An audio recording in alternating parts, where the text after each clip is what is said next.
Ooh.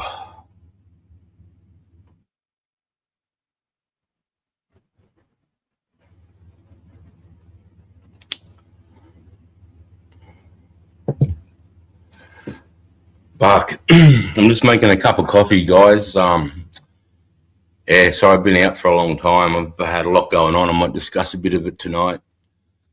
From Ben Robert Smith to I don't know if you guys saw Tristan Ryan.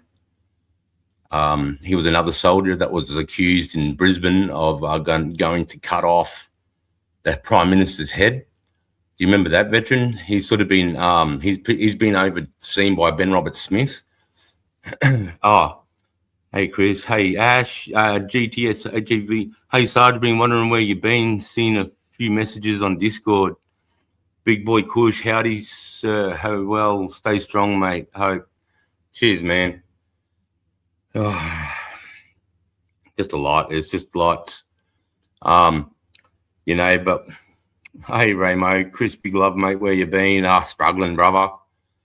Just struggling with everything with life, shit, mate. Fucking my mental health. I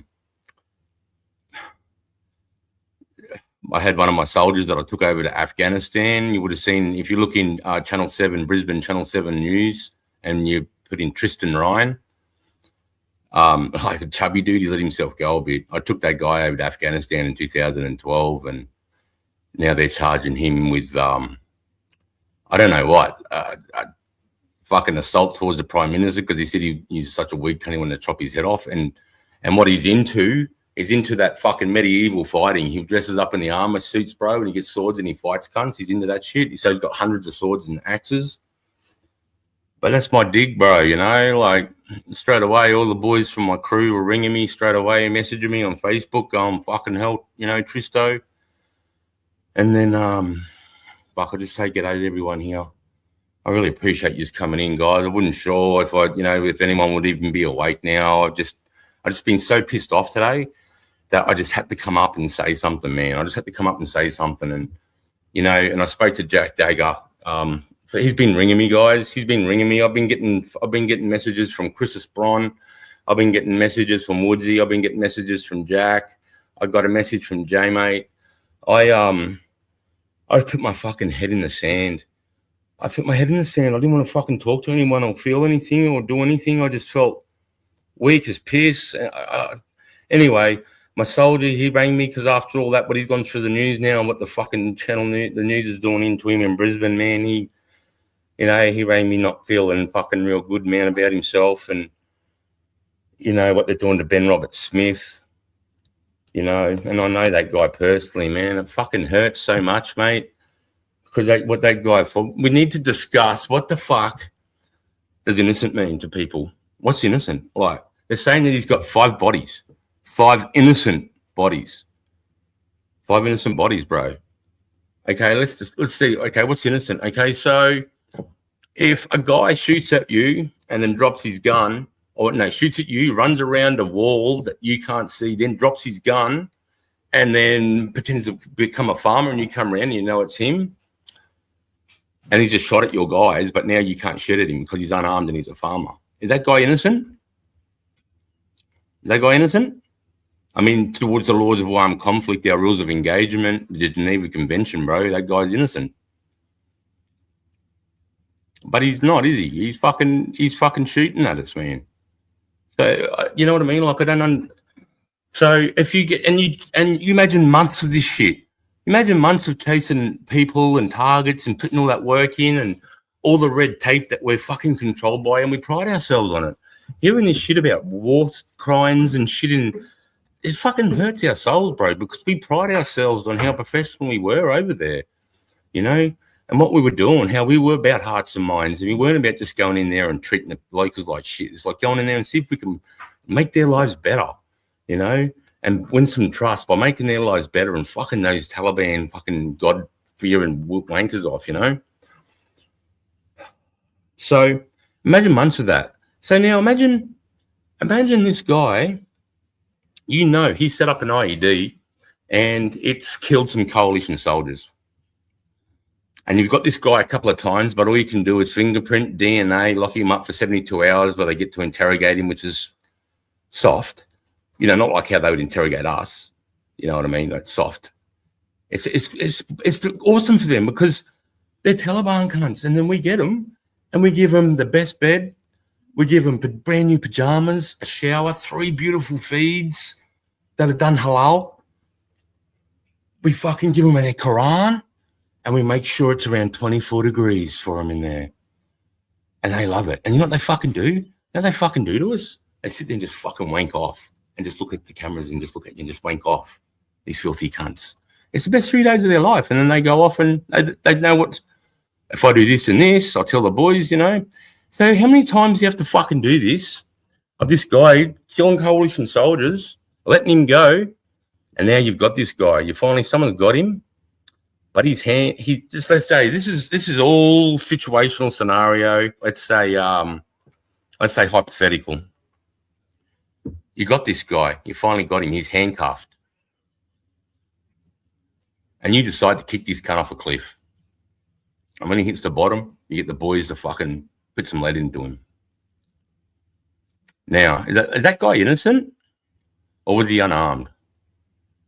Now, there's a moral thing to be an unarmed man, but he's not fucking innocent. He's not innocent. And he knows how to play the games to fucking to jar us, to get the blue on blues and, you know, this type of anger when they know, they just laugh at you because they know they're going to be released. It's a joke. So, now what do you reckon, guys? What do you say in the fucking thing? Do you say, is that guy innocent? I'm not saying that's what happened. I'm just going to say an example, right? Let's say an hypothetical.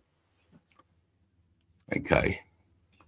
Tough times we're living in, mate. Yeah, bro. Yeah. Good to see you back, buddy. Happy birthday again for the other day. Thanks, man. It was my birthday the other day, but whatever, it's just another day. Hey, Sarge, boys, LHLR all. Hope you've been well, Sarge. What up, Sarge? How you going, mate? Hey, Josh. Woodsy, I've tried to send you a few messages. I haven't even been on Discord, bro. I know I went into the email. I just saw my emails were like 1, 2, 3, 50 million. And it was like all Discord stuff. But, it just made me feel even more guilty. I'm just fucking not. Yes, I appreciate this. I really appreciate this, guys. I didn't expect to have 2 people come. Just gifted. Oh, dude. Yeah, I forgot I set that on. Fuck yeah, man. Stay strong for them. What's the go with Ben and that, man? And same, mate, mental health is fucked at the moment. Can relate a little bit. I think it's hard for everyone, eh? You know, our government being weak cunts, mate, you know, not making decisions. They're fucking woke. And it's another thing I want to fucking... They decided in the middle of a recruiting crisis and a crisis of really the public having faith in the government and the way they look after the armed system, they decided to put a female chief of army. The chief of army should be the chief of the defense force, but they put the chief of navy in as the chief of defense force, and they stepped up a female to the chief of army. Like, I don't give a fuck. We're not here to break records or be the first this or that. It's the best for the job, and she's not the best for the job. And they're saying they want to bring 25% of the recruiting rate up to be females and reintroduce them to combat roles. Talk about turn all the men away, or any young fella that's got any little bit of patriotism left that would fucking want to sign up and work for you dogs, the way you're fucking treating war soldiers. And you know what the funny thing is? Even the prosecutors said we don't have a body. We don't have weapons. There's no coroner's report. There's no crime scene. There's no fucking nothing. And we've got to prove this beyond a reasonable doubt, right? You know, this is no fucking thing with like his defamation character where it was a probability that he might have done it. Nah, this is, you got to prove this shit to beyond a reasonable doubt. And you don't have a body, a weapon, you don't have a coroner's report, you don't have shit. But you got some fucking dogs that are fucking, some dirty dogs. They're in the army too. They can't handle it. Jealous fuckwits, bro. So it starts with that fucking Andrew Hasty cunt over in Perth. Fuck yeah, man, stay strong for them. What's to go with Ben, man? That same mate, you know, Ramo, Ash, Jack, Trump and Putin have done more war crimes than Ben Roberts.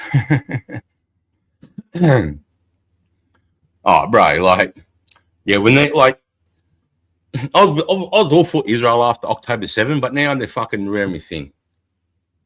And I'm not like, I just think, the way they were attacked was so disgraceful, and they had the right to defend themselves and fucking get Hamas out of that area. But now how they're going, how reckless they are, and how like that, Benjamin Netanyahu seems so entitled and like it's our right. If he could have it his way, he'd push all the way to the Euphrates, mate. He thinks Iraq should be the fucking, Israel as well. So the Israelis have been pissing me off a bit, like targeting civilian areas. Like I was looking in Lebanon, some of those attacks, I was watching those videos, and it was people in restaurants. You can't fucking lie. A 6-story fucking civilian building, and next to it a restaurant. And I was watching the cam from inside the restaurant, and that fucking thing landed at the entrance of the restaurant, at the base of that 6-story building, in the 2nd story of the building. You can't tell me that. And then they try to say, oh, it's the Hezbollah's fighters, when you can clearly see it's civilians. That's what's pissing me off. See, that shit is not on. It's fucking bullshit. And that's what I hate. But,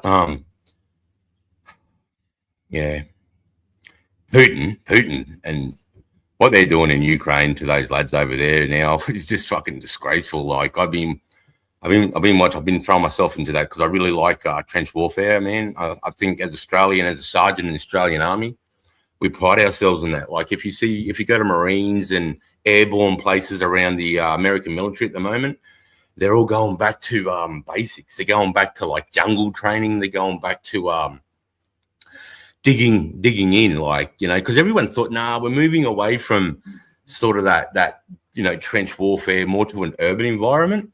It's going to be cities we're going to have to sort of hold and fight. So our fighting's got to be now 3-dimensional. It's going to be not like 1-dimensional where we got, an enemy that way and where the good guys, they're the bad guys, you know what I mean? In between there's 100 meters and it's like black and white. As you imagine in a building, imagine trying to secure Sydney, like trying to secure Baghdad, and like it's fucking, it's crazy. It's impossible. It's impossible.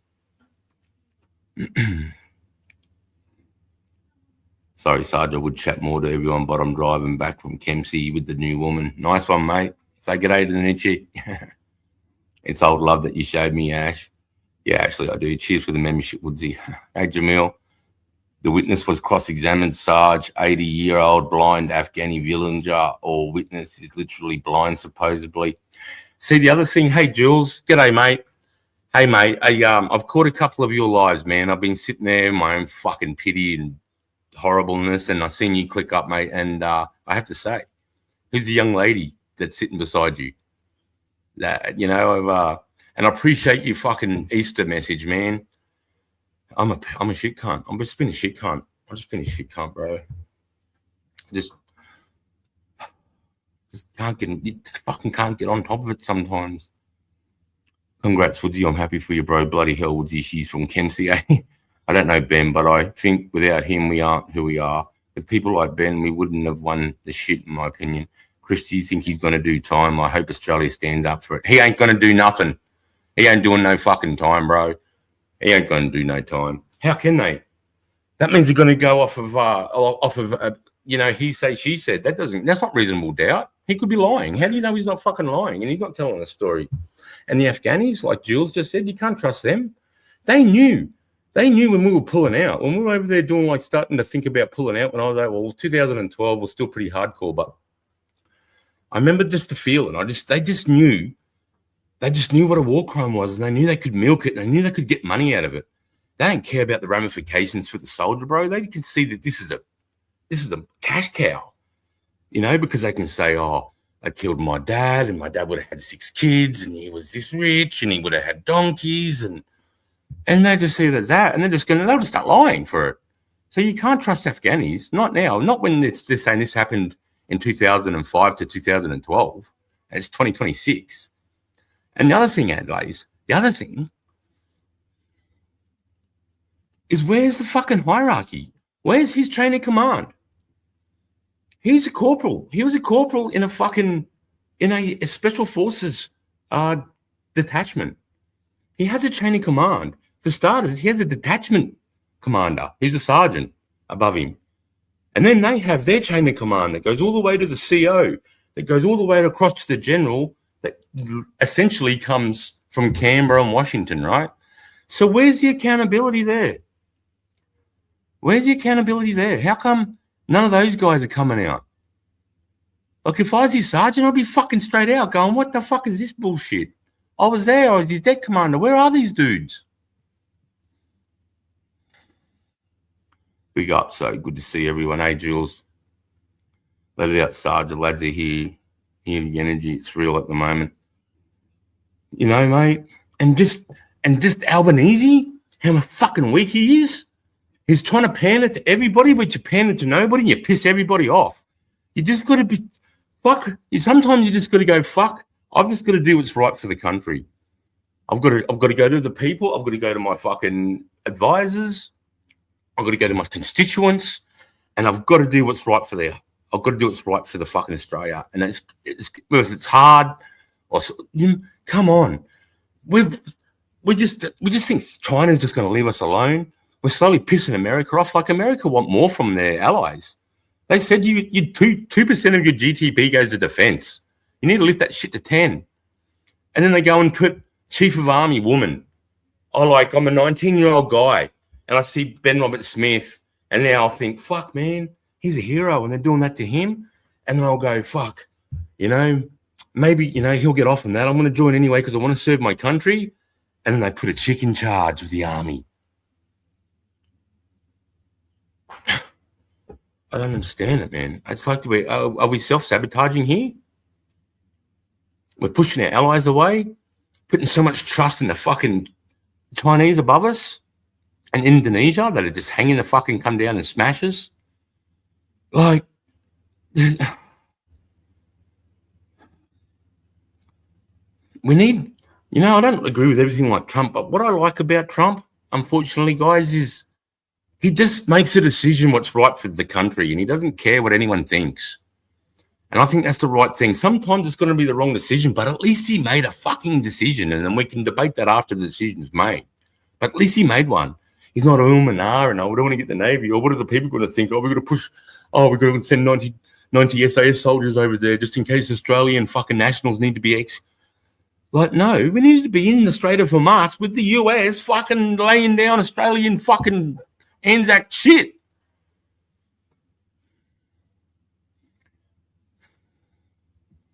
Fucking.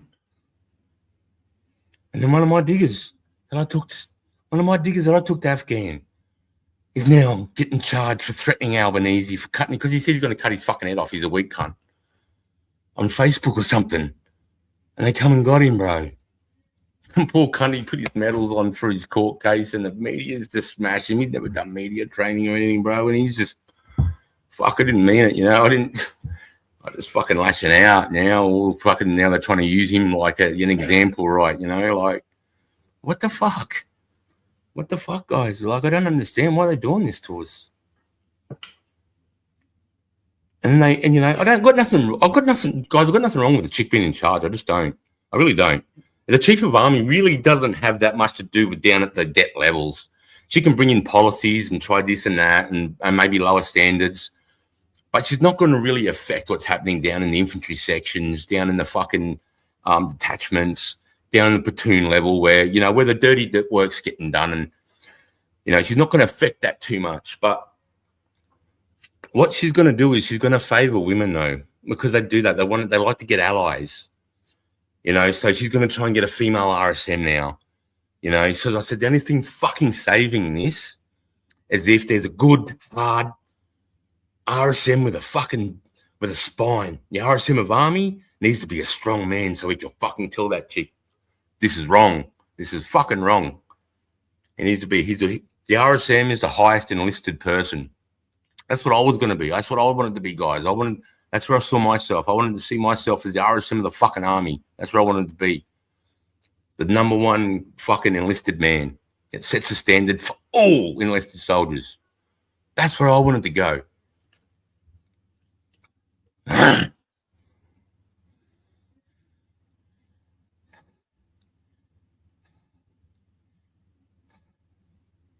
Chris, don't feel guilty, bro. Everyone goes through stages. It's okay to be aged. Don't Cheers, mate. Hey, I was bodybuilding, bro. Jules, I don't know. The straight of her mutt. BBK. Oh, I fucking smashed my mouth too on your motorbike. Fucking mouth's fucked too, bro. Ramo DKGDS is open apparently. Hi, mate, I agree. Hope you're doing well and have a good feed this weekend. Have a good feed? Nothing wrong with my feeds, bro. Actually, dude, I'm down to 92 kilos. I've lost fucking, I was 120 kilos and I've lost, remember I've got a list, remember I went into hospital for ascending colitis in my stomach last year? I'm telling you, it scared the fuck out of me. It really did give me a health scare, guys. It scared the fuck out of me, man.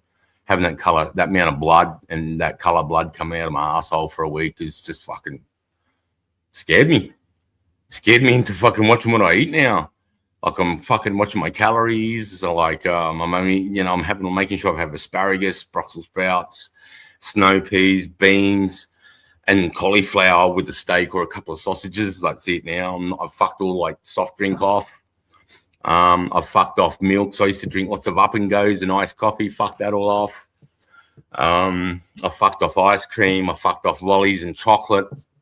Probably why I've been depressed. But no, I thought I don't fucking need it. I never used to eat it, And I said when I got to 92, I said I'll start fucking running again, bro. And I'm just about at 92. So look the fuck out. I might even fucking come in a list again. Hi, mate. I agree. Cheers, Matter Cooks. Big boy Kush, Breaker Morant 2.0. Chris, did you ever meet Ben? Fuck yeah, bro. I was very good friends with Ben. We've lost touch because of, how stardom he went, bro. Like it's hard to get a hold of him. But mate, my best mate, when I was a recruit instructor at Kapuka and I was fucking churning through recruits, my best mate down there, Jed Wheeler, Corporal or now Sergeant Jed Wheeler. He was Ben Robert Smith. Him and Ben Robert Smith joined together and went to 3 RAR, the 3rd Battalion Royal Australian Regiment, and served together. Jed was the best man at RS's wedding, and RS was the best man at Jed's wedding. And now I'd met Jed, and now he's my best mate. 2 years I served with Jed at Kapuka. And he used to talk to me about his mate, Ben Robert Smith. This guy did selection, and he made it over there. This is 2006 or 7, okay? This is before, I think he might be getting his Medal of Gallantry 2006. He didn't get his VC to 2010. I was over there when he got that VC. But so he would talk to me about him all the time and just go, because it's this funny story. Jed, he was a boxing coach. He had about 300 amateur fights. He was a New South Wales Golden Glove champ. He was a coach. And he had his own boxing club that we used to, that he just a core of us hard dudes, man, that just wanted to fucking fight all the time. Like, just that man's man, just keeping our edge because we're recruit instructors. And he made it, goes, right, I want to fucking start coaching. And up until then, like, guys, I don't know if you guys know, but I'm a black belt in Wei Chi Ru. My dad's a Wei Chi Ru. He's a 5th Dan in Wei Chi Ru, had his own clubs all over Australia and brought me up. I joined the army. When I left home at 17, I was a black belt in Wei Chi Ru. Which is, it's a strong martial arts. Believes in a lot of body toughening and bone density stuff. So, I thought I could, I can move. I can fucking fight, bro. I understand I had fight IQ. My dad put me through fucking tournaments. I fought his tournaments, all as a kid, all through my teenage years. And then the teenagers I was fighting in, playing rugby league. And anyway, I'm boxing. And it's called the Devil's Guards Boxing. And he's going, mate, you know how boxing got banned 2 years ago? I'm like, yeah, man, because it used to be a sport. We could go and do boxing for a sport on a Thursday afternoon, but then they banned it like they were doing this investigation. The reason why is Jed trained up RS in boxing, right? And the first amateur fight night at 3 RAR, right, they got all, they matched up all these people and they trained for 3 weeks and they got a ring, bro, and the whole battalion, 800 dudes came down. They're like, fucking, yeah, it was like 2-minute rounds. In the first round, the guy that RS was fighting, right, He hit him that hard with the right hook that he blew his eardrum out and just instantly started bleeding, and he got that vertigo and like fell over. He ended up getting discharged from the army because of it.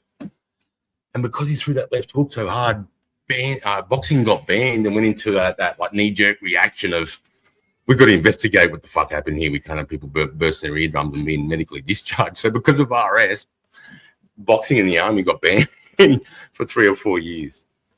You know, and that's how I heard of him. And then we finish at Kapuka. Jed gets promoted to sergeant. I get promoted to sergeant. Jed goes up to 6 RAR, gets his own platoon.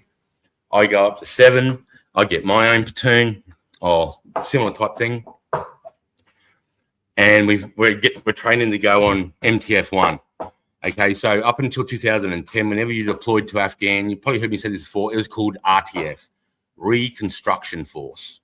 We were there to build. We go out, help out, hearts and minds. If we got attacked, we withdraw to the FOBs. We weren't there to fight. We were there to, which is, I know, it made us like weak cunts. I hated it. That we had to watch the infantry withdraw and the engineers withdraw. But 2010 was different. We're going to MTF. We decided to change the role to mentoring task force. We're going to grab locals. We're going to make a militia, call them the Afghan National Army, and we're going to train these guys up. 1-for-1 them. We're going to have a 1-for-1 section in infantry, and we're going to show these guys. We're going to show them how to fucking do fight. Thanks, babe. We're going to show these guys how to do fighting patrols, how to do standing patrols, how to do observation posts, how to do vehicle checkpoints, how to hold ground, how to dig in, how to fight with bayonets. You know, how to fucking talk with field signs, how to use, you know, equipment and in certain, you know, codes, because you'll have call signs, right? Then they go, hey, Chris, they might call me Niner or something like that. So you got all your call signs, so you got to know all that shit.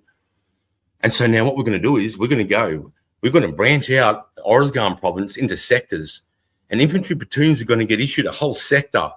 And they get to go through that whole sector. They get to patrol every square meter of that, get to know the people that live in it, try and find weapon caches, find out who's coming in, who's coming out, who the locals are, who the troublesome kids are. Because some of the kids are like, you know, fucking you go boom, you go past them. Some kids are like beautiful and just want to hug you. And other kids are going, Aussie go boom, Aussie go boom. And you're like, you little fuck. And you're going past them, you're like, Aussie, we just gave the cunts a bunch of lollies too. You know, fucking Aussie go boom, you little cunt.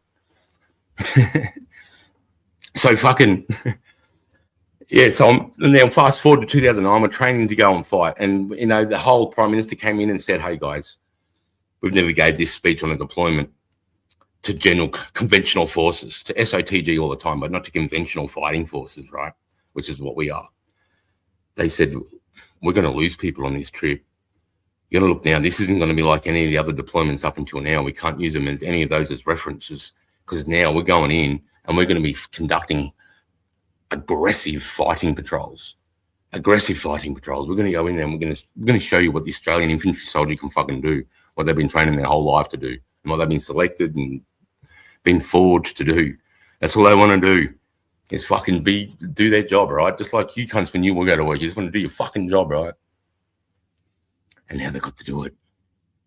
And straight up, bang.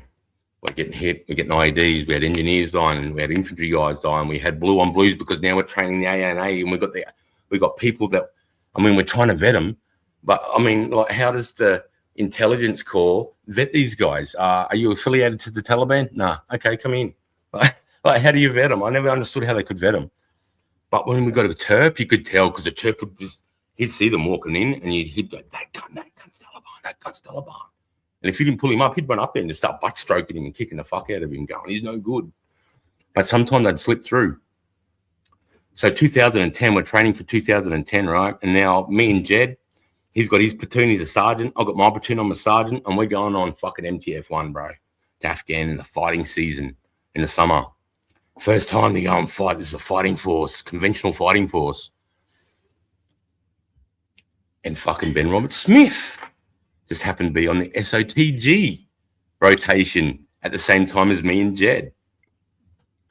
So Jed fucking hooks up with RS because they find out they're in fucking country together. And then Jed comes and finds me straight away and goes, man, my boy RS is here. Come and meet him. And so I met him. He come down to our mess, and we ended up having dinner one night together. It's the first time I met him. We sat together for probably 3 or 4 hours, just getting to know him, And that's when I went, this guy's different, man. He spoke differently. He was the one that was telling me there in that mess, hey, we're here. Remember why we're here. You just got here. Remember why we're here. We're here to fucking stem the flow of terrorism back to our country. We're going to fight these boys here so they don't get on planes and go and get our sons and daughters back home. All right? So we've got to fucking fight them here. Make sure you tell your boys this is what's at risk. This is what's at stake. This is the type of man he was. Inspiring me straight away. I just met this cunt and he's inspiring me, man. And he's not with sergeants. Like, he doesn't, he did his best, mate. And he's opening to me and he's telling me, like, how some of the stories on how he got his Medal of Gallantry, which is crazy. They got 5. They want to rob this guy of 5 innocent bodies, apparently. Do you know what he's done? Do you know what he's done to save his mates' lives?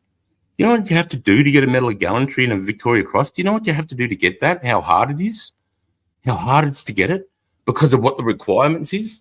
Because for a VC, it's not. You just don't go, that's VC worthy. Give that man a VC. No. If somebody thinks that's Victoria Cross worthy or Medal of Gallantry worthy, you have this template of what qualifies, and you have to meet every qualifying dot point. 2, you can't, not even one can be missed. And you have to have it with overwhelming evidence, because we're giving the most, the highest order of bravery, the Victoria Cross. Most of those, if you look at the Victoria Cross, most of them are given posthumously. Posthumously. To get one alive you're incredible.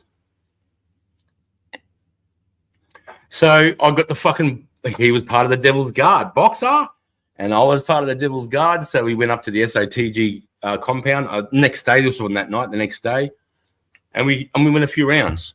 I'm 5'10". He's 6'8". The cartoons, and someone can just put their hand on their forehead. No, he wasn't doing that. I'm an inside fighter. I was in and out, but nah. I got to have a spar with him, bro. It was just fun, Fucking I'm getting the spar, fucking warrior, bro. And he wasn't known to the world then, or to Australia. It was just me, Jed, and a few other dudes in the gym, just fucking being boys, bro. Fucking making each other's nose bleed a little bit. Just having fun. It's a little bit of a, because it's like you can't help yourself when with young fellas. You don't want to go hard when you play. Right, we're going to play touch rugby out the front yard.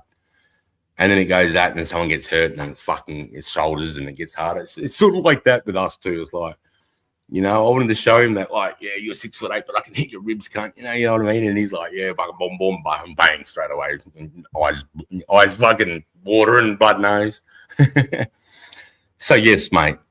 And for that deployment, I was there, mate. And that day when he got his VC, mate, he came down and sort of. I don't want to speak for him, but he saw Jed, and Jed, got me, and then we went into the mess, man, and there wasn't many people. It was about 8 o'clock at night, 9 o'clock at night, and he just sort of, just did, just like the admiration of this guy. He was like, there's no way in the world I could let those boys go, bro. I had to do it.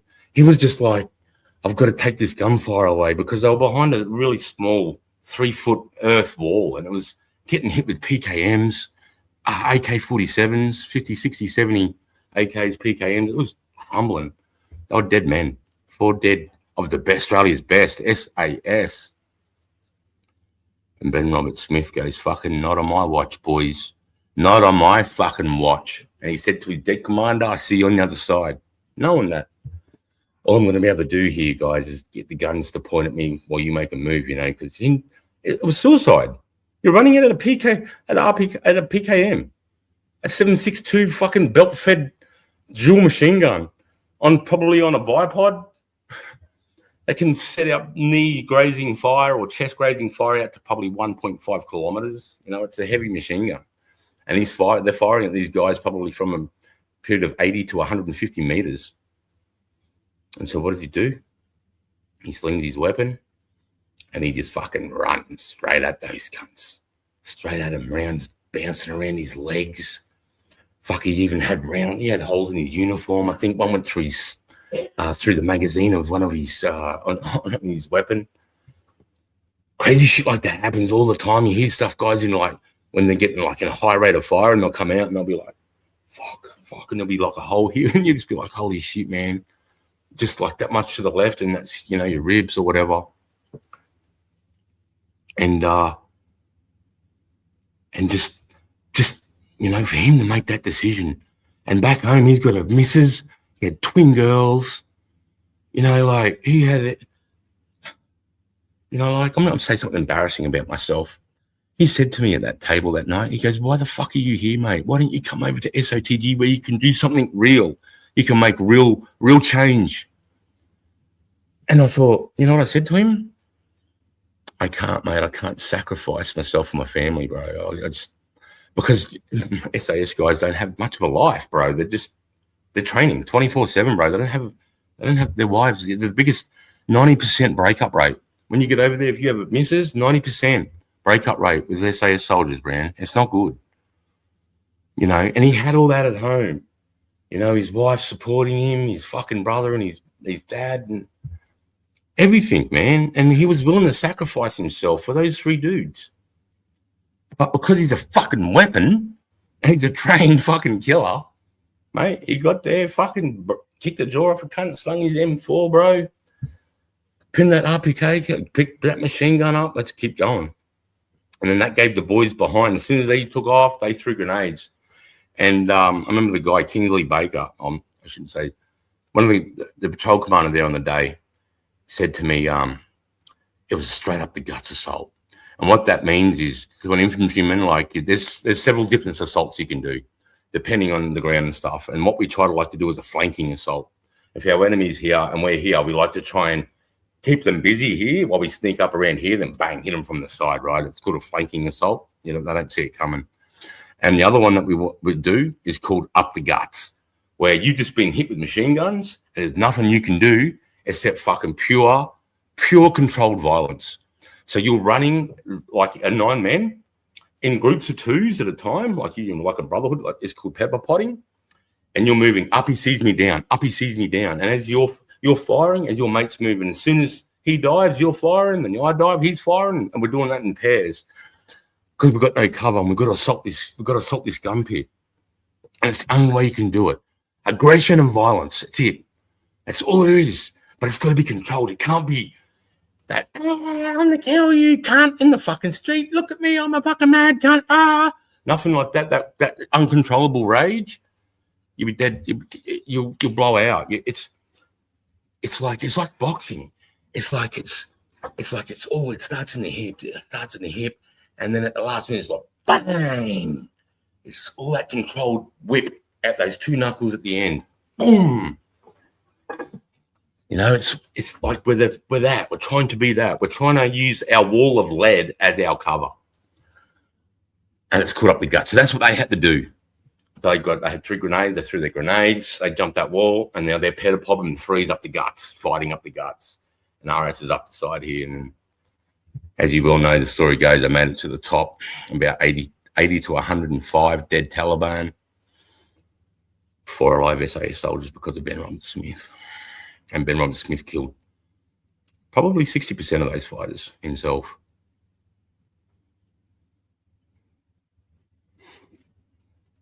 That's my lady, bro. She's pretty dope. I'll introduce you to her properly when we get the chance. Oh, that's sick, mate. That's fucking awesome. Anzac Day next week. New Age Warriors, cheap drones doing the dirty work. I still don't understand why they're not drones. They tried drones. This is not a new thing. The Taliban were doing it. They had the ability to send drones. The difference was their jamming equipment. We could jam a 500-meter dome and nothing could get in. Nothing, not even a fucking phone. If you walk in with your phone, it's jammed, bro. I don't know if you know what jamming means. It's just a power struggle, right? So with your phone, it's trying to get it to the antenna. It's trying to get a signal to the antenna, and it's got a power. It might be 5 watts. If you got 6 watts and you put it over there, you drown that power out. So you're jamming that. With its power on, your 5 watts is just drowning it out. So it's just white noise. So jamming is a power struggle, right? And obviously, the further out you want to jam, the more power you need, right? To push that electronic magnetic field out. But we use vehicles, we use generators. So I wonder how, I know they're dug in the trenches in Ukraine.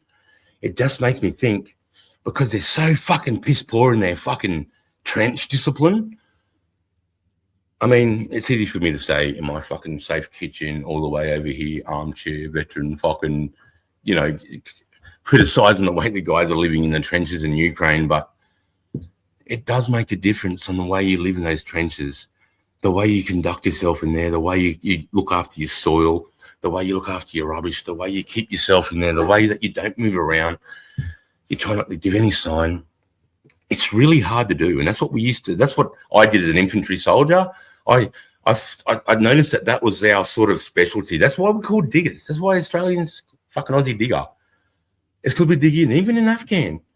You're in for the night, you're not going back to the fob. Shell scrapes, boys. Everyone digs their shell scrape.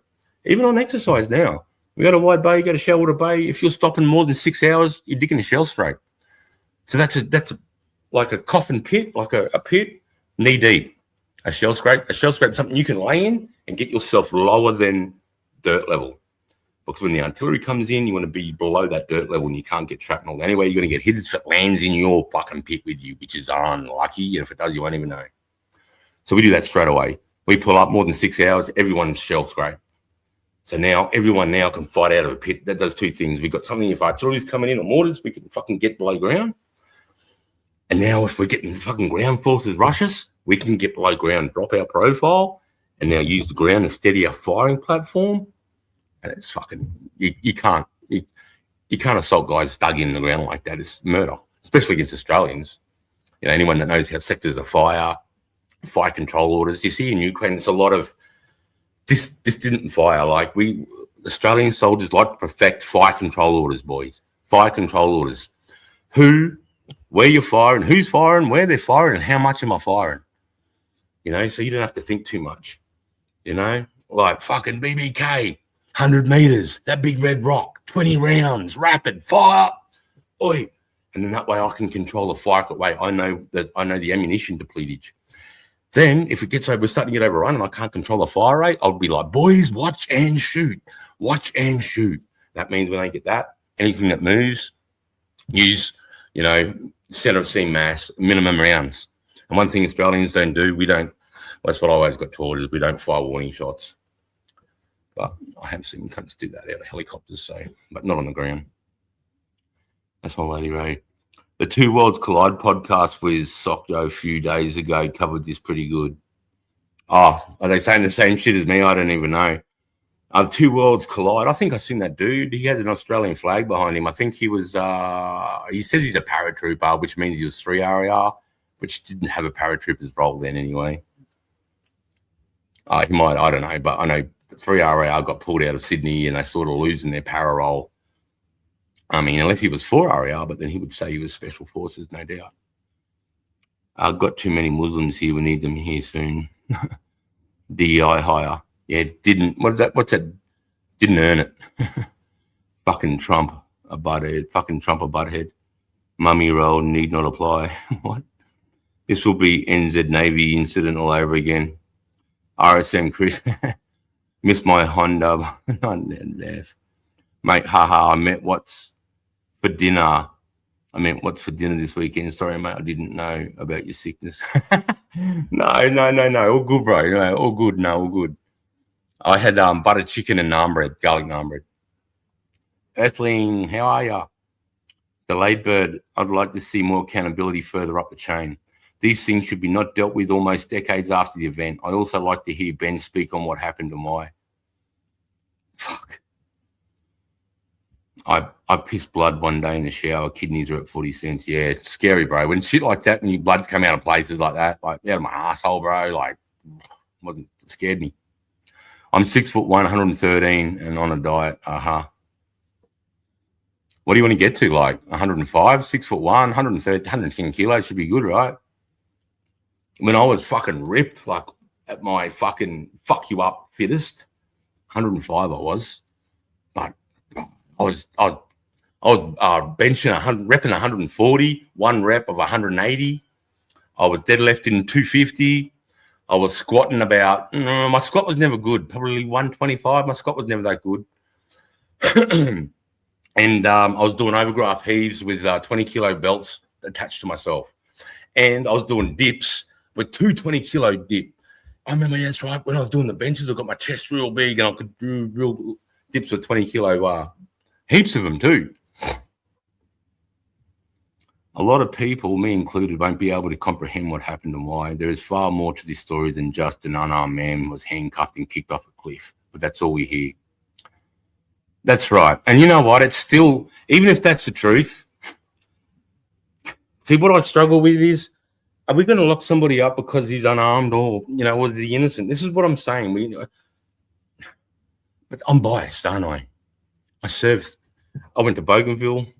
I did fucking 9 months in Iraq. I did 9 months in Afghan in 2010. I did another 9 months in 2012. And in 2005, I was in the Pilbara, in the Dampier Archipelago for 3 months, man, chasing fucking people smuggling, drug smuggling, and illegal fishing cunts in the Dampier Archipelago. I was doing that for like 4 months. Bro, that was sick work too. But I understand the professionalism, and I think SOTG being the SAS, they should be at the very highest standard of professionalism. And they are, but I understand their frustrations of deployment after deployment after deployment with the same result. And then it's like, why? When these guys can just put a cross on the side of their car or a medical crescent and then it's out of bounds. They run into a mosque or a declared facility of faith, and it's off bounds to even walk in there armed. You got to go in there with respect. I mean, when you're coming in, they'll fire at us, and as they run around, they'll flood the farm area with women and children. They just use all of our rules of engagement. If we could just fight like them, if we could just fight fire with fire, bro, it'd be a different story, man. It'd be a different story. And we still killed thousands of them. Thousands of them. The KIA rate of my deployments was fucking heaps. Like, where are these cunts coming from? But they get them from Pakistan and Qatar and some extremists from Saudi Arabia, because most of them that fighting in Afghan are Sunni. So they're like, fuck. A lot of people, $20 for your meds. Fuck, cheers, brother. I appreciate you, mate. Fuck yeah, I've been doing BJJ for 2 years now. Still not so shit. Ha ha ha. I dabbled in a bit of BJJ, I made sure I knew how to throw a good choke on. And my missus he loves a good blowjob. No, I did it because I wanted to be able to throw a choke on anybody, be able to manhandle your throat. I want to be able to have access to that and know what I'm doing there very well. And I wanted to be able to grab your limbs and rip your limbs off. So I'm good at arm bars. Actually, me and my mate, I'll tell you, I'll gloat a little bit. Me and my mate were on the piss. We were watching UFC one night at my house in Brisbane, Ferny Grove. And he always thought he could fancy me. He's 6'2". And he started fucking, embarrassing me in my house. His family was there, but this is my house. He's one of my best mates. And he just started dissing me, saying, oh, you really think you could fucking take me? We've never really gone toe-to-toe. And I was just like, Bardo, shut the fuck up. You're in my house. What are you talking shit to me like this for? And then he's like, oh, fucking. I said, do you want to go at the front? Can't. You want to go at the front and do it? He's like, yep, let's go. I think he thought I was going around their spa. I just went straight out there. We shaped up, fucking bang on the jaw, dropped him, grabbed his arm, broke his arm, bro. And he ran down the street. I felt bad, ran down the street crying, man. His missus and kids watched that. But he's in my house starting shit on me. Fucking weak cunt. Anyway, so yeah, no, I'm good at arm bars. And I think, knowing how to really strike at the throats and the eyes and control these, and up and under here is vital, whether even if it's just a like on my keyring, I just have a it's about as thick as my thumb, and it just comes to a point. If I just hold that there, and if I just went bang like that with it under your armpit, that's it. You're not gonna be gobbing off or fighting. You're gonna be on the ground wondering what the fuck just happened. It just pierced the ribs between the third and fourth rib, and now you've got a knee thorax. And your right arm will start collapsing as the gap starts filling with air because it's coming in from that hole I just put in your fucking ribs. Yeah, but keep at it. But BJJ's, it's chest, that shit. Racing guy said I knew he would slow down on the corner. He's married, I'm not. He proved that wrong, went straight in. But fuck it, thought, yeah, man.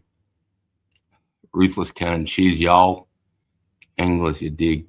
Them old blow-up beds. Hey, Dribbler. Hey, Chris. Sorry, Mr. Stark. Good to see you, mate. No worries, Dribbler. I tell you the truth, guys.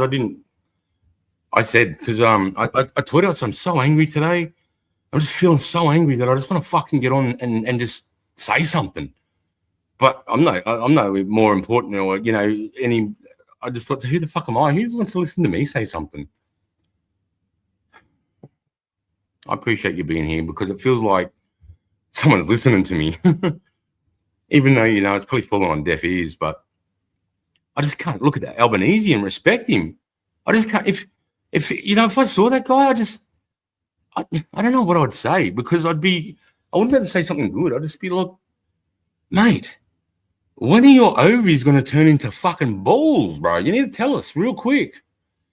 You need to stop being DJ elbow wokey folky and fucking get a backbone, bro, and start making some fucking decisions around this joint. Or we're going to get Pauline and her crew in. We're going to give them a go, man. We're sick of it. 1,800 immigrants a day. 500,000 a year. And what are they all doing? Are they all doctors and engineers? I think not. What are they fucking doing?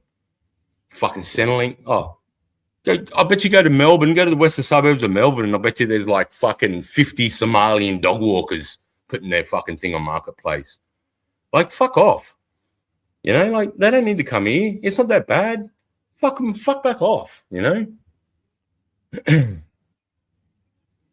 Or fucking fight. Just fucking grow a set and fight. There's a problem with the Afghan National Army, bro. There's people there that we've stood up an army. They just don't have the guts. When the boys would engage, because at the start, it'd always be us. We'd always engage, we'd fight through, we'd kill the bodies, we'd show them how we do a KIA, how we search bodies, how we do that whole fucking drill. And then over time, we'd let them go in. We'd say, right, now we're going to get you to it. You go in as the attacking force and we'll be in depth behind you, ready to go. And they would fucking leave their mate hanging out and they'd run off, fucking hide behind a wall and just wouldn't move. Just leave his mate out there getting smashed. We'd have to fucking fight through and fucking, so not me personally, but the boys would have to fight through and fucking, and get the guys, the Afghanis that were stuck under fire because two of their mates just took off and went to hide behind a fucking, or into a drainage ditch or something. So their hearts weren't in it. Their hearts weren't in it, and they were scared. They were scared, but like, it's like, what's the option, mate? If you don't fight back, then this guy's going to be shoving his AK-47 up your ass every fucking day, mate. Like, I know what I'd do. I'd rather die trying than fucking live on my knees, mate, with a fucking dig in my ass. You know what I mean? They still use them. What's that? Them old blow-up beds. Oh, no, they use stretchers, man. Some of the boys actually out in the fobs want to take and blow-up beds because it would have been lighter in their packs. Watch that tool up. Scott Jones was a good watch. Hey, guys, watch the one with Heston Russell. He's a 4-hour guy that got fucked over too, actually. This is really good for us because ABC got him in a helicopter.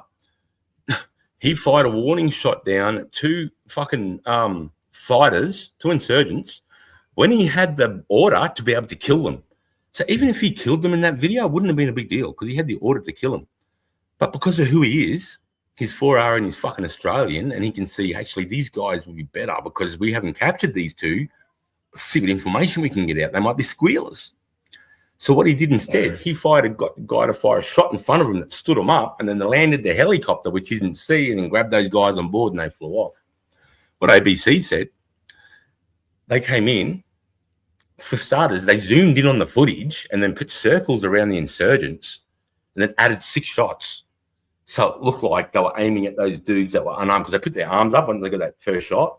And it looked like after they put their arms up, they fired 6 shots at them. Like, manufacturing false evidence against warriors. Like ABC, and they're funded by the government. And they were asked to apologise and didn't even do a formal apologise. You know what ABC did to those 2 dudes? They fucking promoted them within the ABC. And Heston Russell had to go through all that defamation, mate, and come out innocent on the other side. SLRs, yeah, self-loading rifles, they're good to go. 7.62, drop an elephant, miss it. Fuck yeah. Any convert UFO shit? Hey, I really want to see a UFO. Like, I want it so bad. I'd love to see UFO and aliens and shit, but I've never seen it, man. I've never seen it. You know what? I've probably spent more nights under the stars than most of you guys. You know, I spent my whole career fucking, like, when we go bush, it's like funny when you first get to Kapuka, it's a quick story. And we're first going to our field trip. It's funny because everybody thinks we're going camping because that's all they can relate it to, right? So when they think, oh, we're all going camping, we're going to set our tents up, and there's going to be a fireplace, and we're going to, you know, have our guns, and they don't realize that they're sleeping in a sleeping bag in the dirt under the stars. You know what I mean? And if you're lucky, if it's going to rain, we'll put a hoochie on you, but it's just enough. It's like shin height, so the hoochie is nearly touching you because you want low profile, right? When people are patrolling through and you got all these fucking 10, you want this low profile. That's why we don't even use hoochies. We just sleep on the dirt, bro. You know, I spent fucking thousands of nights over the fucking 23 years.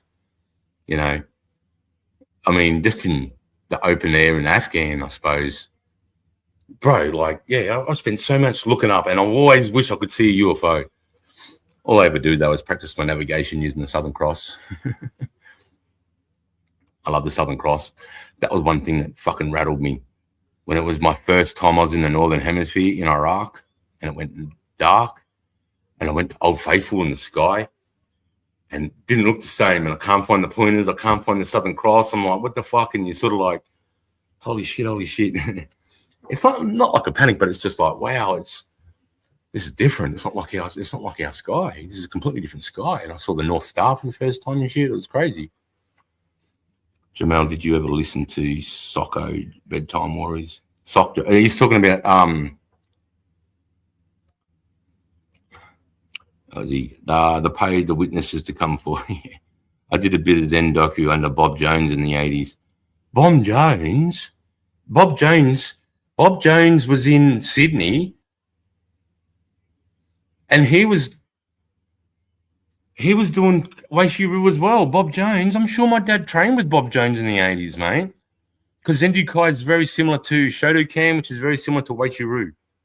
It's for those guys, what we're talking about is a particular style of Japanese martial arts. Particularly with Weishiru, a lot of it's body toughening. We believe that if I can make my arm tough enough to take whatever you can give me, I've half won the fight. So what's that going to be? A baseball bat, a piece of 4x2. So my dad used to do demonstrations because I watched him as a kid. It was crazy, mate. I used to watch my dad get rolling pins and roll his shins out and then get garden hose and get 3 pieces. So I was in a triangle, like one and then one on top, and he'd tape it with black electrical tape about this long, and he would whack his shins up and down his shins for hours every night from when I can remember as far back as I could as a kid. And he would fucking get garden bricks from the brick, because we used to live near a Seconds in Highfields, and he would get garden bricks, and he would practice breaking garden bricks with his knuckles. You know, his knuckles are crazy. It's all called body toughening. And then he would do like Brisbane Bullets would be playing the Townsville or whatever, and he would get brought in as the halftime entertainment. And what he would do is he'd get all these black and brown belts, and they'd all have a different piece of wood, 4x2, 4x4, and they would attack my dad, and they would hit him in the neck, in the guts. My dad would be like fighting someone, and some dude would just hit him in the neck just to show that he can just take it. Like, you can come up to him and hit him in the neck with that. It doesn't matter. Takes it because he's tougher. It's called body toughening, and you can actually dent in your bones, and it's a whole theory behind it. and he's really into that, man. So yeah, if she's still on when I finish work, I'll pop back in. Hey, Taff, how are you, mate? Fuck. Yeah, no one should test you in your house. Being a new dad, I feel so territorial. My wife and child, family, and good friends are my priority. Yeah, fucking ace, brother. That's all it is. That's it. Anything you got to worry about now is this. Did you say you got being a new dad, or you got that little miracle you have, mate? That's part you and part your wife. Do everything you can, or spit it out, mate. Got 40 acres in my. You need a chill, gates open to you. I love it, Chad. Hope your stories would make a great book. I've got 5 acres here. I own 4 acres. I own 4 acres. And I've got the house right in the middle of it. It's pretty good. It's like, I'm pretty lucky. But that sounds sick. Gun, I mean. I can only love a chat. Yeah, that sounds sick. Yeah, GDS, I've seen a few of them. Good listener, Jamal. Aha, yeah, man. Seen UFO 70s NZ 8 p.m. waiting for dad. Yeah, that'd have been awesome, bro. Hey, Sing, I've missed you, goody. Hey, Aussie, mate. Oh, mate, you're a legend. You're a good singer, bro. Did Z flight pattern like in settings. It's not what you can give, but how much you can take. A lagging. That's right. You know, it's hard to strengthen your jaw up, though. You know, Mike Tyson did some pretty crazy neck techniques. If you look at him in his younger days when he's doing those like crazy neck rolls, and like if you can strengthen these muscles, obviously you're going to minimum all that like that impact, because it's like that impact that on the button. You know, and you can't. You know, if you've got a glass jaw, you got a glass jaw. But which I think I have. I mean, every time I've been whacked pretty hard, I've dropped. I like to say. Even my boxing,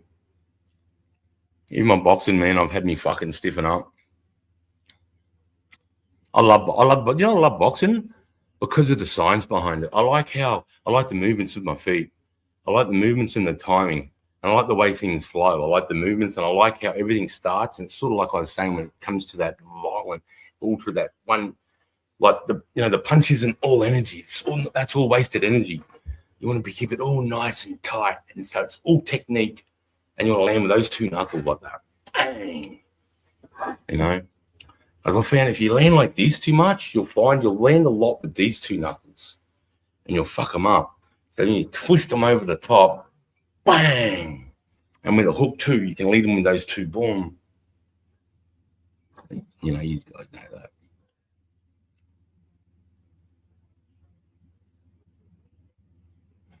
Yeah. See, you can't trust any of the witnesses over there. Not at all. And if you have a look too on that Two Worlds Collide podcast, you'll see there's a guy on there called Robert Langdon. And he'd done 7 years in a jail in Kabul for murder. He was my first Lance Corporal when I got into 1RAR in Charlie Company, 9 Platoon, 1995-6. He was my first Lance Corporal. And he was a scary motherfucker, Robert Langdon. This motherfucker, bro, in the jungle, it's like one of the horrible, most hardest environments to deal with, right? It's constantly wet, muddy, and everything like viney, like it's got like rose thorns. Everything's it's just trying to stop you. Just the jungle doesn't like human beings, bro. Not like us when we're dressed in all our fucking military kit patrolling through it. It's the hardest of tests, you know. Like you see, guys that I respected, man, I've seen fall out on our jungle 3-week exercises because they're fucking hard, man, you know. But I used to have Robert Langdon, right? This guy, and the beauty of the jungle is that one thing that you have as an infantry soldier is that nobody operates at night in the J under any circumstances. Nobody moves at night because obviously you can't use torches, right? Can't use torches. So once it gets dark, and because it's got a thick canopy, it will get dark 5 o'clock in the afternoon, and you won't see the daylight, because I wouldn't say sunrise. You don't see the daylight till maybe 8:39. So you have a long rest where you just lay up in this dark period. And while you're doing that, it's just horrible. because you're either on a picket or you're sleeping, and everything's wet. Tully has the highest rainfall. I've never not been there, and it's not been raining on me. It's just raining, and you just think, fuck, and I've been here 3 hours, my sleeping bag, so, and everything, my uniform, all my spare shit's soaked now. As you imagine, dunking all your sleeping bag into water and putting it wet into your pack, all that extra weight. So you got that to deal with, and then when you pull up at night, you don't have that nice sleeping bag to get into now because it's a fucking wet piece of shit, so you're just sleeping in your pack against your mate or against a tree. And he used to leopard crawl. Robert Langdon would be leopard crawling around the track plan, which is extremely hard to do. And the fact that we couldn't hear him, he's being so deliberate. And you'd be on picket, right? And you're just two guys with a machine gun, and he has the M57 that's going to launch a bunch of claymores. We've got a bunch of claymores. So if enemy hit us, we can go bang, bang on the 57, and we'll launch out like a bank lot of claymores. And then we have the machine gun here that's pegged. So even though we can't see at night time, we peg it so that we can just go, bah! And you know what I mean? So we've got our arcs marked with wood. Anyways, it's called gun picketing, staking the gun in. And we're doing that. And all of a sudden, I'm just sitting there, and you start seeing things. I don't know if you ever stood into blackness where you can't see your hand in front of you. You start seeing purple things, and then I thought I saw a stump that turned into somebody, and I'm like, is somebody there? Because we have enemy too. When we're doing this, we've got dudes dressed in fucking pajamas, man, trying to fucking fuck with us in the jungle. So you've got to do it right because they could be anywhere. And then I'm just sitting there on my gun, sitting on the gun, doing the right thing, just can't see nothing, just listening, because you're the eyes and ears while the boys are sleeping, right? Worst thing you could do is fall asleep. That'd be you fucking dirty, filthy dog gronk muppet cunt. If you fall asleep on picket, man, you just kill the dog shit. He goes, I'm sitting there on the gun picket. I'm just got my gun, on the trees. I'm just sitting on it like that, just looking, just listening, thinking, fucking, when I get to go to bed, waiting for the next guy to come. Then all of a sudden, bang, there's a fucking knife on my neck and a hand here. And he's like, Goody, I could hear you breathing, mate. I was like, fucking hell, Rob. What are you doing? He goes, mate, if I'm training like this, I know the fucking enemy isn't training like this. So I'm going to be better than the enemy. So while we got the time to train in this environment, let's embrace it. Let's become it. Let's own it. Let's dominate it. And then he just leopard crawl back into the center of the position again, bro. That was Robert Langdon, man. He was a hard man. And what he did, he ended up, I think he might have done some time with the battalion in Iraq, but what Rob did, he got out of the army and he ended up going with those black rifle.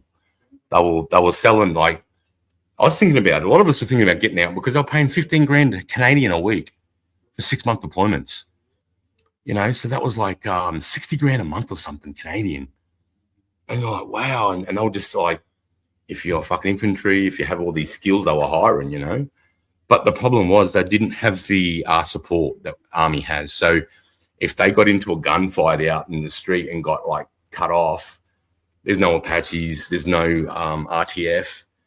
Unless they make one up themselves, but there's no, like, they're not, because they've got contracts with defense to do others like milk runs, to get stuff around. They might, they might be doing armored runs. They might be, I don't know. They had all different types of things. They had duties to do, but they never really had the support of the army. I mean, if we're in the area and they were getting kicked out of them, then we'd go and support, but 9 times out of 10, that's not the way.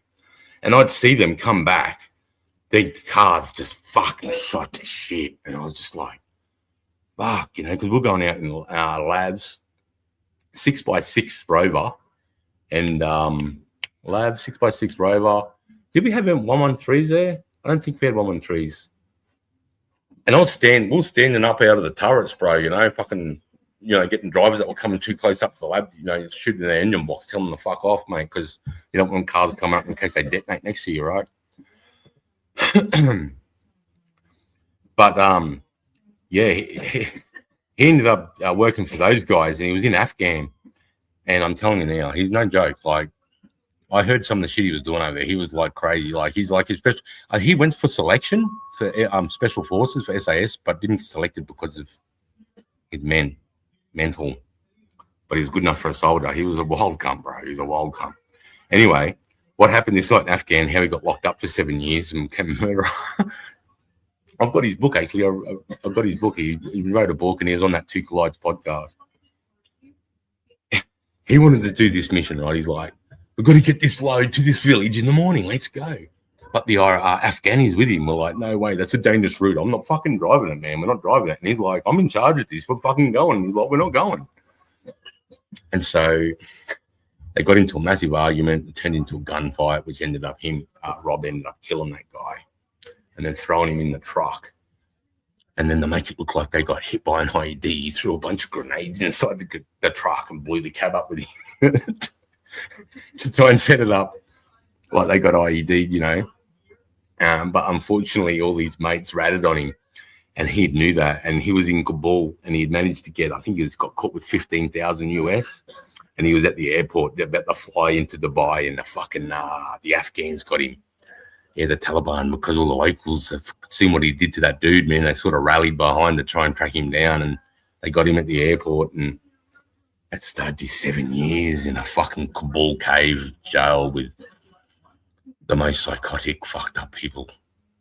But if anyone's got the mental fortitude to go in there, and is Robert Langdon, and you look when he come out and the two pods collide, he starts off like this. He's like, I'm talking Kabul, a jail in Kabul. You know, this is where they do like public executions and shit. It's crazy. It's not what you can give me. Great to hear and see you, mate. I love the science of boxing myself. If you can't tell by my name, yeah, no, bloody oath. Better Tube Candle just reminded me. Big time. As your boy enlisted, mate, what do you think is going to happen with Iran? I don't think there's going to be a ground invasion. No way. I think he doesn't want to get stuck into another Iraq.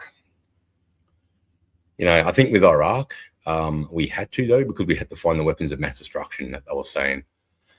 And we were lied to because Saddam was saying that just to stop Iran from invading. He was even saying it to scare us. And as you can remember, I was over there in 2003, and we came up with, it would fill 2 garden sheds worth of fucking chemicals. You know, and I was one of the fucking first Australians to trial anthrax inoculations, bro. That was part of the deal to go into Iraq, because that we thought we were going to get hit with anthrax. And we're the first guys in. So like, we're going to pioneer this fucking anthrax vaccination.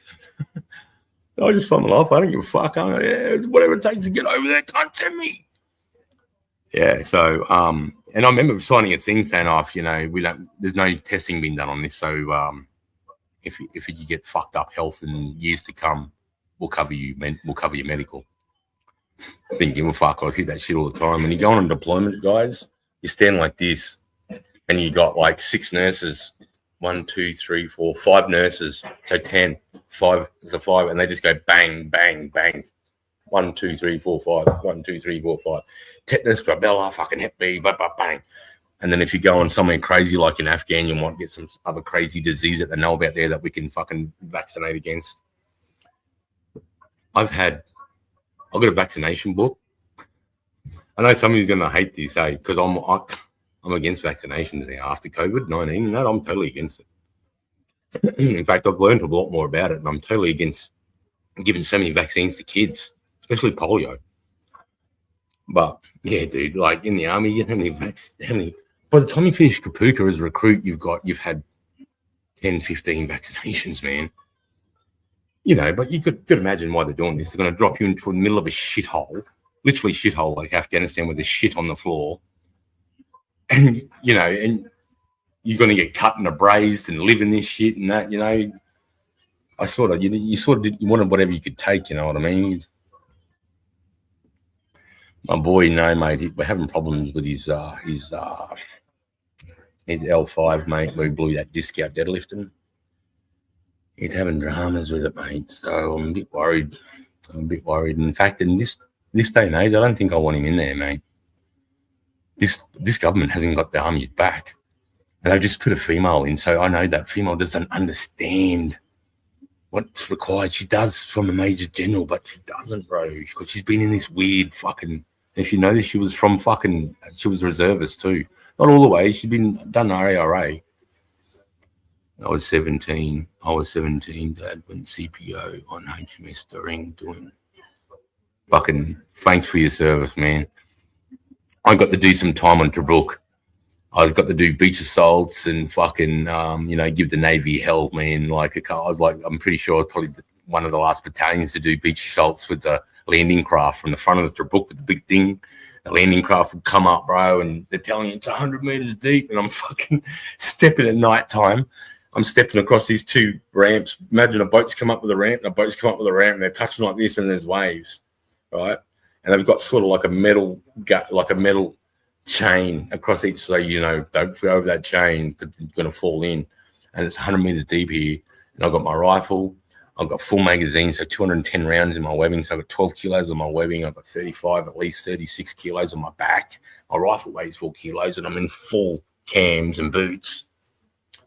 And you're just thinking, if I fucking fall off this, I'm going straight to the bottom. Straight to the bottom. I remember it used to scare me walking across those bridges, man.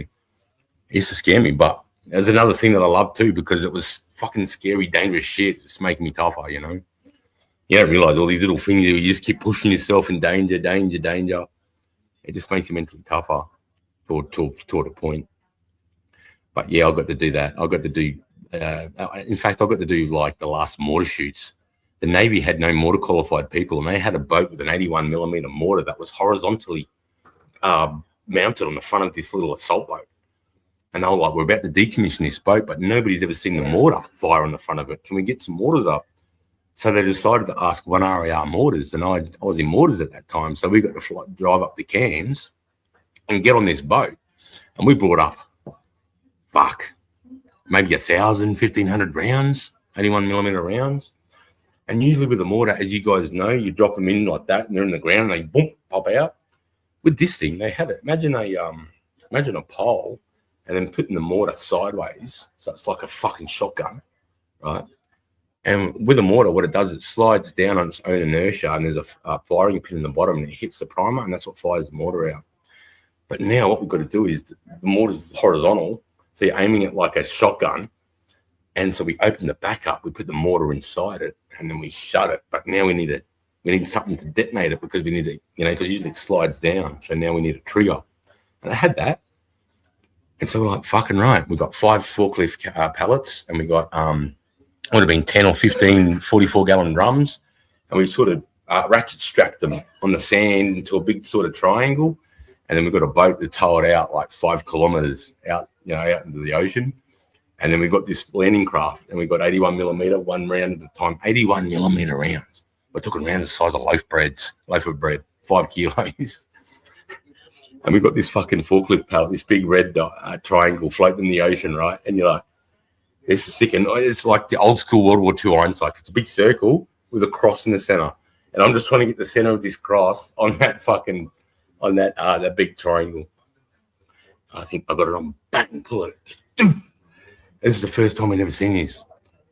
Boom, it's skipping across the water. Pop, pop, and skipped over the top and detonated behind it. I was like, that was sick. And then that was it, bro. Bang. And then we had it on, and we just destroyed those containers out there, man. Destroyed those fucking forklift pallets. And the Navy had a good fun time watching us pump 1,000 rounds or whatever the fuck we punched through it. And it was a good yippee shoot, It was a good yippee shoot.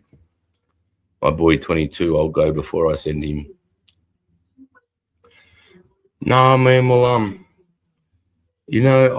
my career in the army was awesome, bro. But like, I've got to think, this is not the Australia I was fighting for. This is not the Australia that the boys, that we're risking our lives for, and fucking, risking just being part of that Anzac culture and that part of that standard that everyone expects from Australian soldiers, especially from you guys, like the public's got to expect a certain amount of professionalism and that history that goes with that Anzac legend too, putting a woman in charge is going to start that type of culture, because it's you become the custodian of traditions and customs and traditions of the Anzacs, right?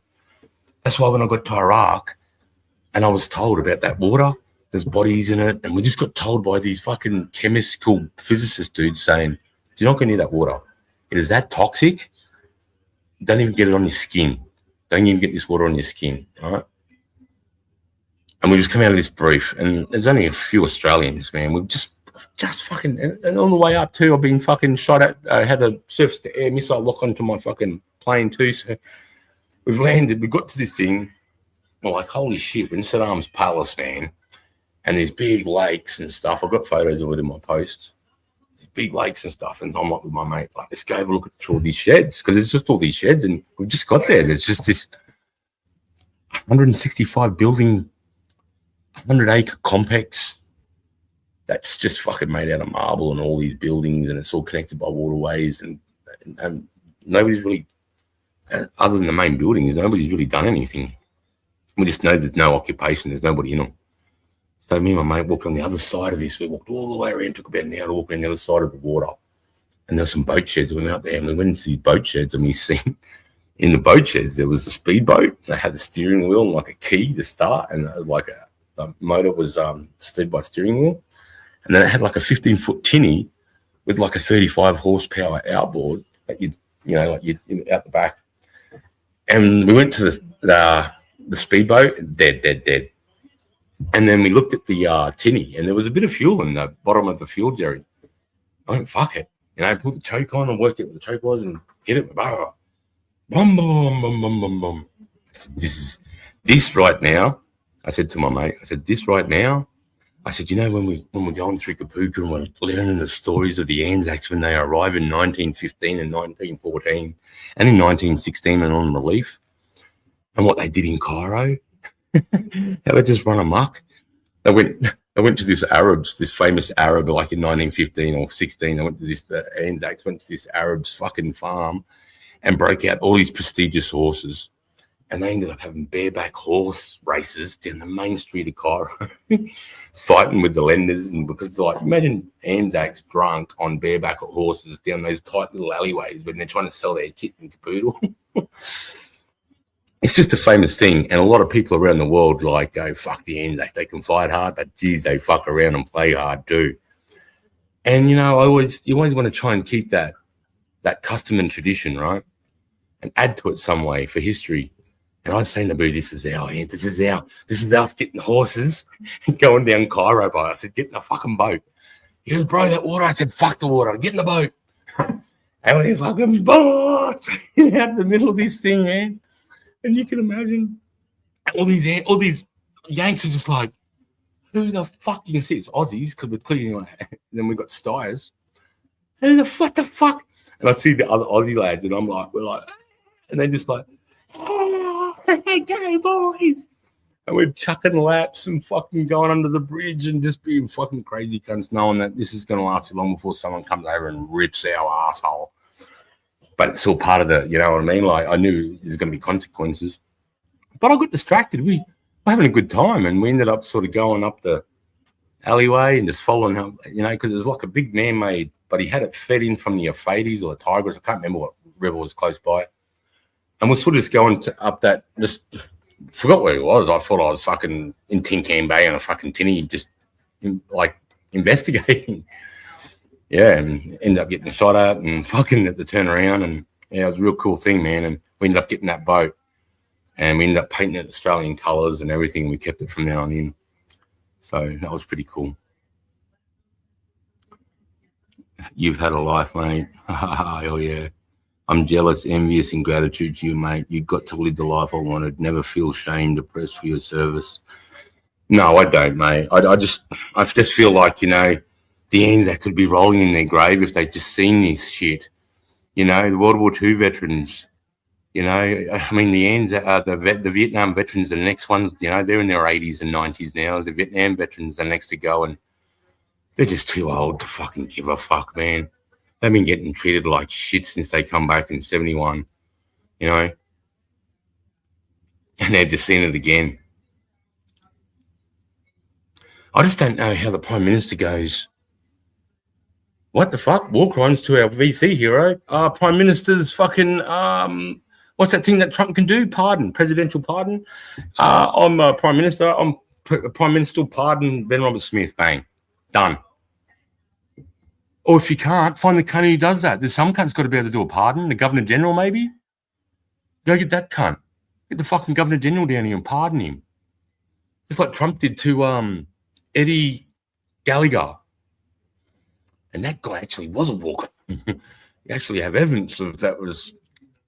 But Trump did the right thing. It's a war zone. it's not for civilians and for courts back home to discuss what was wrong and what was right. You know, it's not for people. It makes me wonder now, like when we go back and, you know, telling the stories now, you know, it's just like, are people looking for something now to try and get you? Oh, boat. Oh, you were just talking about a boat in Iraq. Did you have a license for that? You know, fuck some woke bullshit like that, you know? That's so funny. I remember you saying that. Did you get in the shit? No, I didn't get in the shit. Nah, not really. There was too much going on.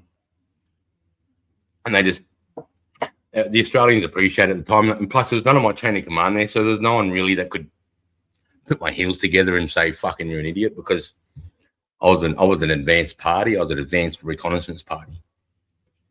And we're actually looking for real estate where we're going to put the Australian National fucking Fighting Headquarters, where we're going to put the Infantry Security Detachment, and where we were going to put the SOTG embedment, and also the SCIF. You know what a SCIF is? The SCIF is the most, it's where all the intelligence comes into. It's the most protected place in the war zone, the SCIF. You got SIG intelligence, so that means people that are exploiting your telephones and any type of phone or laptop, that's called SIG intelligence. Then you have human intelligence, where you have people that are on the ground paying people to go and get information. Then we have drones, where we have direct eyes on, and then we have special forces doing 6-week patrols, where they'll be looking at the main supply routes in there, and just seeing who's using them, what time they use them, if they have different patterns. And then all that information gets put into the SCIF. And then you have these dudes that are called analysts. And then they start coming up with all these, out of all the intents that are coming in, they start coming up with these mission statements. And they'll come up with mission statements, and then they'll deliver them out to the fighting forces and say, this is the intelligence. This is what we would like to see out of this intelligence. So it might be, hey, there's a guy called me, like Chris Gooding. He's a high profile guy. We've been looking for this guy for 3 years, right? So everything's going to go down to make sure we get this guy alive, right? And they always hang around with about 10 dogs, guard like German shepherds, and about 100 fighters. Now SAS can still get in under their noses and take him alive. Actually, you ever heard of the hush puppy? In Vietnam, it was called the silencer they used to put on their Browning high powers, or what did they use? Did they use Brownings, or did they use 1911s? I don't know. But they used to put silencers on, because the VC used to do it. They used to tie dogs at the edges of their villages and obviously bark when they see people walking at night time. So Australian and US Special Forces screwed these silencers onto their 1911s from about 60 meters, would take out the dogs. And then they called those weapons and that silencer hush puppies. That's where the word hush puppy comes from. If you ever related that to a silencer, that's where it came from. And Greenbank, wow, they put some money into that base. Last time I was there was 2011. I think I was training for my 2012 deployment. It's a shit base. It's good for rangers. It's got a good range, so we can go and shoot all their guns. But as far as bush, yeah, it's no good. It's shit. It's just like being in the suburb of Brisbane. I don't class bush until we get into Wide Bay, Shalwater Bay, High Range, Outback, where we've been driving for a couple of days to get out there. Yeah, I would have been pissed off if I served in the army. I would have been pissed off if I served in the army and see what the shit country. Dude, it just sucks too, because our armies, they haven't looked after the veterans that well at all. But that's the point when all of that experience that we got from 2000 to 2017, all that experience is all gone.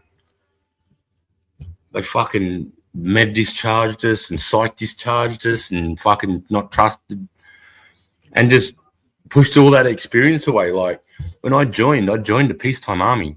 The last time they deployed to Vietnam was 1971, other than a deployment to Somalia in 1992 with one area, but that was an out of the blue deployment for 9 months that they actually went over and did.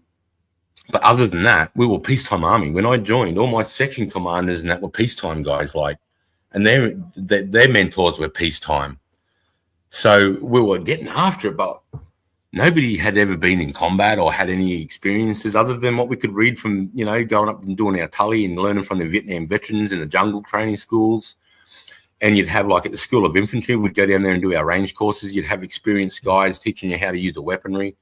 But that's it. There was no,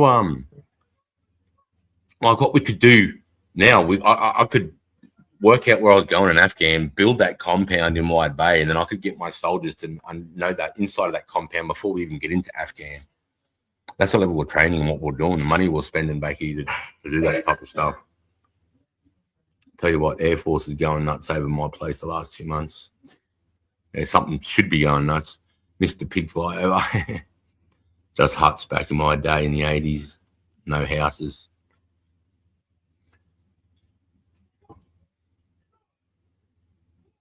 Yeah. Did you want to ask me something, Aussie?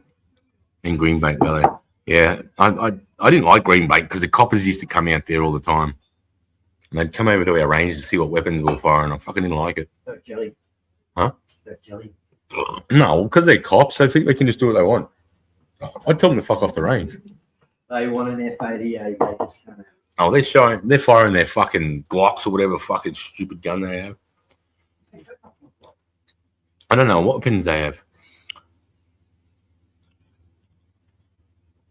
Like, what was upset me too is I've seen a lot of veterans handing their medals back to their members of parliament in their local area, giving their medals back in protest to Ben Roberts-Smith.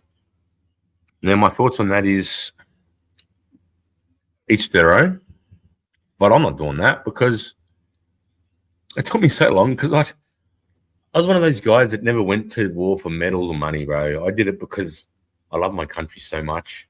Bro. I just wanted to serve it, and just I want to be one of those guys I read about in all the military books. I want to be like that guy in Gallipoli. I want to be like that guy in the Somme. I want to be like that guy, man, in Battle of the Bulge. I want to be like that guy in the last charge of Beersheba. I want to be like that guy, in Korea in the Battle of Kapyong with 3 RAR. I want to be that guy that was in the Battle of Long Tan with 6 RAR, or the Battle of Coral Balmoral with 1 RAR, 5 support base. I want to be like, that's you as a soldier. That's you want to live up to that, and you want to bleed for your country. You really do. It gets pushed into your head, and it's cool. It's cool, and we don't put ourselves on a pedestal, bro, because we're all degenerates. We just all come together and we get pushed in a positive surgical way. But we're no different to anybody else, you know what I mean? I just managed to get into the army before I started doing stupid shit in the streets. It's inevitable. So the army saved me in that way, and then it drove my energy, as I was coming up in my 20s and I was getting, that aggression, man. They were harnessing into a warfighter. You don't realize it's happening, and you don't realize the skills you're picking up until I just go out shooting with mates, and just the way I'm moving on the ground, they're just like, why are you moving there? And I'm just like, because that's dead ground. And they're like, what's dead ground? And I'm like, it's ground I can't trust, so I've got to keep my barrel on it, mate. It's just out of, because dead ground where I'm going to be laying up to attack you. And dead ground is ground when you look left and right. And if you can't see every bit of that ground with your fucking eyes, if it goes like that and then comes back up, that dip that you can't see is called dead ground. And I'm going to assume there's a mine, a sniper, or somebody in it. Right? So, yeah, like high ground too, because you always want to be high ground. You want to get your enemy and inflate a high position, an inflate position. So you want your enemy in the bottom of a valley walking like that while you're at height firing into them sideways. That's like the prime environment we try to set our enemy up in when we try to engage.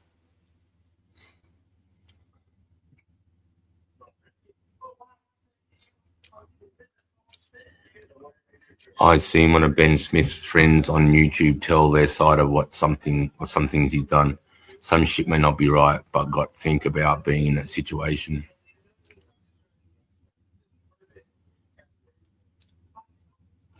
Because you know what it is? You would have seen it, guys. I think it's called something, The Killing Fields.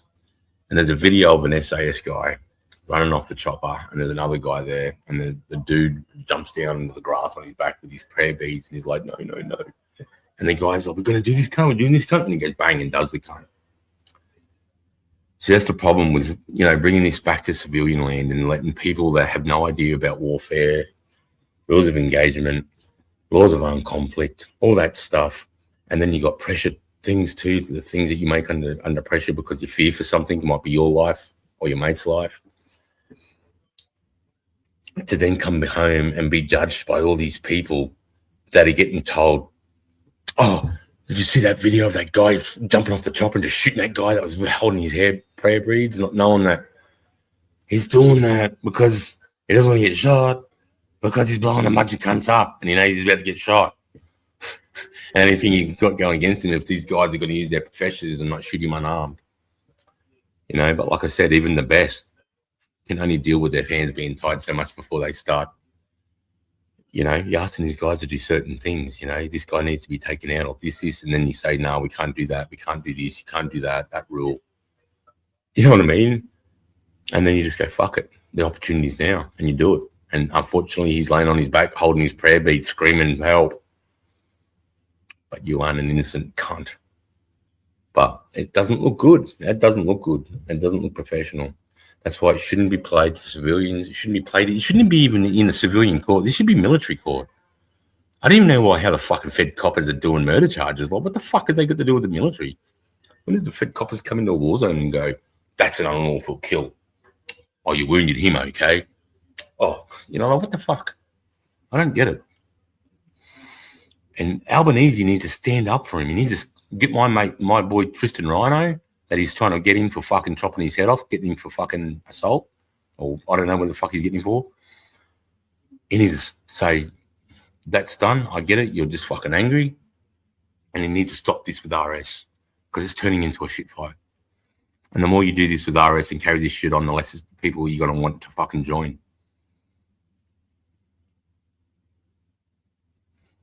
Too many flops become cops. I've seen one of, oh yeah, Paddy Main, and the other ones become maggots. See, the cool thing of going into a war zone is that you've gone through all that testing.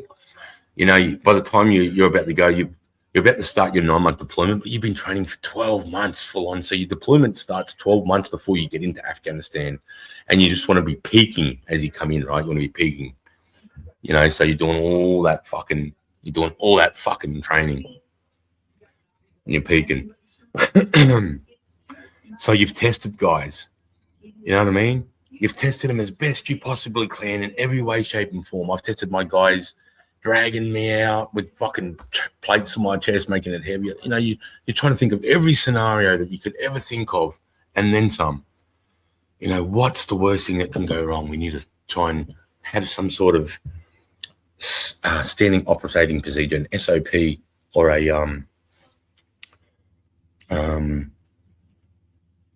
or bring in some sort of law that, if this happens, this is what we're going to try and do. If this happens, then we just practice that best we can.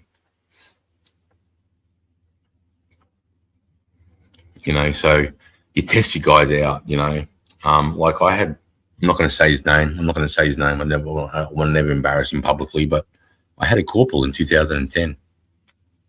I had my diggers come down to me. We've been there a week or two, maybe 8 days, 9 days. And they're like, I'm not going to say his name. I'm calling him Bernie. They're like, I said, what the fuck's Bernie doing? I haven't seen this cunt. Is he out? I needed him to do this whole, what do you call it, evaluation. I need to do this evaluation. And they're like, he won't leave his room. He seems scared, like he's in a trance. He's, I don't know, he's fucked up. You might have to talk to him, but we can't get through to him. I'm like, what are you talking about? Go and get him. He goes, bro, you need to go up there. He won't leave his room, man. You need to go and see it for yourself. And I'm like, what the fuck? So I'll go up there. And this is a corporal. So, I need this guy to, he's under me, and diggers are looking up to him. And I tested him every way we could before we got over there. He was capable and everything. And I went in and I said, what's going on, mate? And he just had a picture of his daughter or his missus. And he's just holding the side of the desk. And he's just rocking backwards and forward going, we're just going to fucking die here, bro. We're just going to fucking die here, bro. We're just going to fucking die here, bro. I mean, what are you talking about? No, we're not. I said, grab a fucking grip, cunt. I said, just breathe, grab a grip. Nobody's trying to fucking kill you. You're in a safe space right now. What the fuck's going on, mate? I said, it's okay. This is overwhelming, obviously. Let's talk it through right now. No, couldn't talk through any sense. He was just rocking his eye, white knuckled on the side, just looking at his photo, just going, I'm going to fucking die. He's fucking this bullshit. I'm just going to fucking die here, man. Because I must admit, when we got off it, we weren't expecting. When we got off that plane, the minute you get off that plane, 2010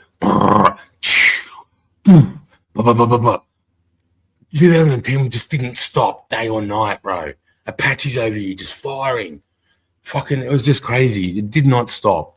When we got off that plane, like for that 7 days, there was not much time where you're not hearing an explosion, automatic gunfire, radio commands going to loudspeakers, people asking for what type of blood because you need to run.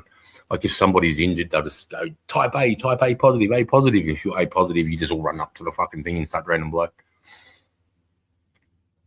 13 weeks, someone said to become a cop. That's a load of shit. Can't learn much in 13 weeks. The trade takes 4 years. What the fuck? I totally agree, mate.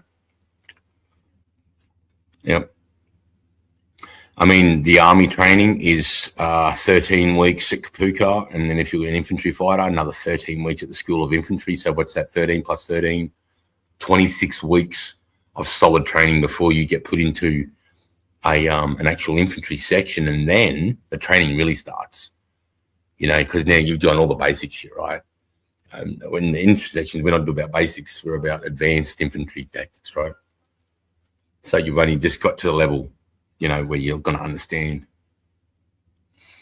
But 13 weeks, all you're going to do is in 13 weeks for a cop is you're going to get them to learn them how to shoot, how to pull their gun out, how to safely deploy it, how to safely put it back. And they'll be practicing these type of drills. And there'll be things like hands up or whatever they fucking got to shout out with their drills and their tasers. And the other bits will be studying the law.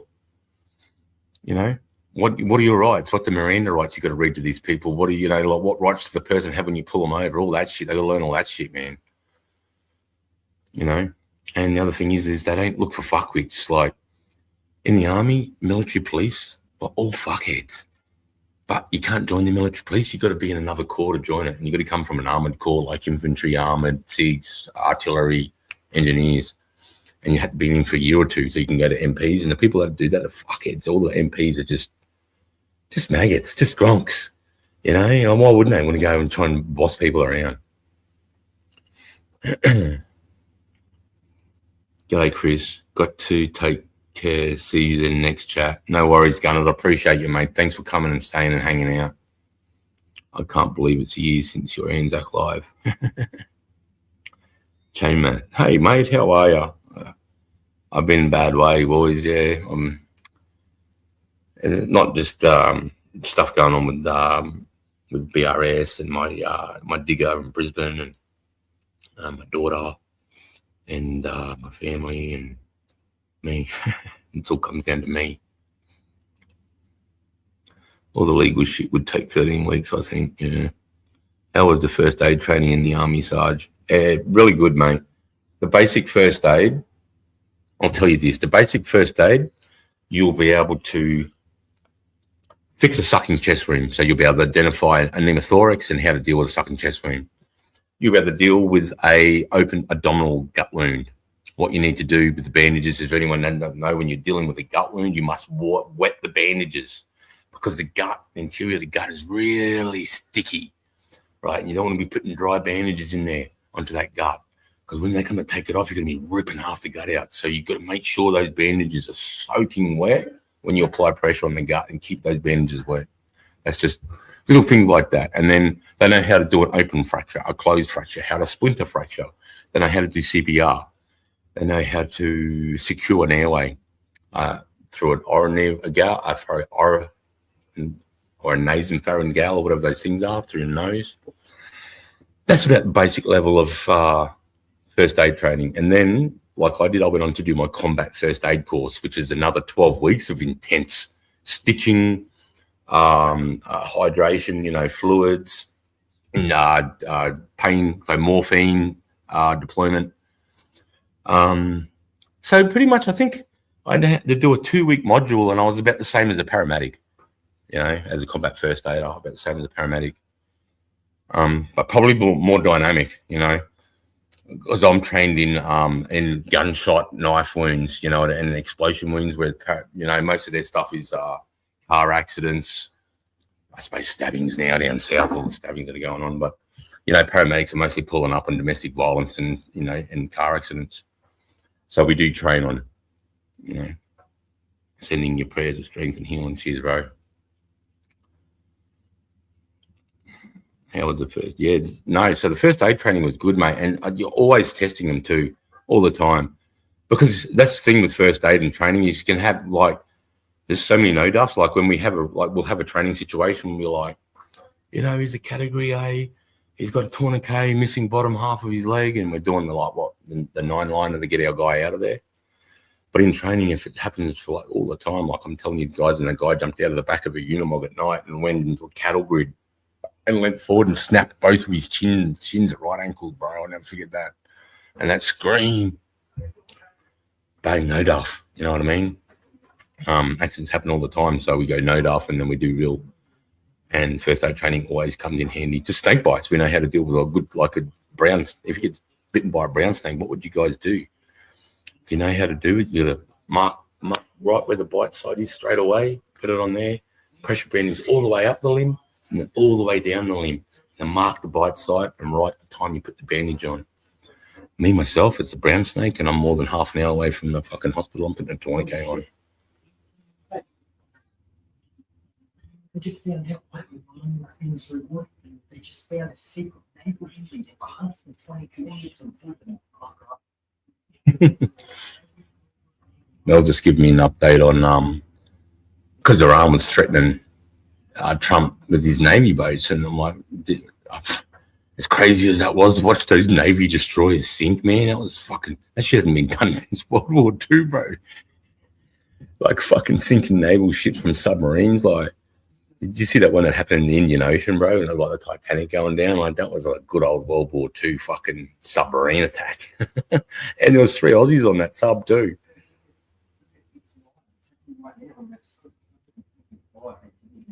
There you go. They just found Iran had a sneaky little 120 Navy boats stashed somewhere that they just found, and they're destroying right now. Great to see you again, mate. I'm falling asleep. Good night. My adrenaline's been pumping all day, mate. I just didn't get the chance until a bit later on tonight to sit down and talk, though.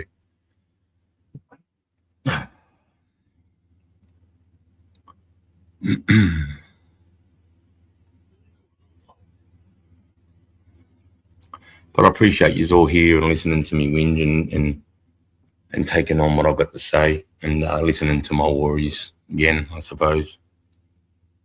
I mean, I must admit, talking about it like this, does make it feel a bit better, eh?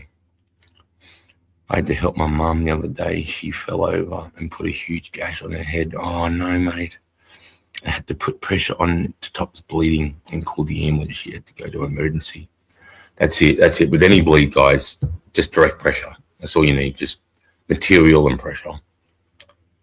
And if it's in the neck, like if it's like a carotid artery or a jugular, that's obviously it's at life. But what you can do is you can just keep plugging it with fucking stuff. Just shirts, socks, fucking just keep plugging the neck, just pushing in that hole, and just pushing until there's nothing coming out, and you just might have to stay like that. But you can get people to survive from a fucking from a carotid artery or a jugular vein if you get on top of it straight away. They might pass out because you only have blood going in one way, but yeah, that's tough,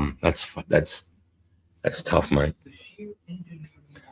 When the oldies start falling over, you just got to be careful of their hips, because once they break their hips, they're less mobile, and it makes it even harder. Fuck, well, I hope she's okay. Yeah, bro, she's tough as hell. I bet she's one of the old school Australians. Good to hear, bro. God bless her. That's right. I was a bit worried because she's on blood thinners. Yes, that's right. You know, so it won't clot as quick, so a lot more blood will pour out. That's right. That's right. That's why tattooists don't like you with too much alcohol, because alcohol thins your blood too, and it can be a pain in the ass doing a tattoo. No, that's all you can do.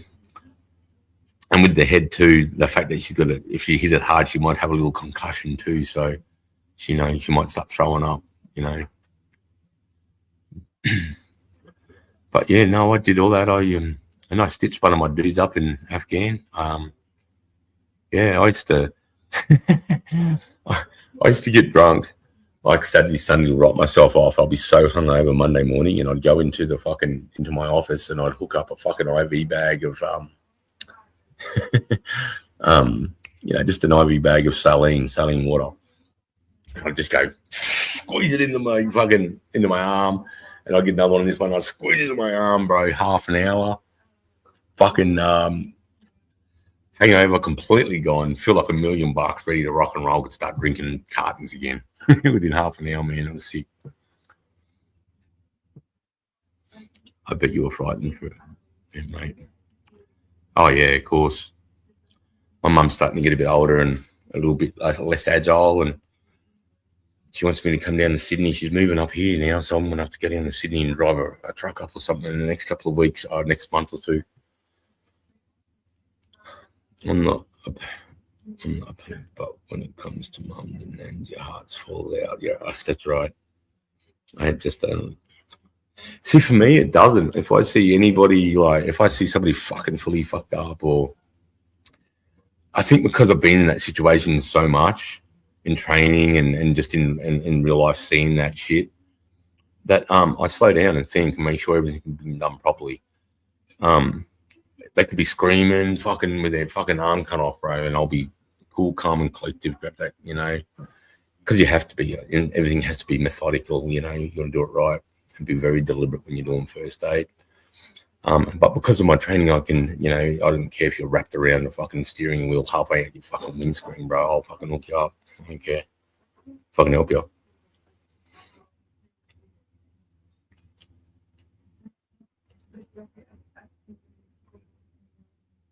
Oh, Goodsy. Woodsy gifted 10 Just Us memberships. That's so sick, bro.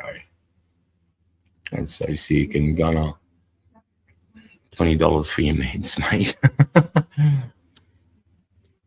I don't have any meds either, actually. I ran out the other day, and I'm just trying to give myself a break off the Seroquel for the weekend. So yeah, I'm not as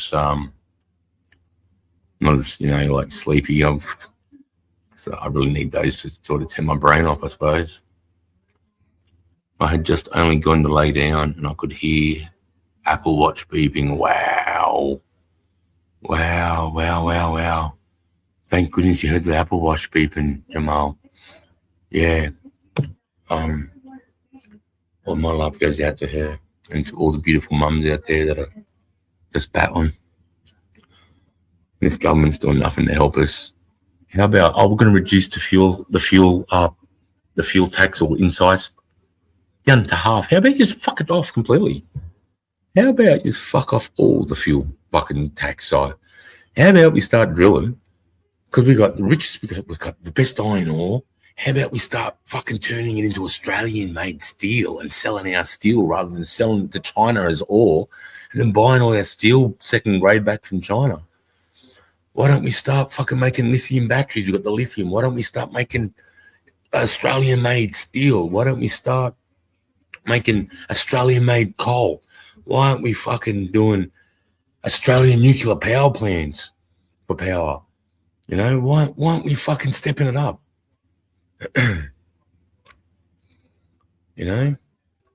Fucking nuclear power is the best. It's the most safest, cleanest. And we're fucking living on an island, so I'm not short of water. That fucking shits me too, boys.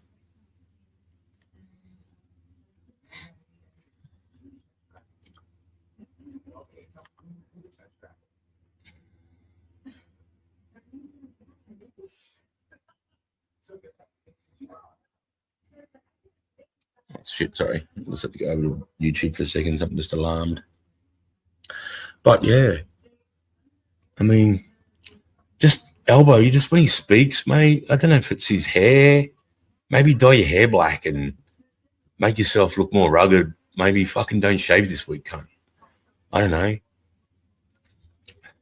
Maybe fucking pull up in a fucking pair of steel toe boots, a fucking pair of yakka jeans, and a wife beater, mate, and start making some fucking Australian-made decisions, bro. Like, you know, say, no, we're going to step it up. We need to get that oil. We've got, we need to step it up. Or even if we don't need it, just be there for America. Just be there for them. Whatever they need, just fucking yes, sir, no, sir. They're our best people, you know. And I know, you know, you're only as good as the ally as whoever the president's in. And, you know, Trump can, you know, can sort of put pressure on our relationship. And then the next president can make it better again. But, you know, NATO and that, he just made them look like clowns, you know, like how France wouldn't let him fly American bombers across the France airspace because he didn't want to contribute to Iran being bombed. Fucking talk about, I thought Albanese was weak. Macron, I think his dick turned into an inside pussy or something. And his missus got the dick. And something happened when he got shoved on that plane in the face that day, bro. I think she took all his manhood, man. Like, what the fuck, France? You're in no way to be fucking saying no to people. You got a really short memory. You couldn't fucking... You cunts are definitely lovers, not fighters, and I heard you're not even good at that. You couldn't save yourselves in World War One. We were let to come. World War Two, we were let to come, bro. Like, your French army, you had to make a French Foreign Legion, bro, to give yourself some sort of edge. And then you've got the audacity to say, oh, no, we're not going to. No, you can't. You got to remember Australians and the Americans, bro. We fucking, the Anzacs died in the Somme. They drowned in the mud, mate, to free France. And then you're going to say no to drive B-52 bombers over that airspace where Anzacs died? Like, go fuck yourself, cunt. And you know, like, oh, the veteran stuff and Ben Robert Smith, we better not send any fucking people overseas again because the public might be, oh, we're going to send 90 SAS over, but we're just going to tell them it's for national, they're not actually going to war. Like, fuck off. Fuck off. Fuck off, mate. Fuck the public. They don't know what's good for them sometimes when it comes to the defence of Australia. They don't need to. You just got to make decisions, mate. Right? And how about we ask people in the army what we want? You know what? I never got asked what's my opinion on getting deployed and fighting in Afghan. It was always like people making decisions for me in Australia when I'm over there. And they're making decisions for me. I don't want him over there fighting, cutting my hand off, not knowing what they're saying. Some we don't know, we don't want Australian troops in danger. Like, go fuck yourself. What are you talking about? We're Australian army troops. We understand the risk, you know, fucking going to war and dying, bro. I mean, it's a young man's game, right? If you see an old man in a war zone, you know, fucking either watch that cunt or look out for that cunt, bro, because there is an old man in a war zone, bro.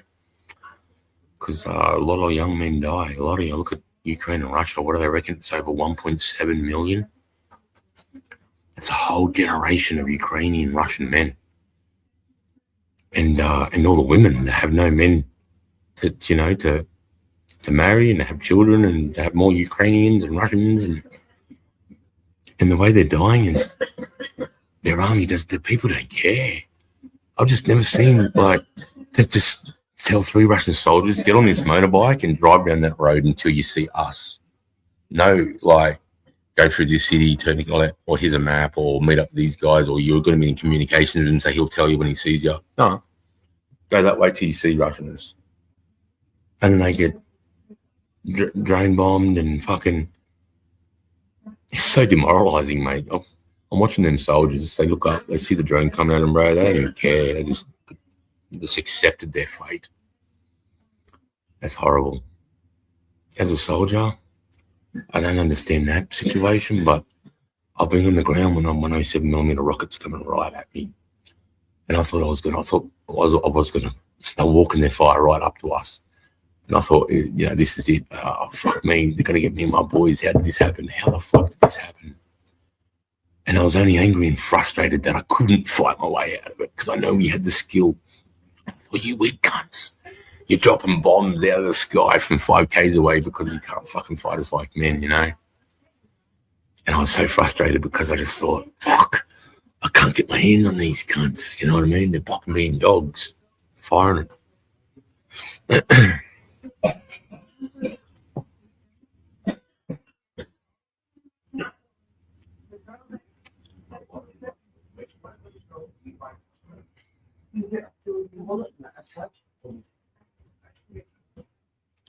Oh, shit. Shit. What have I done? Not even sweet. So that's what I want to see. I just want to see some leadership. I just want Albanese to make a solid decision. I just want to see him stand up and make decisions and then just go, I don't care. I'm the Prime Minister and this is what I think needs to, not this farty fucking. What's happened to Australia, guys? What's happened? Why are we going woke? Why are we following New Zealand, Canada, France, England, where we can see they're all. France, it's Paris, it's a shithole. London, I've seen more births in London than I've seen in Afghan and Iraq combined, bro. In London. And now I hear there's 1,800 refugees a day coming into Australia. Why? Why are we bringing all these Muslims in, man? They don't assimilate. They don't understand our customs, our traditions, our culture, and they don't try to assimilate. If they got to Australia and went, right, that's my old life, I'm going to fucking live for this country that saved me and my family, going to give me an opportunity to live in a fair and free life, and try to assimilate. I don't care if you sound shit saying it, but when I walk you past, I want you to try and say, g'day, mate.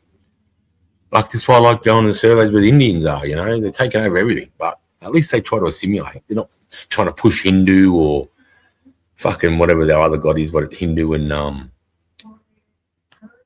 whatever the other one is. They're not trying to push that onto us. I mean, they just work hard. And when you go into a 7-Eleven or a survey, you go, g'day, mate, he'll go, g'day, mate, back to you. Like, he's trying. He's not pushing no fucking Indian shit on me. He's just trying to get after it, mate. I mean, I can appreciate that to a certain degree, but, it starts getting scary when, like in my area, I just see Indians taking the chemist, the pub, the servo, the other servo. It's like, fuck. Because they just have to, because they come from India, they have that ability to have like 7 people live in a house quite harshly and just all work at the service station and smash it and just put all their money together, They're crazy like that. At the end of the day, Sarge, a lot of people don't want to admit that where you come from and the religion they follow does make them a problem. It does. It does. And I'd have issues with any other religion if they were trying to fucking kill people in the name of their God. Jews aren't doing it. I've got nothing against the Jews. I've got nothing against Christians, Catholics, Mormons, fucking Seventh-day Adventists. They're all cool. In fact, I have a lot of respect for Christians because everywhere I went in a war zone, I didn't see Muslims there risking their lives to help people that were fucking being smashed. I didn't see Hindus. I didn't see Buddhists. I didn't see fucking, all I saw was Christians. I saw Christians in Afghanistan. I saw Christians in the Red Cross in Iraq, mate. Just trying to help the local people, bro, and still getting fucked up. And I just took my hat off to them because I don't see any other religions doing that. And I've been in the places. I don't see Buddhists set up for Buddha help. I don't see even Islam trying to help their own at all. If anything, they persecute. Yeah, so there's something to be said in that. And fuck Islam. I don't like it. I don't like it that their prophet that they all like married a 6-year-old and fucked her when she was 9. And then their excuses are, back in the day, it was a different time. No, it fucking wasn't. It's never been good to fuck a 6-year-old kid, ever. 1,500 years ago or 2,000 years ago. In fact, I like Jesus' teachings better because he says, embrace the children. In fact, you should have your faith should be childlike in God. And any person or man that touches a hair or hurts a child should throw a yoke around their neck and throw themselves into the lake. That's what's coming for you. That's what Jesus says about kids. He says they're to be protected at all costs. Muhammad, nah. You can fuck them after 3 months when you with them, because if 3 months, if they haven't had their period, then they might not be of age, but they'll still do it anyway. But the main reason why they do it is to make sure they're not pregnant and they haven't been fucking foiled from another man. That's the only reason why they wait 3 months. It's part of their fucking in their book. And they have this other thing. The Sunnis have this thing where, because you can't, as a Muslim, you can't have sex outside of marriage, right? And once a woman's been married and you divorce her, it's not good for the woman. So what they did is they come up with this thing that's called mata or taka or something like that. It's something like that. And what it is you can pay a chick, a Muslim chick, to marry you for the weekend. So you're married for 3 days. And in Islam, it's null void if it's not longer than 72 hours. So you can be married, have sexual intercourse, and then on Monday, you can both walk away not married, and that intercourse was okay, and you can still be a Muslim life.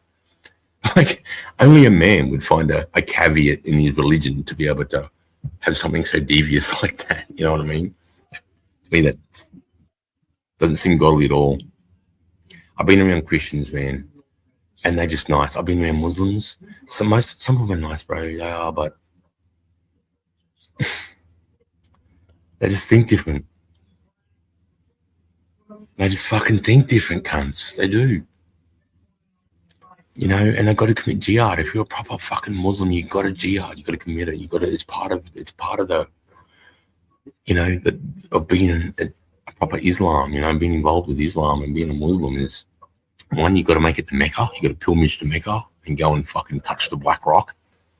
And if you can get as close as you can get to that black rock, it's going to take your sins away, which is pagan as fuck. Go and kiss the black rock like Muhammad did, and as you kiss the black rock, the rock will suck your sins out of your mouth. Okay? That sounds pagan to me, bro. Rocks and then and just how oppressive they are to women and how they want to throw us back. Because Muslims, when you listen to the Taliban and the interpreters, real true Islam and the Caliphate, what they want is to throw us back to the year 1000, 1200. That's how they want it. They want us back with Stone Ages. You know, they want to take away all of ability, any type of technology, cars, electricity, that whole system. They want to go back to like it was in like 1200 with peasants and fucking, you know what I mean? And there's this religious hierarchy, and everybody's living for the religion, not for anything else. That's what the Caliphate is. But the men all profit out of it. There's no fucking, like, you can, even if you, like, this guy was fucking was reading his wife, but either she was infertile or he was shooting blank rounds. But he was embarrassed, so he came out and said to the Mufti, she can't get me physically aroused enough, so he could divorce her. And because once he divorced, she could never be, like, she's like lame, like she can never have a husband. And if you're a woman without a man in a caliphate, you're fucked. You're fucked. You hope someone will marry you and become maybe a third or fourth wife. But, and you know why the women hire all their stuff? It's to stop the men's sexual urges. Did you know that, guys? It's not because the women want to be, they make the women cover up because they don't want to resist of that sexual lust when they look at a woman. Like, you're telling me you can't fucking control yourself, you weak cunts? And that was the other thing they said too, that the infidel that you conquer and you take as prisoners in war are your property. So women that you take, infidel women, like say a soldier, they're physical property of them. So you can do whatever you want. You can torture them, kill them, fuck them, do whatever you want. They're just, God says they're yours to do whatever you will with the infidel. First, you must try and convert them. I think that's part of the deal, is they've got to try and convert you, and if you don't convert them, that's it. See, I don't know, you know, I'm sort of preaching here, but Muhammad came with a sword. In one day, Muhammad cut off 655 Jews and Christian heads. In one day. Muhammad came with a sword. Jesus came with a towel and served. He went to the lower people. What Jesus did was rehumanize people. He said babies and kids are precious, be protected at all costs. He said, love one another like you love like a brother, and pray for your enemies. Pray for them that they'll come to the light. You know, like his was all about loving, forgiveness, peace. You know, like he hung out with prostitutes and publicans, and you know, and the rabbis would look down at him like, this guy is meant to be the second coming, and he's hanging out with prostitutes. And that's what he was doing, was he's rehumanizing everybody. Back then, if you weren't somebody, you were nobody. Stood on, piece of shit. Like, mate, when they walk past you, they'd put their rosy fucking petal thing to their, oh, the peasant over there. They scoff at you like that. Jesus came back and showed that everybody's worth value exactly the same. You can be a rabbi, you could be Caesar, the head of the Roman Empire, or you could be a prostitute in Jerusalem, down in Iraq, married twice, 2 dead husbands, and you have the equal same amount of value in the lives of God. I think that speaks to me so much more than Islam. That Jesus came and served and then hung with the disfortunate and rehumanized them. Rehumanized people that were down and out. You know, the guys that were they made a fuck up, they've been cast out of society, so they're just a publican and they're just pissed off and angry with their life. He come down and gave those people love, grace, purpose back in their life. And I think Jesus really did rehumanize people. I think he rehumanized kids, because 100 BC, it would be nothing for us to think of the wife's at home having a baby and it's a female. And for me to go, what is it? Female? No, fuck it off and kill it. That wouldn't even be a daytime lunch, a conversation. That was accepted, like 180 that, yeah, I'm not having a female, and no good. They cost too much money. Kill the baby. And then Jesus comes along and just rehumanizes that whole, rehumanizes the lower people, you know, the people that are poor and destitute, and you know, the ones that usually are lost or lost causes. You know, he came and sort of said everybody has the same value, and then proved it by hanging out with those people and giving them value. And then when the rabbis came in their high horses, he's like, I don't know you. You say you pray to God, and I don't know you, bro. You can't. You know, you're praying and making look how good your curls are, and it's all about this, that, and the other. It's not really about God, is it? Anyway, listen to me preach. Fuck Islam. Yeah, I couldn't agree more. That is animal behavior, not godly at all. What doing, Sarge? Been a minute. Hey, Mick, how are you, bro? By the way, rip a bucket. I haven't ripped one yet on this live. I should. I fucking should. Yeah, it is animal behavior. Like, why would you? Because they think that you need to suffer here. That's what Islam said. This world is for suffering, to learn suffering, to go into then, you know, being this because you're suffering here now. You learn the grace to be with God. But that's the funny thing with Islam is it doesn't matter what you do. You don't really know if you've done enough to see God. If you read the Quran, I've read the Bible and I've read the Quran. The Bible has a start. It's sort of chronological. It has a story that sort of follows through, and it sort of tells you the meaning of life. It sort of gives you the reason for life. It sort of tells you what happens at the end of life, you know, and there's sort of like these stories that go with it. The Quran is sort of, as you read it, it's not chronological order. It's asking more questions as you read it, and it gives you more. To me, it gave me more like, what? Like, I still don't know what I need to do to get grace with God. You know, as a Christian, it says in the Bible, you know, it just says you've got to, you know, come on, you know, you got to give your life to Christ, because it says through Christ to the Father, right? so you got to give your life to Christ. But for Islam, I just can't see it. It just goes against my. Like, I just couldn't go and hurt an innocent person. I just couldn't go and just kill somebody, like, innocent. Like, for even if my religion stated it, I just no way. I just brought up different, like, it was like you guys. You brought up to protect women, and protect, women and children, and fucking, like that type of shit. But no, Islam, like, if they're willing to, put suicide vests on children, how can you say that's a good? That's like the religion. That's a religion for me. And it's so stupid, because with another thing with Christianity, you can be black, white, and from anywhere in the world, and you can read the Bible. You have to learn Arabic to read the Quran.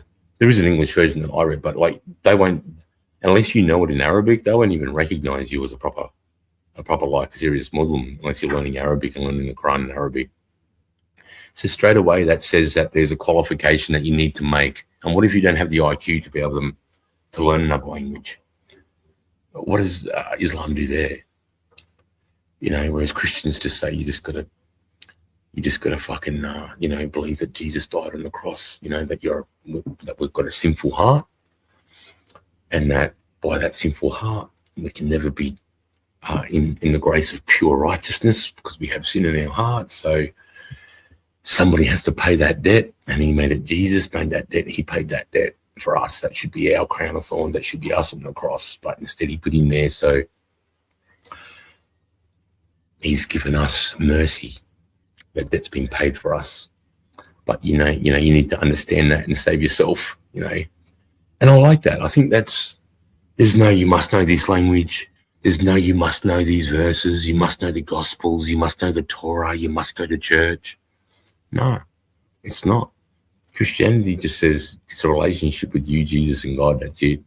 And you should try and get to people on Sundays and revive together in Christ, because it's good things to do. But a church in the Bible means the people, the meeting place, not the building, the mortars and the bricks.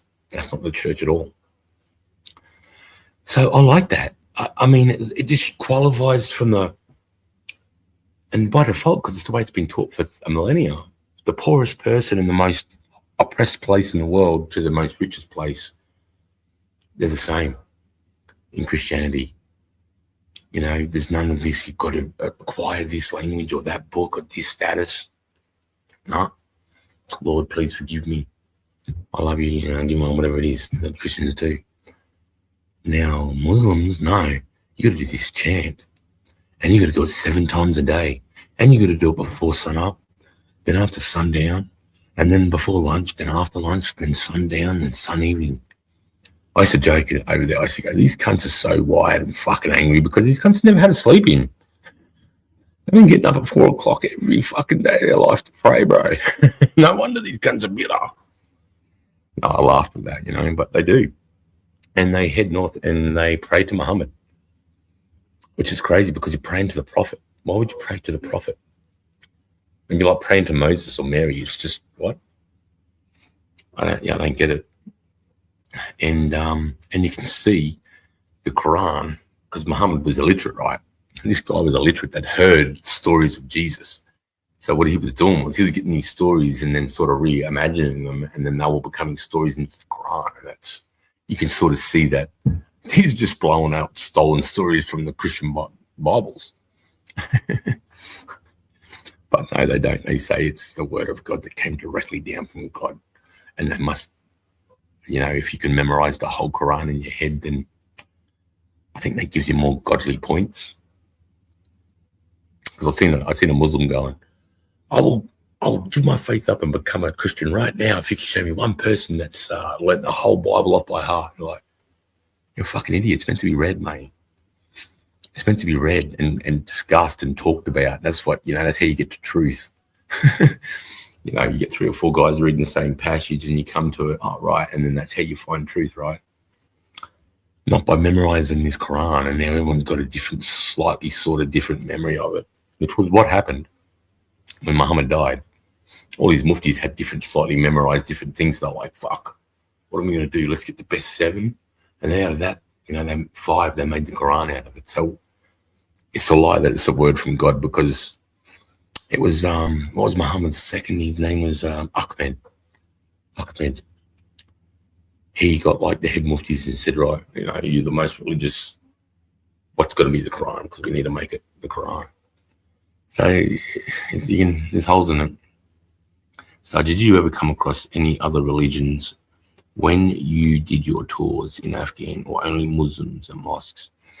No, okay, I come across the Christians. I come across Christians, but the Christians that I all come across, there were some in Iraq, but they were like randomly, and they didn't it wasn't advertised, because of obvious reasons. But the most of the Christians and the Jewish people that I had around me that I could see and influence was mainly coalition forces, mate. So Americans and especially from Eastern Europe, there's a lot of hardcore Catholics like the Slovaks and who were the other guys that I work with? Slovaks. There's another Eastern. I think it might be from Melania Trump's from. Where's she from? I think it was them guys I was working with. But yeah, no, the Christians and Jews or any other religion that I come across would be from coalition forces. Or would I know there were a few Christian Arabs in Iraq, but it was like their cards were held to their chest, But I must admit, sometimes when I was in the middle of my frustrations, I did feel like I was in the middle of a religious war. I did feel like that sometimes, because I'm watching these Muslims stop and headbutt the ground 7 times a day around me, like religiously, and they're really serious about it. And then every time I go to eat somewhere or go to a mass, or if the Americans are about to leave on a patrol, they'll pray. They'll do they'll pray, they'll have their food there, and you'll see them doing their grace and praying for their food, and you'll see them praying over their convoys. Like they'll get their convoy drivers together and they'll say a prayer over the convoy before they leave. And I thought that was cool, So that's the sort of the adversity of Christianity, and amongst that, there was a few weird people that Jehovah's Witnesses, and they got their own beliefs, and they are Mormons and stuff, but. Most of us were from Australia were atheists, really. We were there because we had a job to do, and it seemed like for us at the start, it seemed like, well, we're sort of caught in a religious war here. All the Yanks are doing these ones, and all these dudes are doing these ones. What the fuck, we're caught in the middle here. What's going on? Yeah, I didn't think there would be any churches there. No, the churches were up in up the top there of Iraq. What's it called?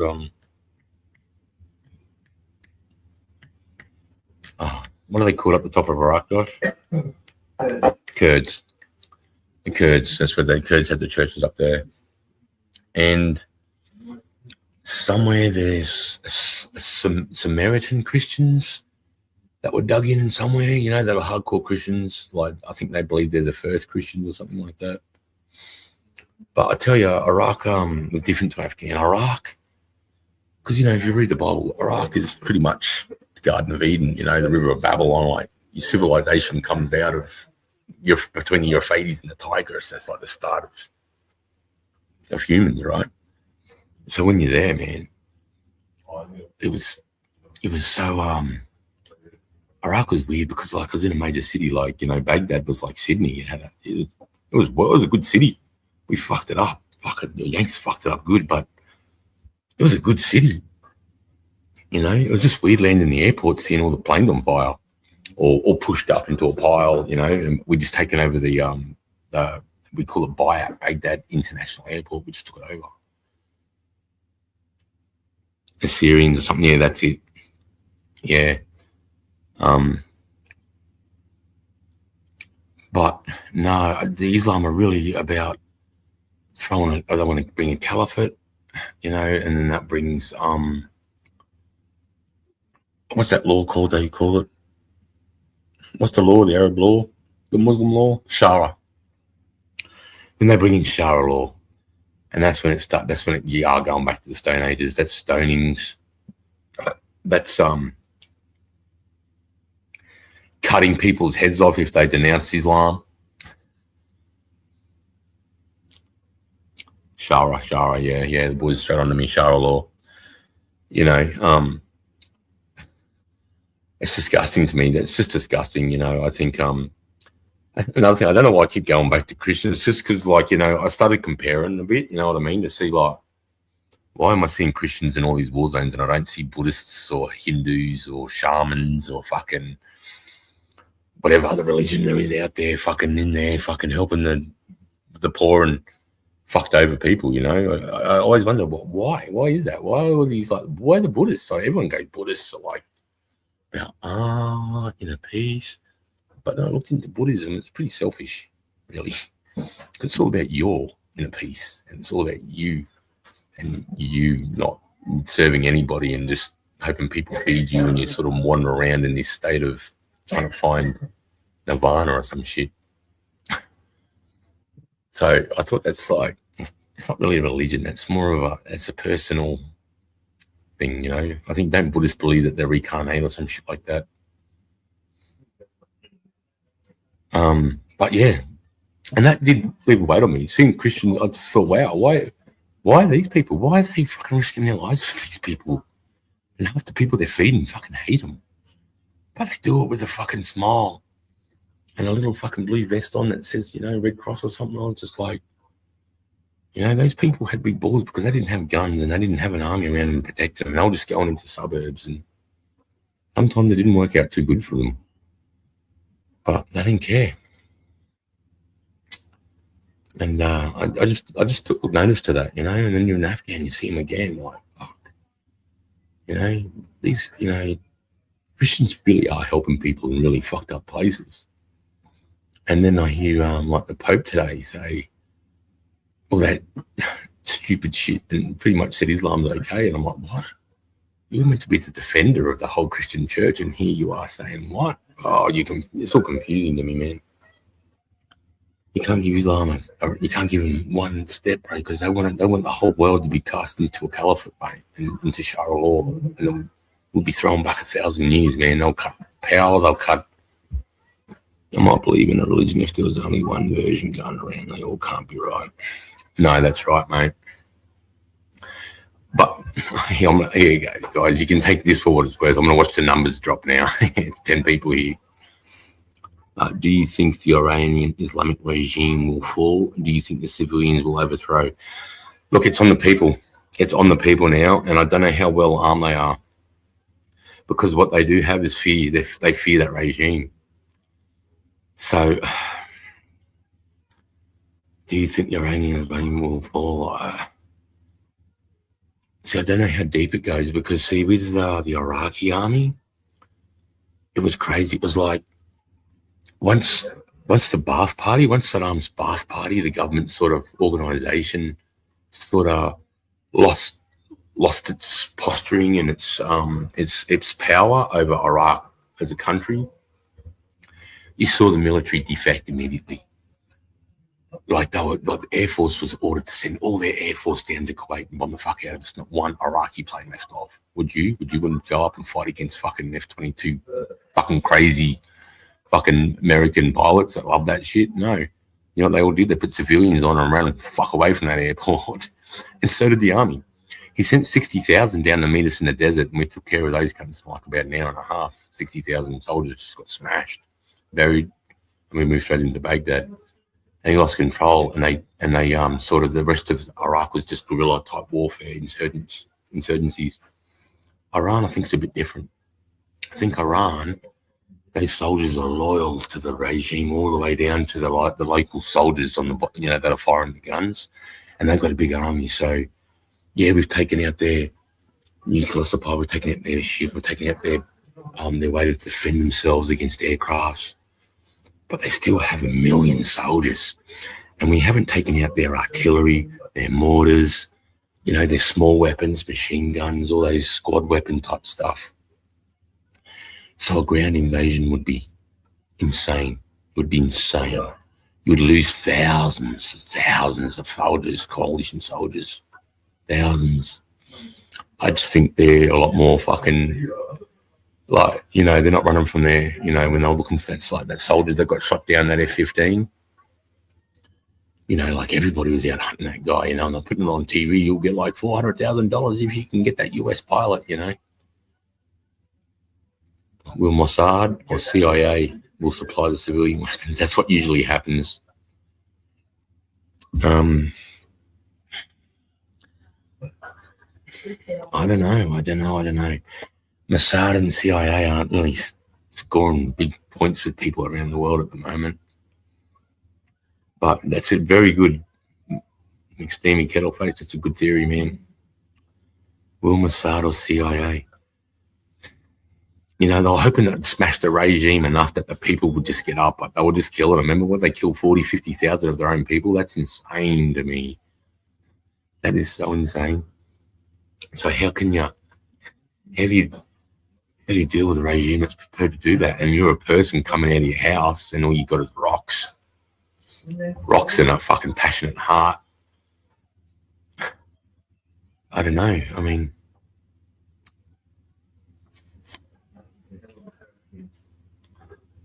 Iran and the Houthis are extremists. They don't care if they die. They don't, bro. In fact, if they die serving God, bro, that's great, mate. They'll be fucking martyred.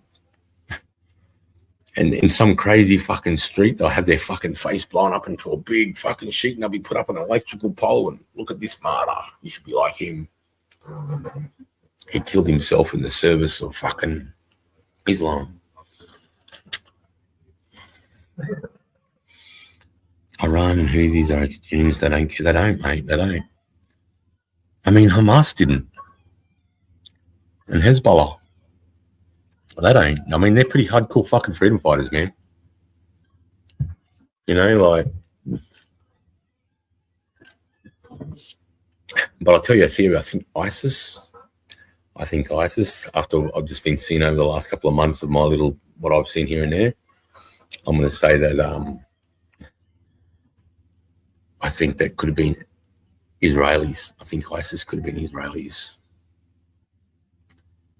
Because ISIS, they were the most hardcore terrorists, right? Islamic State Iraqs of Syria. That's what ISIS stands for, right? Islamic State of Iraq and Syria. But they attacked the Kurds. They attacked the Jordans. They attacked the Syrians. I mean, they were fighting in Damascus against, what's his face? Yeah, they're fighting the Kurds up north. They're fighting Shiites down south that are coming up from Iran.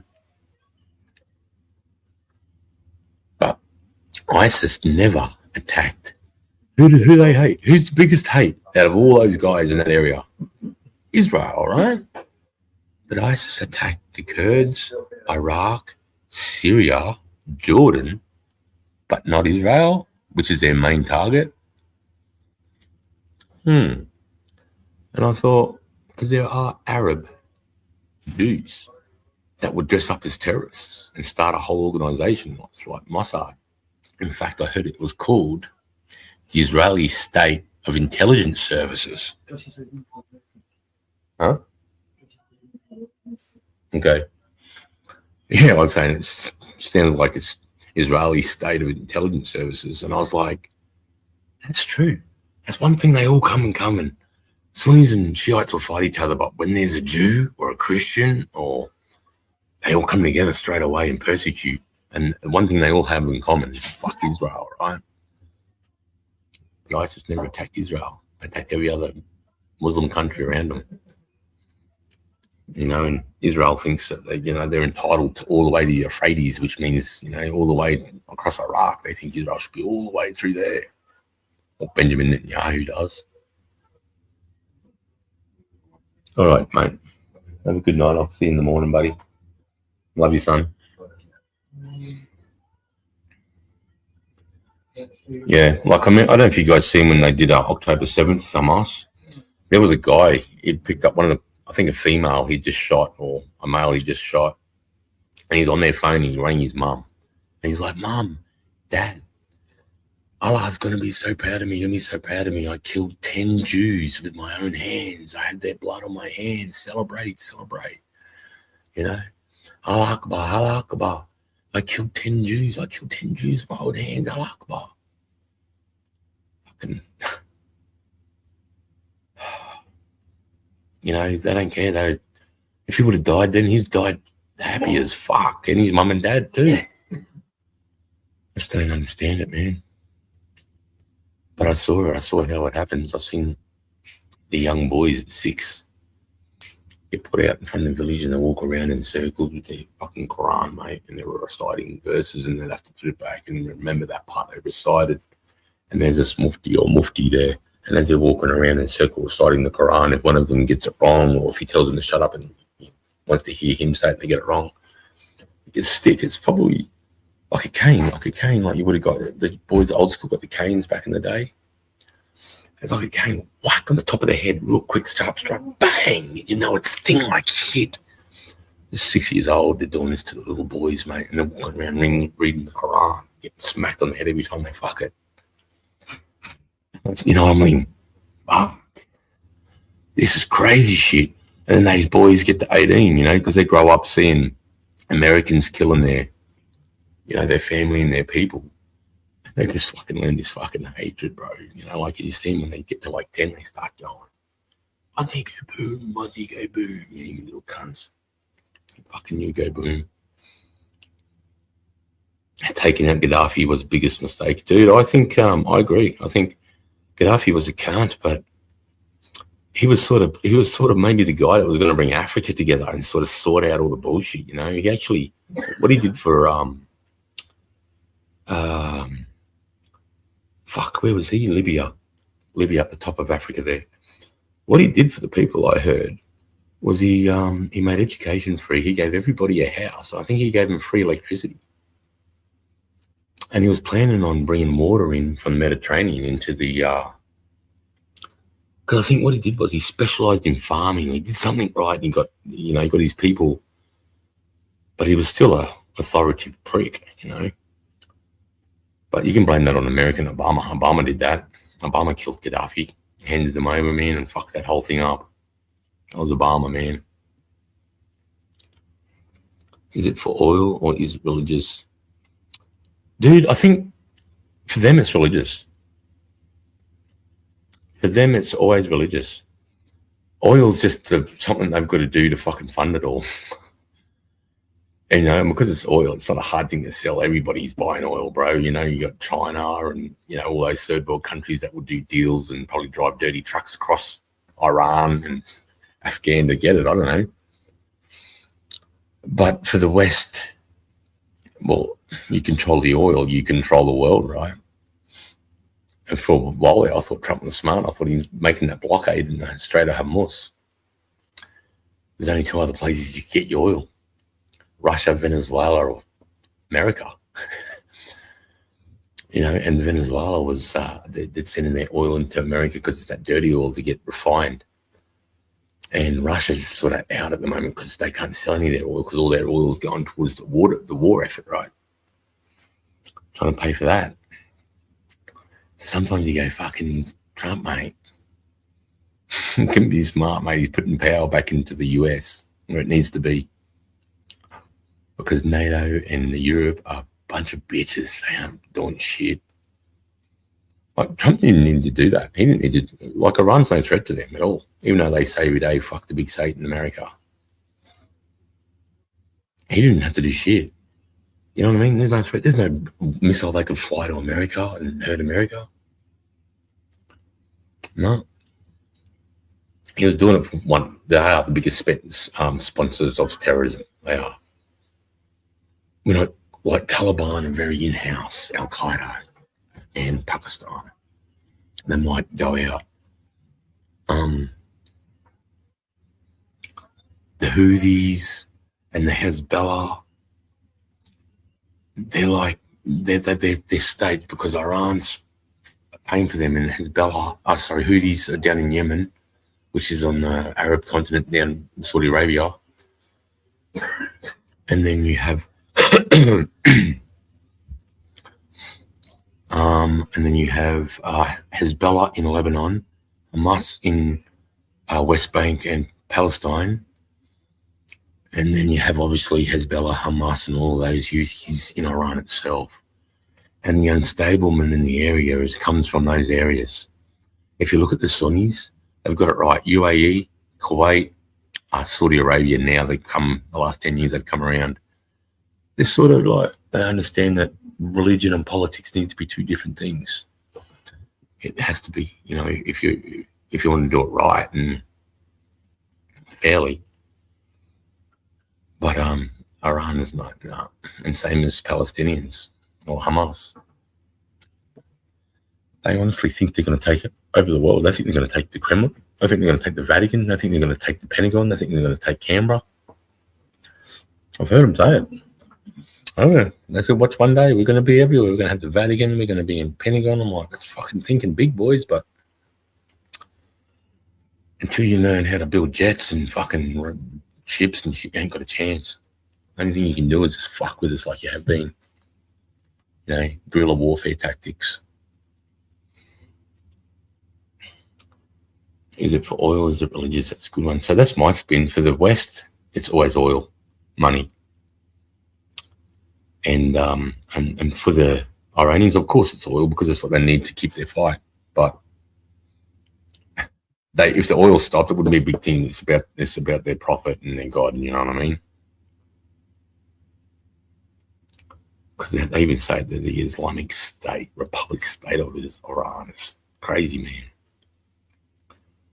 I think politics and religion, I think like the best they've got it right is Dubai, the UAE. Absolutely right. We are practicing Muslims and we understand that there's going to be people that want to visit our country that aren't. And we need to have a happy medium, and the people that can't be expected to live under our laws because they don't know them or understand them or even appreciate them. And you've got people from the West that used to wear bikinis on beaches. Now you're going to ask them to wear like long sleeve, like you're going to get asked chicks from America to wear fucking long sleeve, like tracksuit pants into the water. Like, has anyone ever been to Dubai? And you're at the beach and you see all the women rock up and they all rock up in their fucking wetsuits and all the way to their fingertips. They've got a fucking full thing on all the way to their finger. I'm like, these cunts are going to fucking drown. They're wearing a full lycra set from there. And they swim in that. And I'm like, fuck, your men are cunts, tears. Bushy Fish, Sarge, welcome back. Hey, brother. How are you, mate? Well, I've been on about a 2-hour, 40-minute rant. It's been good. Young fella just left for work. Bloody, oil. I mean, even in Afghan, it was about the poppies too, because 80% of the poppy, of the heroin and morphine comes out of Afghanistan.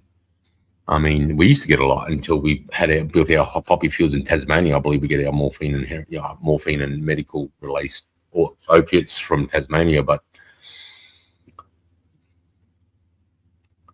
I have in 2012. Welcome back, laugh out loud. I have in 2012. What's that? What happened in 2012? That guy too on the Two Worlds Collide podcast. I think we're over there at the same time because he's talking about Blue on Blue with Milo and the three boys that got killed at like 10 o'clock at night, man. 2012 was. Yeah, I was over there for that too. I wasn't in their location, man, but I was 40 minutes away. Watching it all go down, hearing it all on the fucking radio, man. Just hearing them wounded in action, Australians wounded in action, then hearing K killed in action and hearing the 9-liners, like, what the fuck? I was just going to bed, and within the last 10 minutes, we just lost 3 Australian soldiers and fucking 3 or 4 being shot to shit. You must be into Perth because it's 11:24 here in Darwin. No, I'm in Brisbane. I'm in Queensland. I live near Tinkham Bay, like near Fraser Island there. And it's 11:54 here. I'm just having a late one. Mate. I'm off my meds at the moment, so. Oh, you have been to Dubai, yeah. And did you see those guys that I was talking about, bro? Did you see them with full ninja suits? 9:54 in Perth. Yeah, that's 2 hours. Are we in daylight savings at the moment? I don't know. I'll hold you accountable for your words, RS.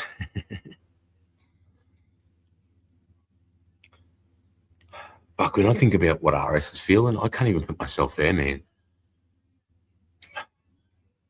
Like, to think that, you know, that all the media and your government that I want to hold you accountable for murder, like after what you've done for them, you know, because he can really, like, he should have died twice with the shit more than twice. I don't know how many deployments that cunt did in Afghanistan. I don't know how many he did. But what I think was too many. There's too many deployments for these guys. There wasn't enough downtime then. But you know how they're saying too about he was encouraging his boys to be blooded in? I don't believe that for a second. I don't believe he's going to get new SAS guys in his crew and go and shoot innocent people just to get them blooded in, saying they got a killer. When in your deployment, you're probably going to get in fucking 20 gunfights in the next 3 months anyway. You know, it's inevitable.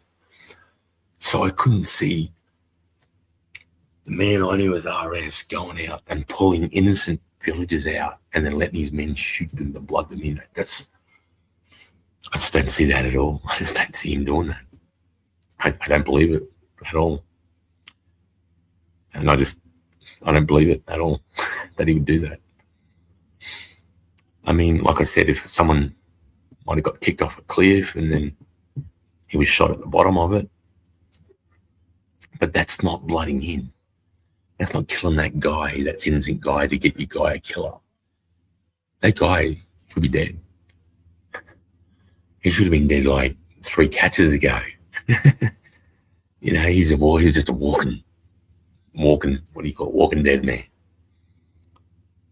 Oh my God, I'm homesick for Brizzy. Yeah, me neither. So whereabouts are you? Brizzy, I don't mind Brisbane. But after my war service, I sort of don't like doing people and crowds, and so I bought property north of Gympie. Me and my wife, we bought some 4 acres up here and decided I'll buy this. This is my little part of Australia, and I'll fucking defend this patch of dirt now with my life. Unless the Chinese or the Indonesians decide to fucking come and rock and roll up on our beaches, then I'm enlisting.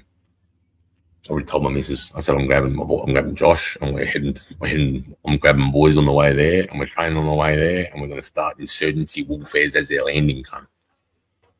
I'm going to be their worst fucking nightmare. Trying to take Australia would be so hard because it's just so big. Think about it. You've got to have, and when you take, like, just say you come into Townsville and then you take Townsville and you're going to move down to Rockhampton. As you go, you got to keep delivering troops. So as you take Rockhampton, you're going to keep Townsville locked down with 2 or 3 battalions. And as you go down the highway and take Rockhampton and Mackay, as you go down and take places, you got to lock them in and then, you know, defend them and get out so that's completely dependable. You know how hard it is to do that? You know how hard it would be to hold the supply line from Townsville to Melbourne? It would be it'd be impossible. And you got cunts like me, all the guys that served in like that 20-year war that we all served in, we're all out in the civilian world, bro, bitter and twisted, just waiting to fuck someone cut up, mate. I'd just love to get a crew together and go fucking do what I know, what I can do. I'd love that. Love that, mate. I'd love that. I'd love to see these cunts. Like, I'd see my little town here where I live, like the village in Afghan. And I could just see them coming through like we did, bro. And I could just see how we could fuck with them so bad with insurgency. Darwin sucks. I've got a bestie in Gympie right now. Yeah. My daughter's just got into Gympie for the night. Scary living in Darwin, knowing about the bombing here in Darwin. Oh, were you talking about the World War II bombing when the Japanese bombed? Indo is so close, pretty scary and huge population. We need more bases all along the top end. Indonesia's been looking at when I first joined the army as a recruit in 1996, that's what I told our enemy was. Terrorism wasn't even a thing when I joined. Terrorist? That word wasn't around. it was a thing in Europe where some crazy freaks from Belarus held some people in a fucking diplomatic, I don't know, it's got nothing to do with Australians and West. Never heard of terrorism. It was always, for me, it was always, Russia, China, and Indonesia.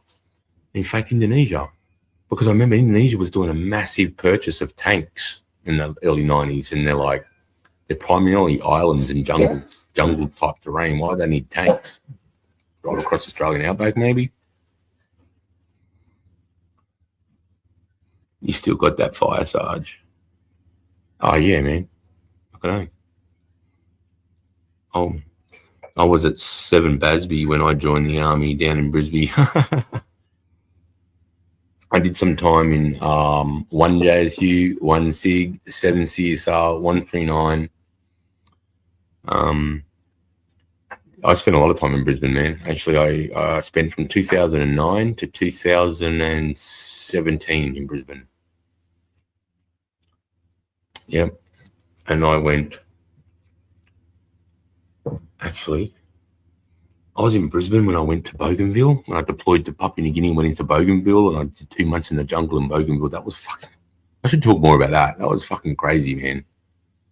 That was crazy because we were unarmed. Because if you don't know the politics in Bougainville, we were there peace monitoring.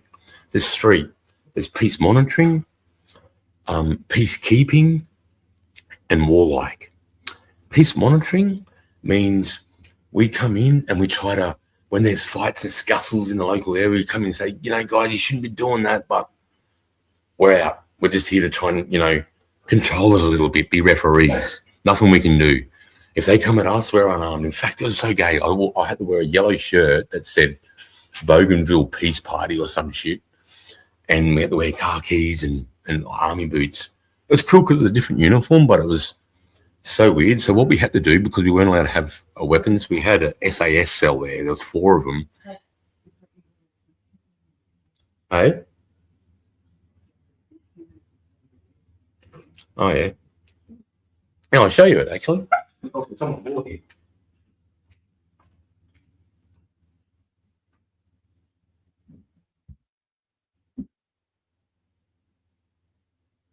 Here you go, guys. Fuck, I think I broke my glasses. Fuck. There you go. That's what I had over my arm when I was in Bougainville.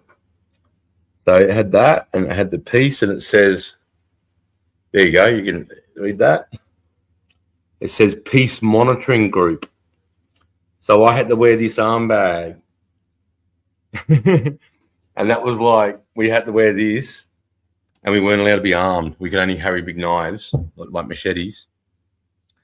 But we had these special, like Cyclone radios, and the SAS was always on them, and we had an armory that could give everyone a weapon, but nobody was allowed to know that it was in there, and nobody was allowed to know the SAS guys were there. So they were doing like our QRF. If anything goes down, they were just going to come guns blazing with a chopper, fucking just tear it up, you know what I mean?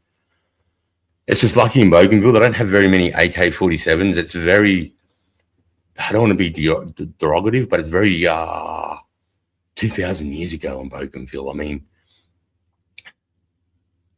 put it this way, the island, you can drive from the south to the north 17 hours. From east to west, 8 or 9 hours. Maybe longer because the roads were fucked out and boggy. That's how big this island is, right? And all it is gold copper. It's a gold copper nugget. If Bougainville sorted their shit out, they'd probably be the richest country in the world. It's just pure copper and gold. But it's so tribal that there's, I don't even know, 40 to 50 different tribes on Bougainville, right? And they all speak a little bit different dialect pidgin. So let's just say this village here could communicate to this village and that village and maybe the next village, but that's about it. If they went 6 villages up, they're fucking fighting, taking their women and their drugs, and they're fucking on.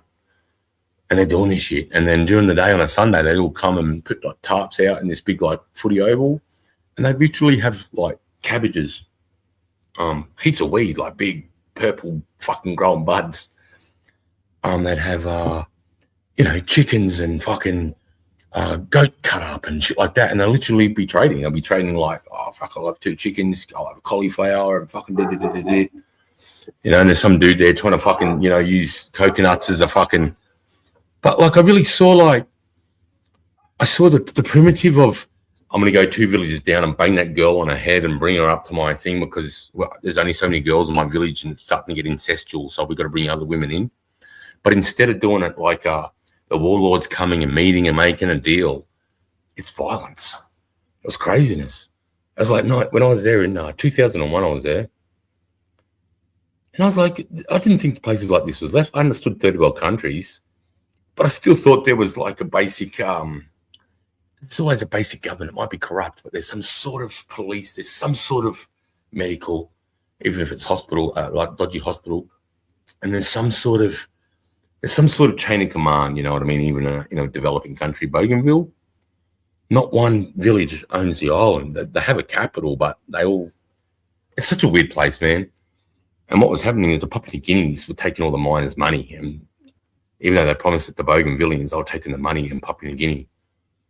Because if you say to Bougainville's, oh, you're Papua New Guinean, bro, put them up. You call a Bougainvillean and PNG, bro, that's swearing at them. You're calling them a dirty cunt, we're Bougainvilleans. We're our own country. They fucked us over. That's why they started killing all the miners. Because they had all these miners in there fucking ripping up their island and all their villages and building hospitals and fucking resorts, and they didn't see 1 cent because Papua New Guinea was getting the money and bringing it all over to Papua New Guinea from the miners, and the miners didn't know what was going on. So then the Bougainvilleans got shitty one day and just went, let's go kill the miners, and just started killing all the fucking miners. And they had to leave. They'll leave all their, literally, there's D9, T10 dozers in the jungle, bro, where they left them running and pulled all the oil sumps out. And they're all just seized, brand new dozers, like from 1999, 2000. Haven't even done any hours, brand new. Like I'll be walking through the jungle and I'll come across this it's a mossy mess, but you see the yellow under that, and it says fucking big 12-foot blade of a, D10 dozer or something. You're like, wow.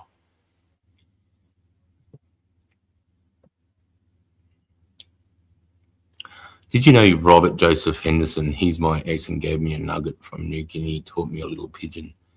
Robert Henderson, and obviously he went by the name Hendo, and he became a warrant officer. Was he Signal Corps? D? And get this too. So can you imagine on this little island, all the different, it was like maybe 12 different dialects of pigeon.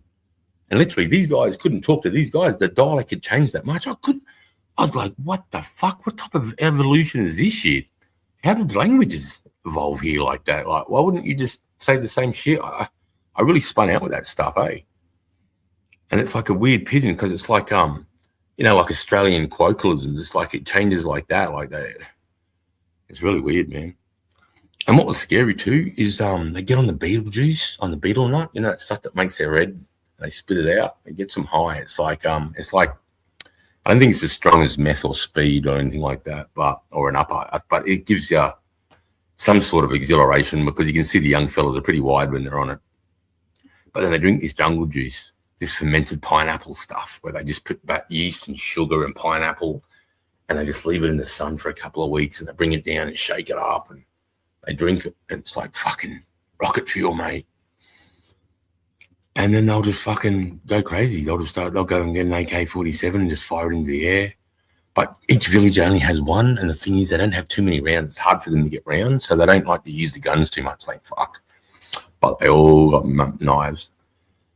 And this one night, we're getting throwing rocks onto our roof. I'm like, what the fuck? Oh, they do this from time to time. They get on the beetle nut, they get on the JJ, and they come down and fucking harass us.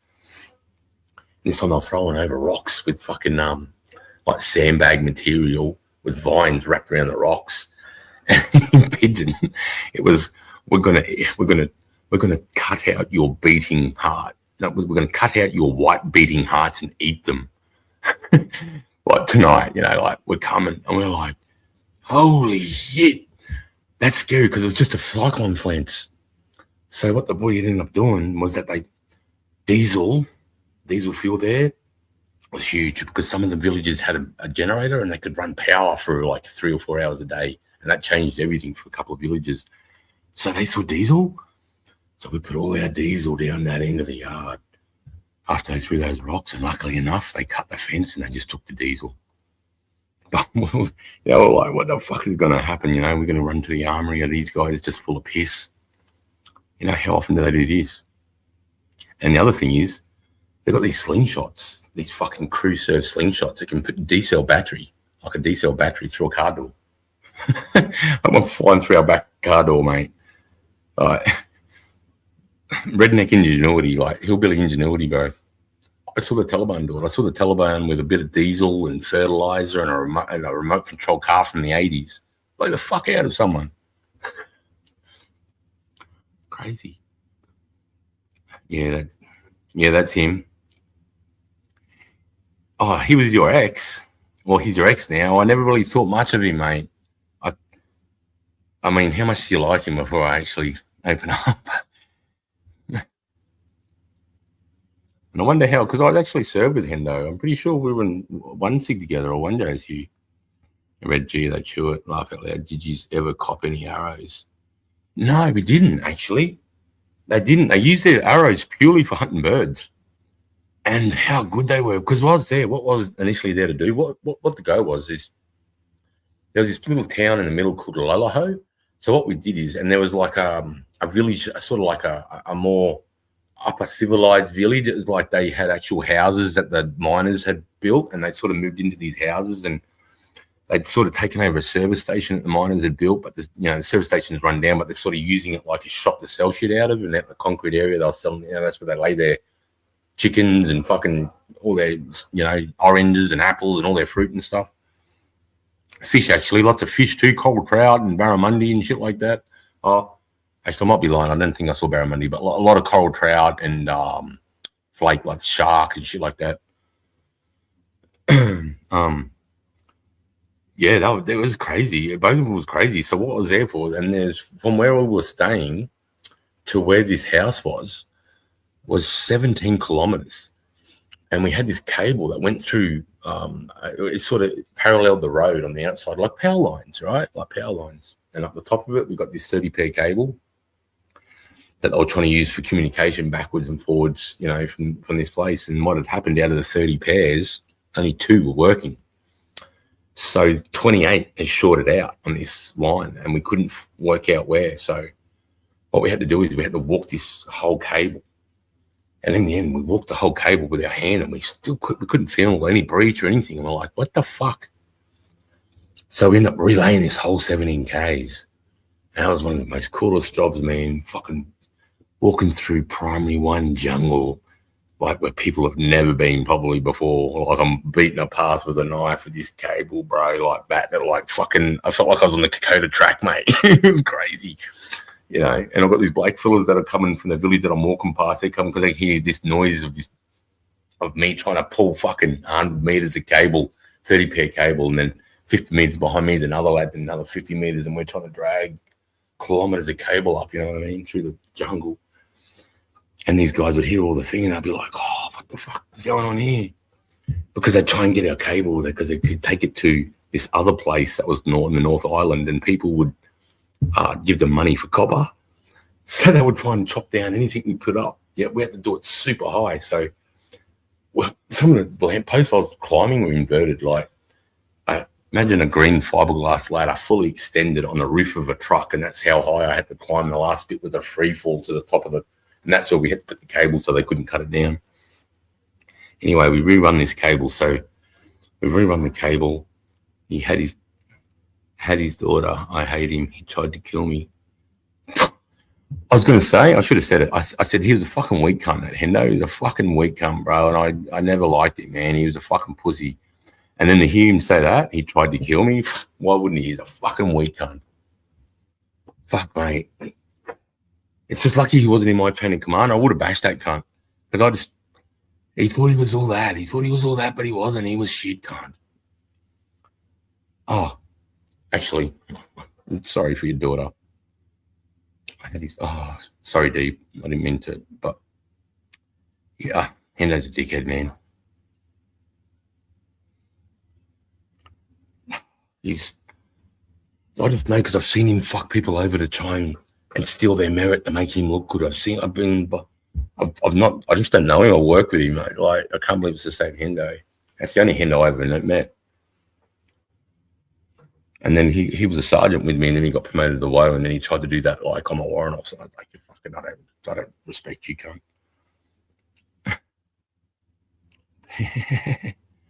But you fishes, cheers, baby. Haha, fucking hell. You get them, bro. You get some people in the army that are just gronks, and you just think, how the fuck are you here? Like, how the fuck are you here, you fucking piece of shit? You know, I've seen you fucking stab cunts in the back, you know. And when I see that, bro, when I see that in the army, what we go through, I just understand how they've come to that frame of mind where I've come to my frame of mind. I'm like, how can I be, like, I'd die for my soldiers, and this guy's standing on his soldiers to get rank. Not saying all that was with Hendo, but that happened, so I'm not blaming all this on Hendo D. But there was plenty of guys like that were weak cunts, fucking weak. We're going to go to Tully or do jungle training. All of a sudden, they're like, they walk in Monday morning, they're limping, and they go to the doctor like, oh, I can't come bush this week. My ankle's fucked, you know. You're like, you fucking weak cunt. You fucking weak cunt. I saw you leave Friday. You telling me you hurt your ankle on the weekend conveniently so you don't have to come out bush with us because it's going to be hard and raining? I despised men like that. I despised them. I hated their weakness. Their weakness to me was cancer.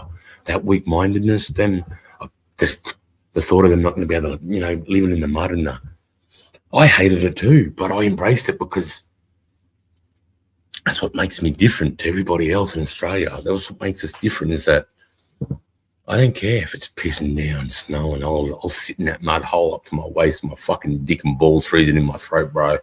I don't care. I'll stay there until I have to fucking die. I don't care. You know, that's the way it was. That's the way it is. He was the reason the psych officer gave me leave after he tried to kill me. When was that, D? When was that? Because when was Hendo in Brisbane last? He's so lucky. Like, he's one of the guys I would have killed and flogged. He was him, another guy called Justin Porterhouse. I said his name. I used to call him State because his last name is Porterhouse. Oh my God. Fucking him. He was a sergeant, bro. He was the biggest fucking fraud, germy fucking dog. And I used to call it to his face too. I say, you're a germy fucking dog cunt. I don't know how you fucking live with yourself. And he's like, some of us aren't all gun-ho like you. Some of us actually tried to make a career out of this. I'm like, you fucking idiot. Of course you'd say that, make a career out of it, you fucking idiot. Because that's what we're here. We're all here for careers, you fucking dumb cunt. You know, some of the officers are, you know, like, you know, and rightly so, you know, you can go from lieutenant all the way to fucking 4-star general, you know, like, you know, and that's big money. That's fucking big money. And when you get to colonel, you're pretty much like a backbench politician, bro. You know, it's all politics. Oh, 98. Okay, so that was before I met him. He would have been up in Townsville then, D. Was he up on 103, on 103C Squadron? Because I met him on a course. When I first met Hendo, it was on a course. And he didn't rated me because I was too full on the course. I'd get on the piss and punch on with cunts, and he thought I was making a name for myself. He tried to pull a peg down. Dude, I don't know why I didn't kill that dude, because I hated him. And I did. Any dude that I had running with, bro, I'd booze, I'd fucking flog him. I'd try to. I'd say, it's on cunt. You better be putting him up because I'm coming. You're a fucking dog. I did it at Kapuka with guys. I thought they were being shit cunts to recruits, and I called them out. I'm like, you fucking dog, you're just a bully. You're not teaching these men anything. You just bully them because you got bullied. You fucking weak cunt. How about you put your hurt to the side, learn from that bullying, and teach these men how to be warriors? And cunts would just go, oh, you're fucking this and that, goody. And I'm like, yeah, I am, motherfucker. And I just was always about it, bro. I'm not trying to, like, being an infantry soldier, bro, when you're just learning how to, it's hard to, just imagine, okay, this is your job. Your job is to learn how to kill somebody several ways. With knives, bayonets, rifles, machine guns, grenades, garrots. For people that don't know what a garrote is, I carry a garrote. It's a piece of, like, it's a piece of barbed wire or razor wire that's about that long, and tied on the end of it is 2 bits of wood. And what I can do is I just put it up to your throat and saw it. I just saw it, bro, and just cut your fucking throat open. So you train with garrots. And then your day is always about aggression. It's about discipline and pain. So sitting there at night time, fucking when you're freezing cold, bro, not lighting a fire, not having a cigarette, not eating, because you know any one of those things could bring you undone for the enemy if they're in the area.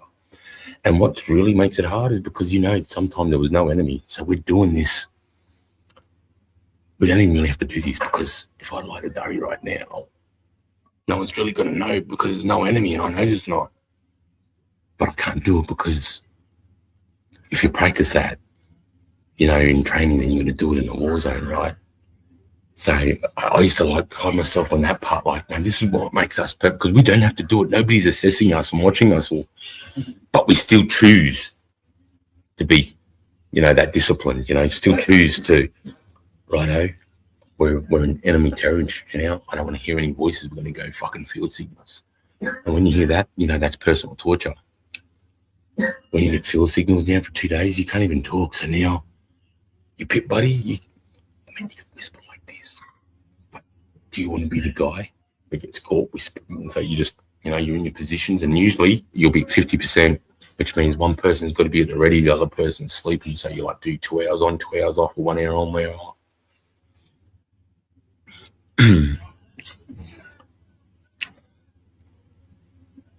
I fell pregnant to him in 98 too. He was trying to make me lose the baby, so I had to push her out before. Fucking hell, mate. If I knew all of this, I would have killed him. If I knew this, because I knew him, I met him after all this. We were in Brizzy, 98. Fuck me. What a dog. He's such a weak cunt too. Of course he'd be a weak cunt towards a woman. Oh my God, dear. I would have fucking heard that cunt if I knew that, mate. Jungle training, field signals, yeah, man. Yep. Not even jungle training, really. It's if you just want to start moving silently.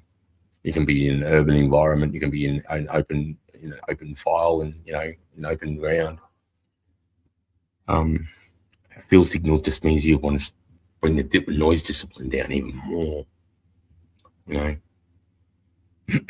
And we do it because it's hard and it fucks with you, and it takes discipline to overcome that stuff and become to be professional and put effort in and fucking and try and stay positive through all that. It's all conditioning and discipline, and at the end of every day, you're doing an attack on somebody. You're either shooting them, grenading them, stabbing them, garroting them, and then you fucking plant down, you debrief how we can do it better, and we do it again the next day, the next day, the next day, the next day.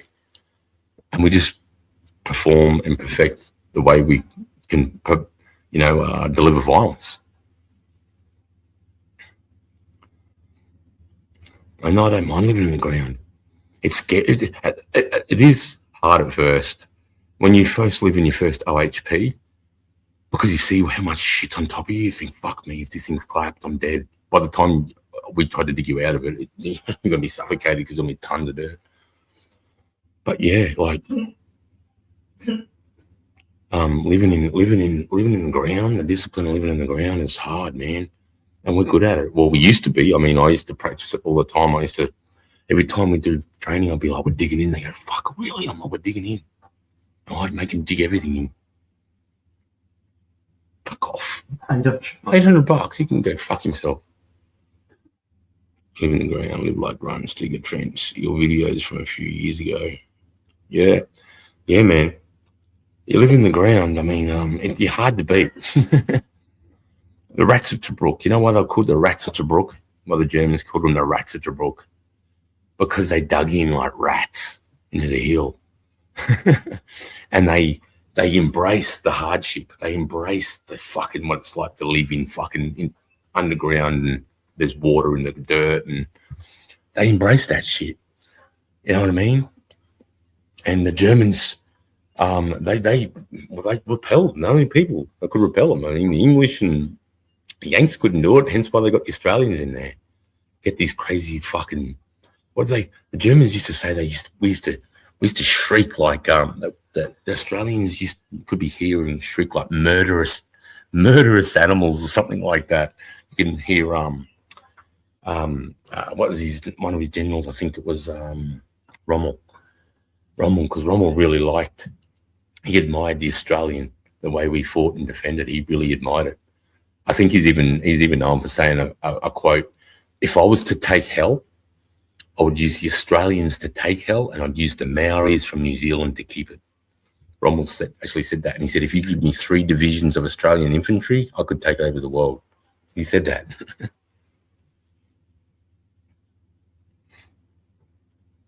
And I don't know what made us harder than anybody else. We're the same people. I think it's our Aussiness down here. I think it's, I don't know what it is. I can't put my hand on. I can't put my, but in every fucking theatre, we don't give up. We don't care. We don't care. Like when you learn about the Battle of Long Tan and they're picking the bodies up of those boys from 12 Platoon, they said some of the lads had smiles on their faces. They're behind their SLRs like this. They're,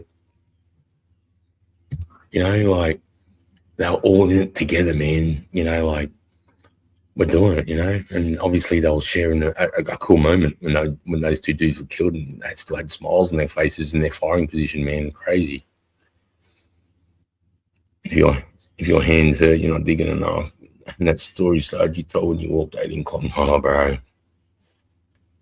Yeah, and I didn't help myself too.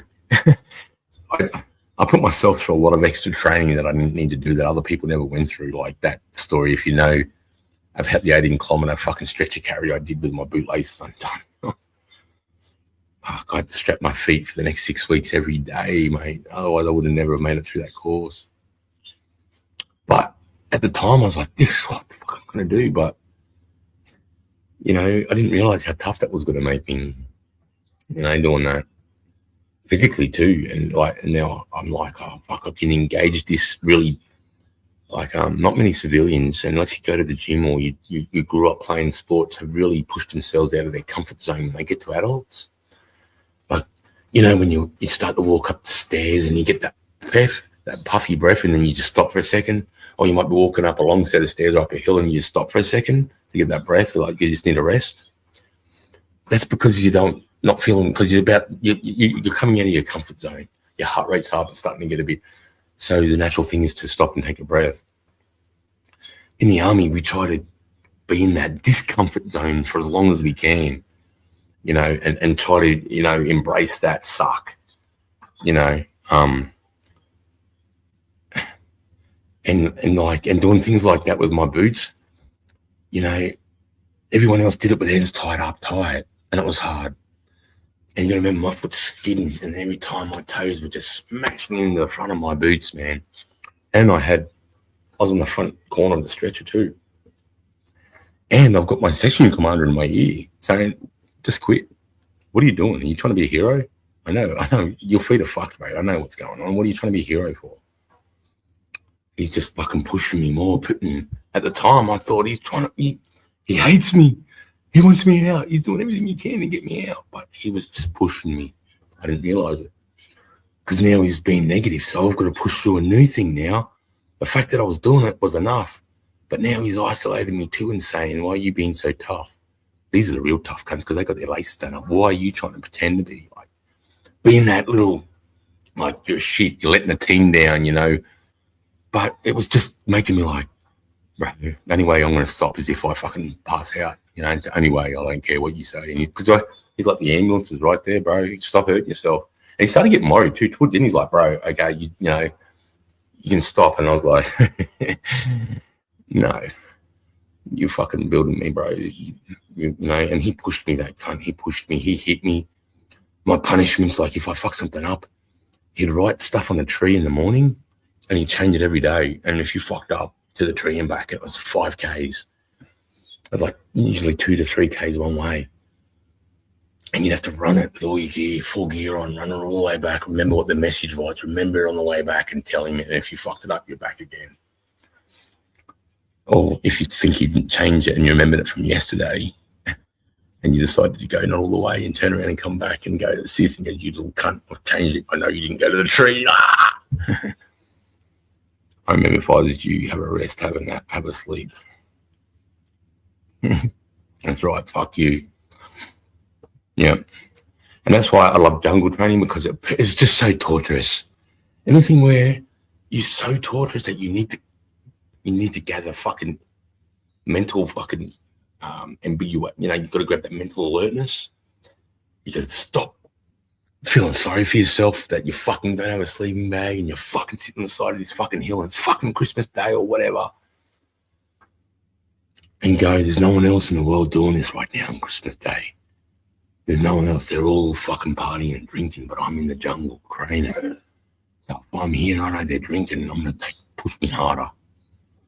And that's what they drilled into me, was that attitude and that drive. And some guys succumbed to the pain and would, I see them give up. And I just thought, wow, I don't know how you know, I don't want to speak like large about myself, but my first walk when I got to 1RAR from the School of Infantry, my section commander, because I had infantry tattooed on my chest, right? When I left the School of Infantry, I got infantry tattooed, and I decided to go and see my section commander, and he's like, "You fucking dumb cunt. You're about to go to the 1st Battalion Royal Australian Regiment. You know, it's the best battalion. There's only 2 positions. There's 30 dudes. There's 2 positions to 1RAR, 1 position for 3RAR, and all the rest of the guys are going to 5-7 RAR and Darwin. I wanted to go to 3. I wanted to jump out of planes. I wanted to do it all. I'm like, fucking, I want the full infantry experience. I want to fucking jump out of planes. I want to land on gunsets and start stabbing them." But my second commander was, "No, bro. You're a tough little cunt. I'll fucking put you through your bases. You're going to my old battalion, the best battalion, the 1st Battalion. I want you there." I was like, "Oh, fuck. What's the 1st Battalion all about?" He goes, "Bro, they do the Black Hawk rolls. You're going to be fucking in and out of Black Hawks, be deploying into high range, into the jungle in Black Hawks. You'll be getting fed by Kiowas. You're going to be slung under." I'm like, I'm going to that sounds fucking sick. And he has one problem. I'm like, "What?" And then he went fucking bang and slapped me in the face really hard, man. He goes, "You're a fucking dumb cunt for getting infantry tattooed in your chest. You're not an infantry asshole, bro. And I've told all the boys up there that you got infantry on your chest and you're coming." I'm like, he goes, "Yeah, they're waiting." I'm like, what the fuck? Come on. And then I got there. "Hey, you're that new cunt. Got infantry on your chest. Have you give us a look?" I'm like, "I prefer not to, Corporal. If you don't take your fucking shirt off, cunt, in 10 seconds, I'm going to fucking rip it off you. You take your fucking shirt off." "Yes, Corporal, take my shirt off." And then just comes up, double palms me in the chest. "You think you're an infantry soldier, do you? You think you're an infantry soldier, do you, cunt? We're going to show you what an infantry soldier is." I was like, oh, fuck. And 7 days in, and we have to do a 40 clicker. We've got to start at 6 midnight, and we've got to be done by 6 in the morning. It's 12 hours. We've got to do 40 Ks with 45 kilos. And I was meant to not do anything for 6 weeks. I got told you'll be able to acclimatise. You're not meant to be doing any sprinting or running or anything like that. My section commander said, "You're a piece of shit. You got infantry on your chest. Get in this fucking march, cunt." I'm like, fucking oath, let's go. But then he gets all the section stores off the boys and puts them in my pack. So I've got an extra 79, an extra Claymore, an extra this. So now my pack's probably 5 or 10 kilos heavier than all of the senior soldiers that are in my section around me that I've just joined. And the guy whose name was Barry Conroy. Fucking piece of shit dog. I didn't know at the time because it was my first section commander, so I didn't know what a good, bad section commander was. He shouldn't have done that to me. What he did to me, he nearly killed me. And said, fucking right, you're carrying all that shit, cunt. You want to see infantry? We'll show you infantry.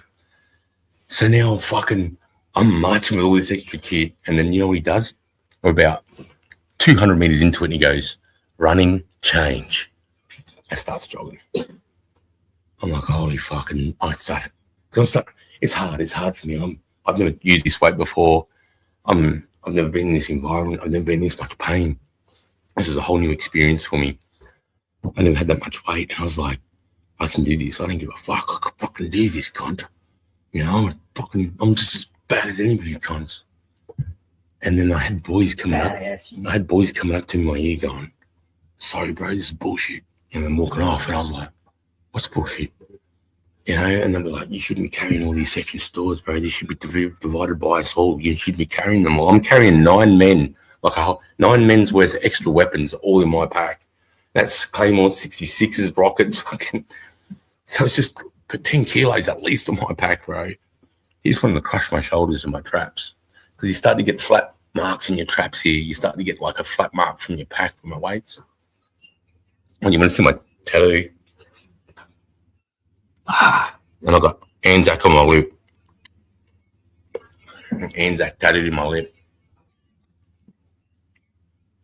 Gareth Jones, yep, he was a hard man. He was a hard man. He'd done SAS selection, passed the selection course, but didn't get selected. So that shows you why. Real nutter.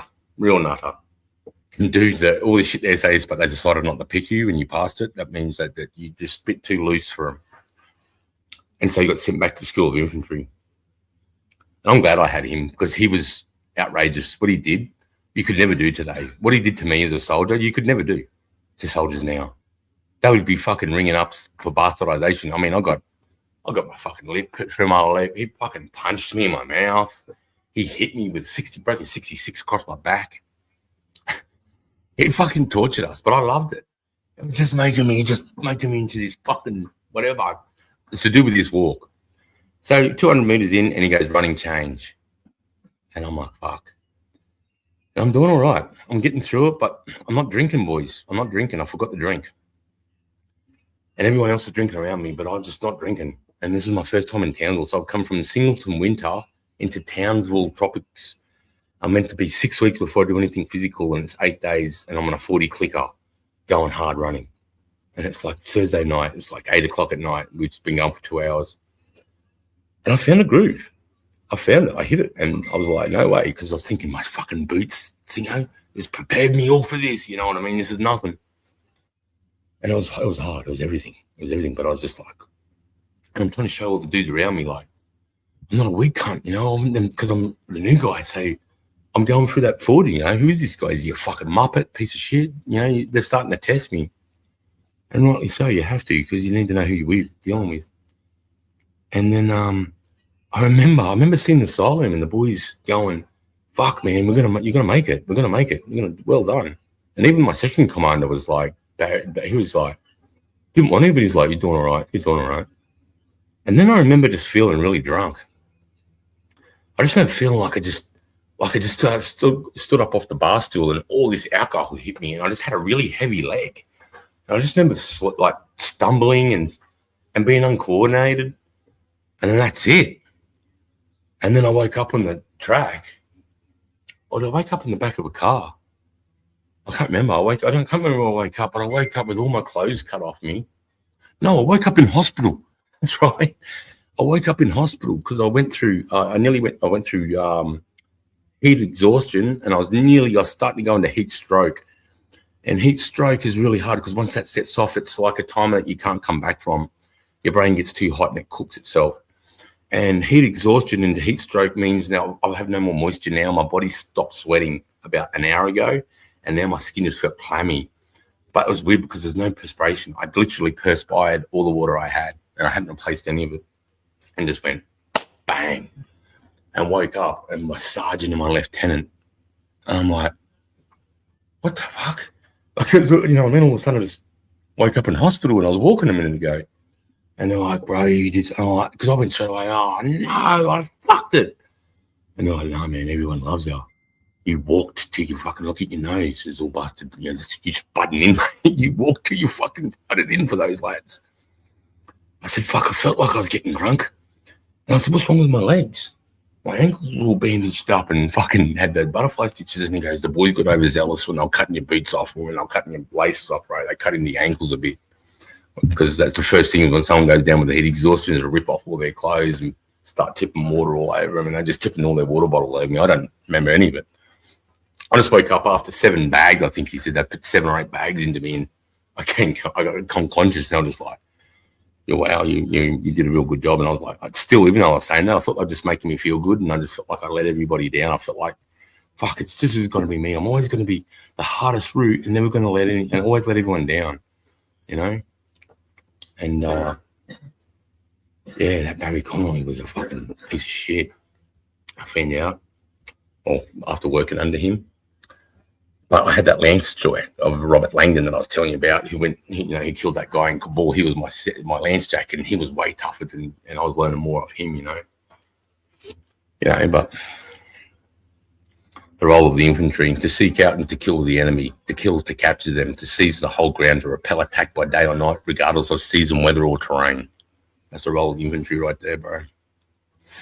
Oh, he had all the infantry tattoos. He did, mate. He had the fucking big tiger, the infantry tiger here. This was my inspiration for my infantry tattoo, is because he had it across his throat. As soon as you looked at him, the first thing you saw in this dude was infantry across his fucking throat. And had a map. It was sick. I loved it. And then down his left leg was the whole roll, and then his right leg was the duty and the fucking corps, this and that. I just loved it. And he was from England too. He was an English. He'd served in Bosnia with the English army and got bored over there and fucking did a transition to the Australian army and then tried out for the SAS and said, fuck it, I'll go and teach infantry guys then. And I ended up, so I had this old, Gareth Jones is an old fucking, East Londoner. Wears that fucking, the high socks with the shaved head. Like ready to, fucking just those hard, like the soccer ball hooligan type. Tattooed. Like this guy, he shot a kangaroo for us, right? This is what he did to show us how we do claymores. He'd never do this today. He got an SLR, went and shot a fucking 5-6 foot roo, Eastern Grey, and said, I want to show and demonstrate what a claymore actually does. Because demonstration is the claymores are here and we have all these targets and we let them off and then we go and inspect the targets so you can see the damage and the rate of fire so you can sort of get a mental image of what's happening. So what he did was he got this fucking, 50, 60, 70 kilo roo. And what he did was, instead of putting the claymore, you had says front towards enemy like that, he laid it on his back. So front towards enemy is facing straight up. Just laid it on his back and then we placed the roo on top of the claymore. He placed the roo. And he's like, come back to the clacker, which is about 30 feet back. Mind you, the kill zone on that claymore going off has a proximity of 16 meters. So if you're in the vicinity of 16 meters, you're dead just from the blast. But if you're out to 200 meters that way at 610 mils at 2 meters, you're dead for 180 meters. So he goes, fucking ready, boys. Bang. And this roo just goes boom, into the air. And it started getting bigger. Probably got 200 feet, I don't know, 150 feet. And as it got to the pinnacle of the up and it started coming down, it started separating. Oh, bro, we got covered in blood and bone and guts and fucking showered roo all over us. But we saw what the fuck that thing could do, mate, what it did to a body. And that was super valuable for me. I was like, wow. So when I was setting them up after that training, I had a full understanding of what this thing's going to do to somebody. I've seen it, not just on paper targets. I see what it did to a fucking roo, mate. And it just turned it to pink mist, mate.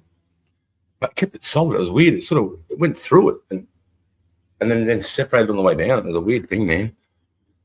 And, he was like, that's so illegal to do that. You can't, you just don't get training like that,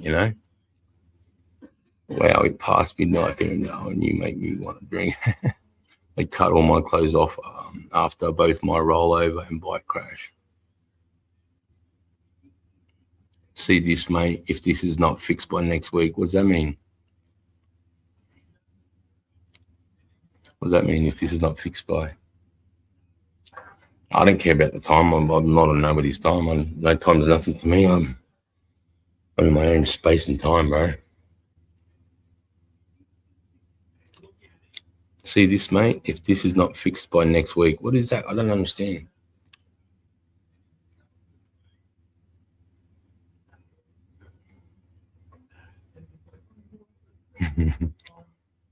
I can't believe you remembered that, Poochie. That story, man. Because I tell it a lot because it had a massive impact for me. I can actually put down to like one of the impacts where I can go that incident and that whole experience made me a lot tougher. And then that one and that one and that one and that one. And then I realized I was comparing to my mates and they didn't have the same experiences just purely because they didn't fuck up as like I did. So I was making it a little bit tougher for myself, if you know what I mean. Like, you know, like lighting a cigarette in the fucking middle of a FUP and then just getting throat fucked off that log, mate. Like, why did I do that? And then just I'm sitting on the ground now, my fucking throat. About to do an attack. I'm going to be leopard crawling all day. See this, mate, if this is not fixed next week. You're bad.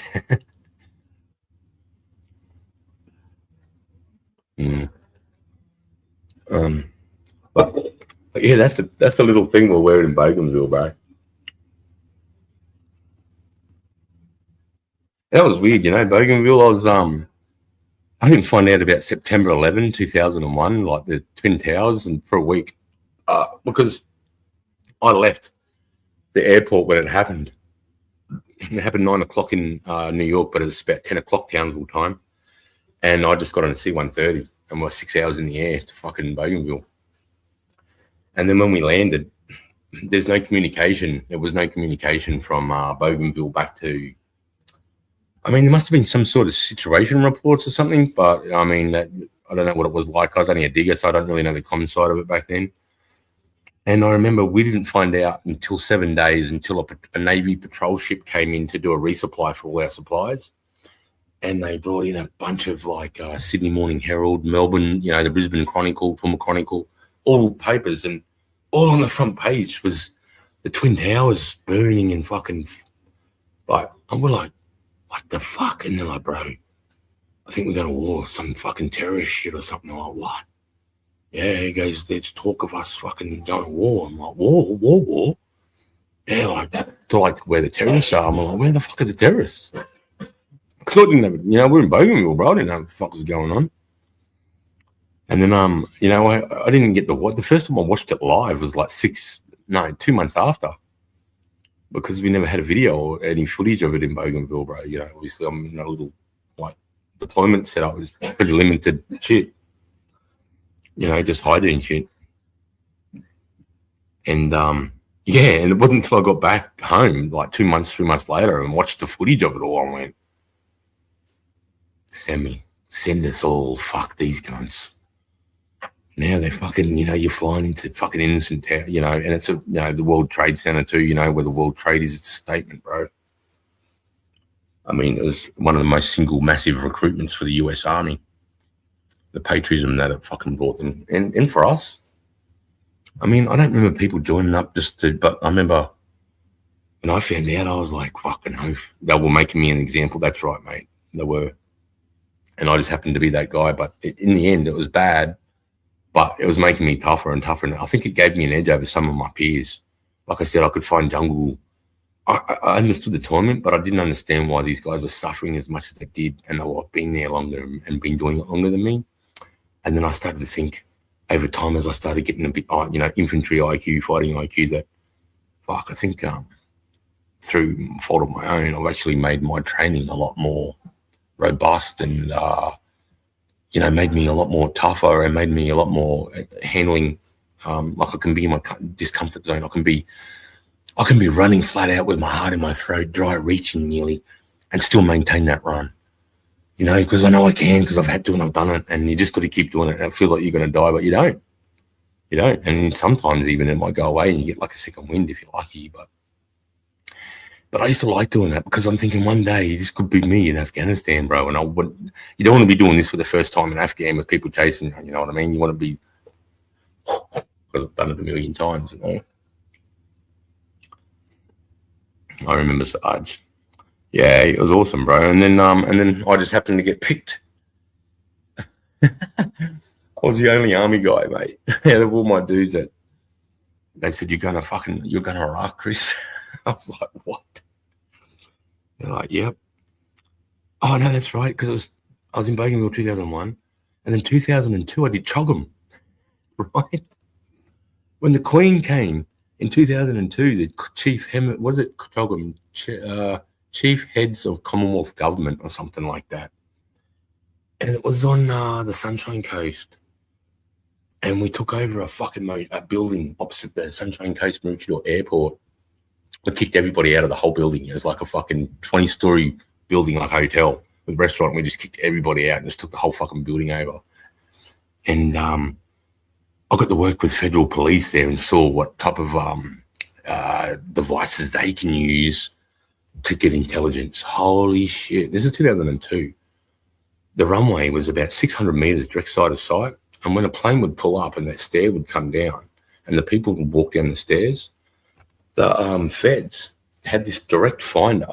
It looked like, the loud howlers. Hey, you pushed a button in the teachers at school. It sort of looked like that. And you point it directly at them. And we have a speaker and bang, their conversation walking down the stairs is coming down like they're talking to us in the room on the speaker. You just got to maintain it all the way. And then down below us is the highway. And we could just go like that into the window of the car and you could hear them. You could hear people arguing about fucking, whether they're going to get a pie, or you could hear them. I'm like, what the fuck is this shit? And it was like state of the art back then for 2002, but because they were looking for terrorists, that were going to, like, how are they going to get us at the airport? And so I ended up doing 4 weeks in plain clothes, doing the choggum, working out of a hotel, fucking civilian clothes, trying to be all like, we're not military over here. So that was just a bonus. I was just in the right place at the right time. And then 2003 came. And then they just said, do you want to go to this RTF section? It's like a ready reaction force. You could, for 6 months, so you're not allowed to drink alcohol. You can never be more than an hour away from the base. So you can't go on, like, you can't take your family anywhere more than an hour. And I was like, oh, fuck, that sucks. But yeah, all right. And what do I get out of it? And they're just like, if anything comes up, you'll be the first to go. First Division and John Howard decided to fucking send a force over, a fighting force over to Iraq and start building a headquarters. And, he was one of the tough cunts. That's why I respect John Howard, because compared to Albanese, he was like Trump. He was like, we're doing this. We're going in with the Americans. And fuck our embassy staying in Iraq. What we're going to do is our ambassador's going to stay there for diplomatic council. So we're going to send a company of infantry, and we're going to call them the security detachment. And they're going to be in the building next to the embassy, and they're going to babysit the embassy. And I'm like, right, I'm ready to fucking rock and roll. So I'm the only guy out of my unit now. I'm heading to Iraq. And then, and then I get the guitar, and they're like, we're going in 3 weeks. I need you on a plane tomorrow. I need you up in Iraq right now. You need to see what we got here. You need to see what this is here in Iraq. And you got to think of the security detachment. I'm like, this is a warrant officer class 2's job. This is like one of the engineers' job. I'm a digger. I'm a fucking digger. And he goes, if you can't do it, I can fucking send you home and get someone over here that can fucking do it, mate. Now, can you fucking do it or what? I need you to go. And I went, I can do it. No, I fucking have no idea. I've never done this. I've got to go up and do a reconnaissance in another country. I'm in Qatar. I've got to fly into Baghdad, find Victory Palace, find where the 5-Corps US headquarters is, marry up with them, steal real estate for the Australian headquarters, find a spot for the sector, and you need to find a spot for all of our people to live and sleep out of. Fuck, and you go in tomorrow morning and you're going with an INT major, and you're taking 2 SAS soldiers with you as an escort. They're going to be our personal escorts, because we're going to be Australians forward in enemy location. I was like, holy fuck. And then, bang, I'm on the Herc, and fucking all of a sudden we're doing tactical flying. I'm seeing the sparks, and fucking, I'm like, what the fuck? I'm watching the SAS guys. I'm just copying what they do. I'm thinking, righto, because I know this, if you're going to crash in a plane, the Herc is a really good plane to crash in, because it had 3 systems of arrest. The way the collapses of the landing gear, the frame, and then the seats we sit on, they all have this like bum, bum, bum, to try and take out that impact of. It's pretty good. You can survive it from a pretty hard impact. So I was starting to think, okay, where are we now? What part of Iraq are we in if we go down right now? I was starting to think like, fuck, we have to do escape and evasion. And I'm watching the load masters, and they're going crazy, and I can just see we're like this steep bank, and there's just flames coming out. I'm thinking the fucking plane's on fire. I'm like, oh my God.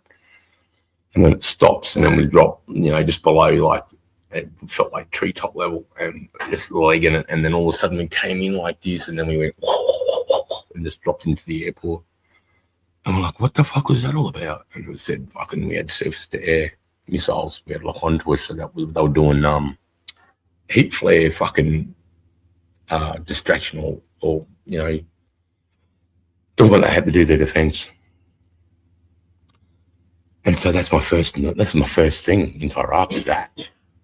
And now I'm at the airport, and we've got to try and find our way to this Victory Palace, and we can just see it's like, it'd be like standing in a suburb of Sydney, and you can see the Centrepoint Tower. You know where you got to go, but you don't know the real roads to get there. So I'm like, there's Victory Palaces over there, and apparently they have cleared some roads, but yeah, it was all pioneer stuff. Like I should have really sucked it in when I was doing that time. I take it for granted, mate. I was forwarding enemy lines, forward of the major fucking Australian force, doing a reconnaissance as a digger. But and then because I did that and then did that well, that's how I got my Chief of Defence Force commendation. It's because I did that whole move myself. I ended up bringing the whole headquarters up, over 120 people, and then 80 grunts. And I got them all in. Then I went into SecDef and then had to build all the fucking SecDef up and made sure they had good comms. I mean, I was on their roof getting shot at, trying to get fucking TV in so I could let them watch the AFL Grand Final, bro. And the second commander's going, what are you doing? I'm like, I need to get this in, bro. I'm trying to fucking see this thing here. I'm aiming at a transponder this big, 72 kilometers north, mate. And the only way I know I'm on it is when I see this spike. I've hit the transponder. So leave me the fuck alone. And we're getting lower and lower because I'm on a building and they're just on a higher building shooting across the road onto the top of us. And so I'm on my guts trying to do this when you should be sitting, and I'm on my guts trying to do this. And these guys are like laying down, sort of covering, going, bro, I'm going to have to give you 2 more minutes. Otherwise, this is starting to get dangerous. If they get an RPK up here, we're fucked. And I said, well, it's up to you guys. I said, I'm happy to hear. This is my job, bro. This is what I do. I'm happy to do this under fire. But if you don't, then I don't. But you're not going to be watching AFL tonight. And he's like, fuck. And then just as we're arguing, it just went click, and I saw the spike. And then I heard, because there's like halfway down this elevator core in the center of this fucking building, halfway at the 6th level, there's 80 grunts sitting around this little TV. And as I got it on, they've seen the AFL Grand Final, and they've done the mark, the bounce of the ball. That's how I got it on, and they've just all, and I knew I'd got it because I just heard the roar come up out of the elevator thing. And he's like, get off the reel, let's go. So we're going down the stairs. And, bro, this is so nice, bro. All of the guys had got their most comfortable chair they could find in that area and put it directly in front of the TV. And the last of their cold drinks, they had like milk and strawberry milk and nice coffee, but it was warm.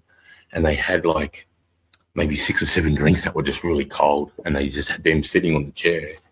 And when I came down, they're like, "That's for you. You sit in that chair and you get to drink those drinks." And I'm like, "No fucking way, boy. No, this is my job, mate. This is what I do. I'm here to do this, mate." I said, I'm not drinking that shit. This is your drinks. I'm not fucking drinking your drinks. And I'm not sitting that because, boys, unfortunately, I don't like AFL. So I went up a couple of levels and just found a concrete room and sat against a room and just fucking, I remember I was listening to Eminem back then. White America. It was talking to me. White America. I remember I was pumping that, man, fucking in this building in fucking Baghdad. Yeah.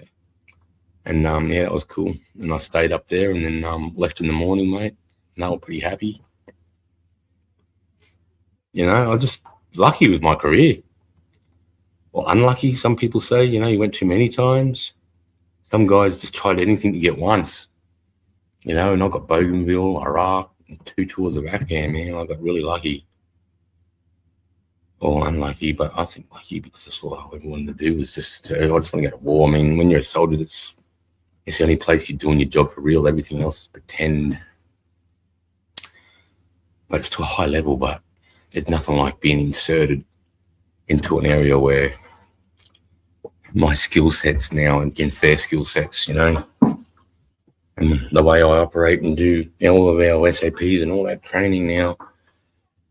You're going to see this, and because I was Afghan, for me, I was a sergeant. When I was in Bougainville in Iraq, I was a digger. So I just had to worry about me. You know, I just had to worry about what's my job. As a sergeant, I've got to worry about all my boys. I've got to worry about their welfare. I've got to worry about what they're thinking about. I've got to make sure that they're good. They're my boys, right? They're my boys. The buck stops with me. And I love that. Being a sergeant and a leader, loved it. Love leading from the front. Love, you know, and giving my boys confidence through my fucking fearless leadership. I love seeing it. I love leading from the front. And it's only because I had all those times as a digger to flourish in a war zone and as a digger. And then I just come back as a sergeant and being a recruit instructor. And remember, I did jail courses and I did my combat first aid. I've done up armored courses. I've done all these fucking courses, bro, that's just added to my repertoire. And the main reason I'm in country is because I'm the fucking head comms guy. Where there's a fucking phone, a satellite, a drone, anything Australian from fucking Baghdad to Kabul down to Dubai, I owned it. I was a theatre line net sergeant. My boys owned it. I could go anywhere and check it and try it and test it and be there. People were coming in, new people like, fuck, there's new IEDs. We found new IEDs. We're going to bring in 4 war officer fucking engineers to study these so we can get them at the School of Engineers so we can get the new IEDs down so the boys that are coming over the next rotation can learn about these IEDs. So I need you to build them a place to work and live out of. Fucking, you know, and it was awesome, man. So I'd do that and then I'll be like, fuck, this shit going on out Patrol Base Wally. And I'd go, right, I'm going out Patrol Base Wally. And because I'm a theatre line dead, I'm a theatre asset. So I'm actually classed as a theatre asset. My body is included, so I'm not allowed to do any vehicle movements. Everything for me is through helo because I'm a theatre asset. If I die, all the knowledge is with me and my boys. It's a bit silly actually because it's meant to be when you go to war. It's meant to be if you die, it doesn't matter. We can fill your place. You're meant to be replaceable, right? As hard as that sounds to me, but that's what you're meant to be as an army. You're meant to be that good that you're replaceable, right? You're going to die, you're replaceable. You know, so I just didn't care, yeah. And then with being a sergeant, I didn't care for myself at all, so it made it even easier. I didn't give a fuck about myself because I just cared about them. I didn't care what happened to me or anything, man. Or my corporals. I didn't care about my corporals too because they're in that position now. It's really them, man. You know what I mean? I'm the sergeant that overlooks them, and then I've got my 2 corporals, and they have their debts, and they report to me. All of them report to me, but they're really my. And what a killer crew I had. What a killer crew I had both times in 2010 and 2012. I had 2 killer crews, man. And in 2012, I actually fucked up and nearly got us all sent home because I did a vehicle move from Patrol Sorkbid. And there'd been 3 Australians killed there too, just recently before I got there. But the only option was to go by Bushmaster or stay there for another week, and that wasn't viable. So I made the option. I nearly got sent home because, I decided to do a fucking vehicle movement with my corporals. And nobody knew where I was. I was in the back of this Bushmaster with all these grunts fucking doing this move out between Park and Sorkbid. Where the fuck have you been missing for 13 hours? No one knows where the fuck you are. Shut the fuck up. I'm here now. Yeah, so. And the beauty was, because I had, obviously, by the time I was in 2012, that was my 4th warlike deployment. My 4th one. And my 2nd one as a snake. So now this is my 2nd one in a war zone. And it's the same war zone I went to, the exact same place. So I already know everything in there. I built it all in 2010. And now I've come back and, you know, I already know I already know what TK looks like. I know the whole thing because I've already been there. I already spent 9 months in the whole of Afghan. So I know nothing's new to me, but it's new to all my crew. None of these guys have been before. This is all their first time. You know, and I'm trying to tell them, I said, like, the smell, the fucking, when we're on the range firing grenades and machine guns all day. I said, you got to smell that everywhere here. I said, we'll be walking at night time and Apache will just fucking open up, bro, right above us. It's crazy shit, man. Rockets will come in at any time. And we have the threat of them putting ladders up against our fences and just bum rushing us too. We're right in this town, Tarrant Cow. It's massive, like a big town, If they got the shits and armed up 300 of them and put ladders and just rushed us, it would be fucked. Would have been pretty bad. We would have got fucking done over a bit. Yeah, so, taking my boys over and just, like, making sure they were good made it easy for me. I didn't care. I was reckless. I'm not reckless, but I didn't care about myself. You know what I mean? I didn't need to. I mean, I'm the sergeant, bro. I've done this shit so many times. It was nothing for me. It was like, not many people got to do repeat deployments like that. And then because of my reputation and because I've been over there so many, and I got introduced to Ben Robert Smith in 2010. And I also know a bunch of guys from one area that was there, like Dave Mokhtar, Kingsley Baker, fucking Nigel Farrell, Nigel Fagg, Jace Pelham. This is just guys off the top of my head that I used to be in one area with, and they did selection and just went to SASR. And when I was over there as a sergeant doing my thing, they see me and they heard about my reputation. So in 2012 is when I asked to go into the Special Operations Task Group in Kandahar and redo their whole headquarters for the whole SAS-4 area. And they waited for the other guys that I replaced. They were in the country for 9 months. I replaced them. They waited for those guys to leave and for me to come in to ask me to do the job, because they looked at the rotation and they said, the guy that I replaced was a piece of shit. His name was Steak. He was useless, mate. Fucking useless. To the point where on the first day he's trying to, right, I'm going to show your boys how to do an install. And I just came in, I was so arrogant, man. On the first day, nobody does this because usually it's the first trip, but this is my second. And I hate Steak. And I came in and he goes, right, this is what we're going to do this week. I said, this is what we're doing this week, Steak. Get your men and fuck off. This is my work zone. This is my deployment now. Go and watch videos. Go and hide in the room. I don't want you wrapping around here. Get the fuck out of here. And he's like, you can't do that. Then his lieutenant, he had a little female lieutenant. And she come up to me, poking me in the chest. Who the fuck? I said, you know the fuck I am? I'm the fucking bloke who's fucking taking this toilet over. I don't give a fuck who you are, woman. I'm not going to call you man or officer. Get the fuck out of my face and take your fucking shitbox sergeant and fuck off. Your time is done. And they went, well, here's the plans. I said, I don't want your plans. I'm really fucking doing it all my way. I don't give a fuck. And during that week, they say, this boy's really goody. You're finally here, mate. I'm like, I am. And they're like, you need to get down here, bro. We need you. We need you to do all of our fucking comms, bro. Everything is. And I was like, fuck. So then, bang, I'm flying down there, with all the fucking, I'm sitting with Apache, but, F-15, F-16, A-10 Warthog pilots, fucking the spooky Spectre gunship liaison officer. I mean, all the special forces officers. And I'm redoing their whole comms to the highest level in the Middle East, mate, with fiber optic cabling. I've got screens up everywhere. So what drone do you want? I've got a drone over Pakistan. I can put it on your fucking wristwatch if you want. I can put it on that screen. I can do everything. Yeah, so, and then because I did that job with the SAS, and that just got me in better with them because I made the job so fucking good. They were so fucking happy with it, and I made their workplace so much fucking better. That, it was just a really cool thing for me to do, like, and it was the pinnacle of my career that, you get asked by the SOTG guys because of your credentials and your reputation, you know what I mean? It was a good feeling, man.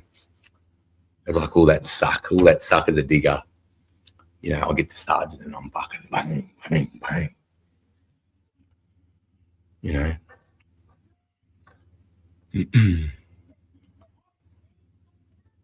I'll hold you accountable for your words. You sure can, mate.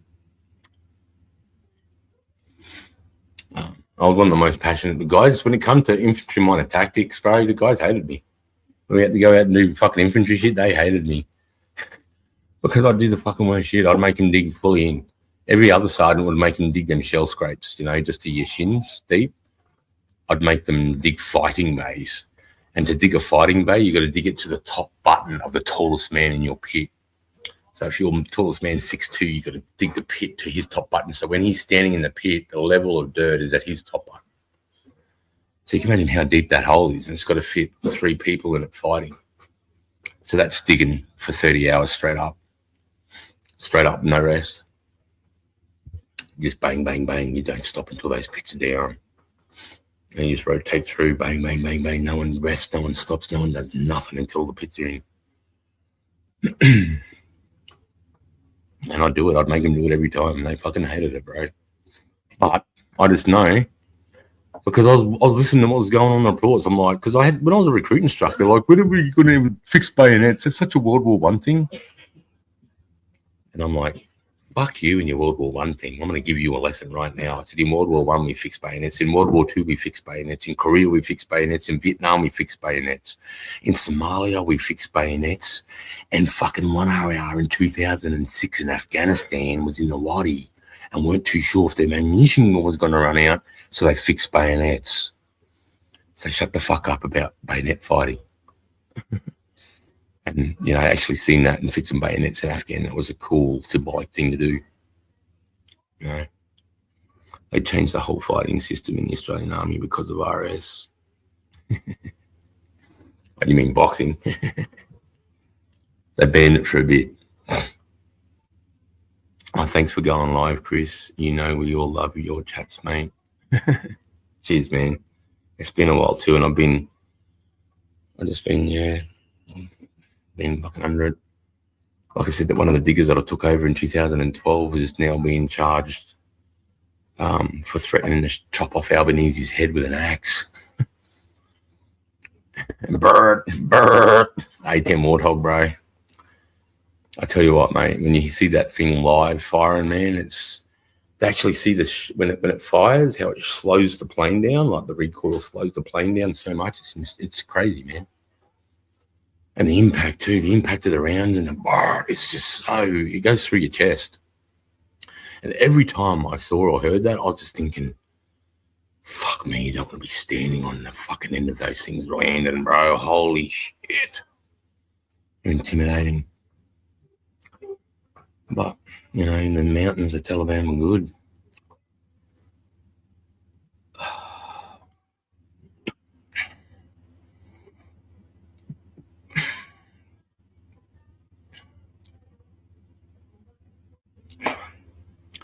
And see, what I think needs to happen is, as we progress forward in life and life gets easier for us with technology and knowledge, the army can't afford to lose that. The army can't afford to have that edge I'm talking about, that hardness of fucking living in the dirt and being rugged and rough and tough and not diplomatic.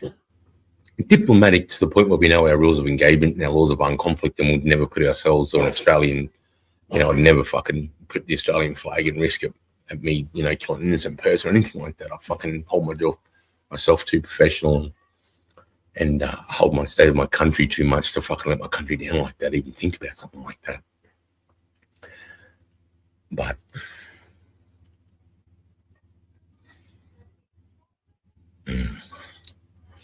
brings back good memories. But yeah, with the Bougainville story, I don't think I ever told you, because we ended up replacing all that cable. We pulled it all out, and so we got to find out what's wrong with it. We got the whole cable, so we went inch by inch over this 17 kilometers, man. And we got to a part. It was getting that bad. We couldn't tell, because we went over the whole thing again, and we couldn't find like a break in the like the cable, like something had. Well, what's shorting it out? 28 pairs is shorted out. What the fuck? That means there's something steel that's come across all those coppers, and it's fucking. And so that should be a big mark in the cable, right? You should be able to see an entry point or whatever the fuck it is. And now we've taken it off and we've gone through our hands like this, and we still haven't found it. So now what we have to do, because everyone wants to know what's wrong with it, we've got to write a report back to Canberra.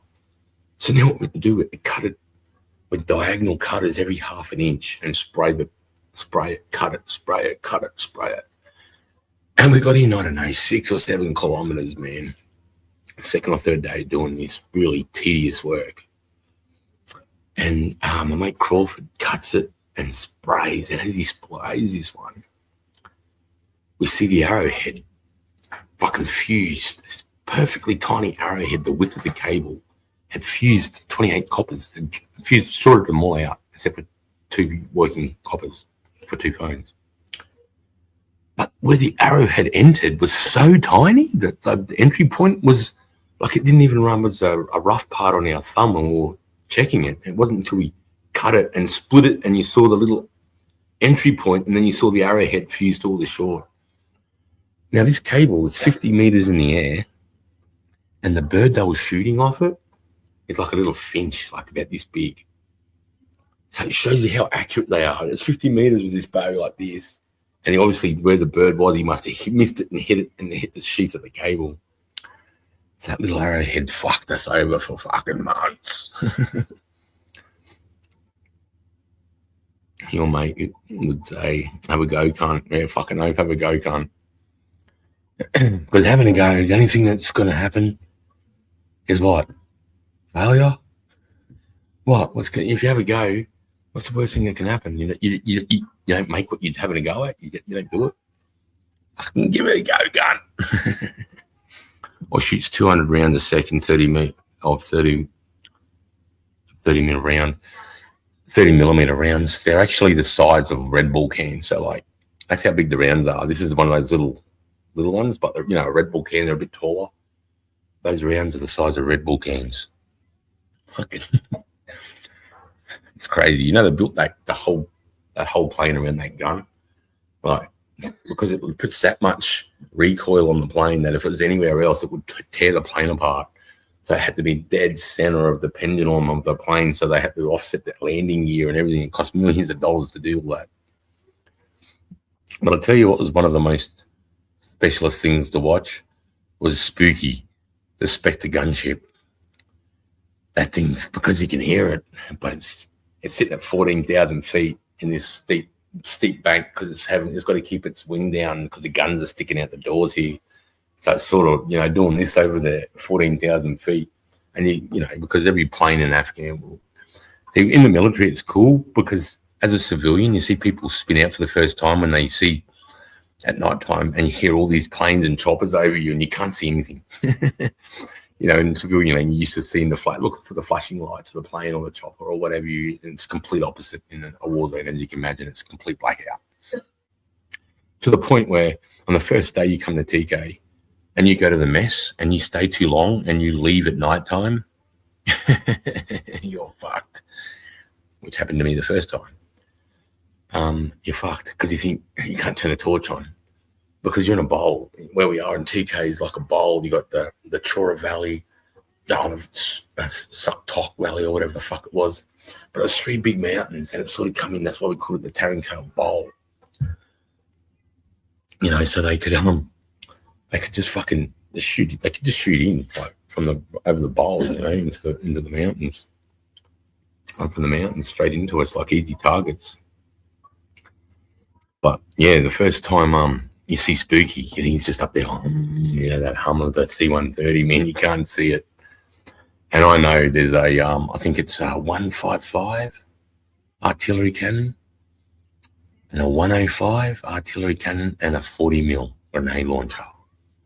And they sit, it's a big sliding door and these barrels coming out the side of this plane, bro. It's the most intimidating fucking thing you've ever seen. And these guys sit up there and fire fucking rounds out of these things, out of these. Imagine an artillery piece, 14,000 feet in the air, firing down at you. And they've got a 105 there too, and then they've got a 40 mil, so Mark 19, just fully auto grenades. With grenades. It's incredible. It's incredible. The options the US have is incredible. From their fast air options to their attack options like the Warthog and other slower, like F-15, to the attack helicopters, choppers, to the Night Stalkers, Black Hawk operators. The ones that I love, the The fucking, what are the double choppers on Chinook? The Chinook operators, bro. Man, they're fucking some of the coolest dudes, man. Some of the coolest shit. And it's just all flying everywhere and you just can't see any of it. And it's fucking cool to be a part of all that. You know, because you can imagine, you know, like even though I did go to war all those times, you see, I did 23 years.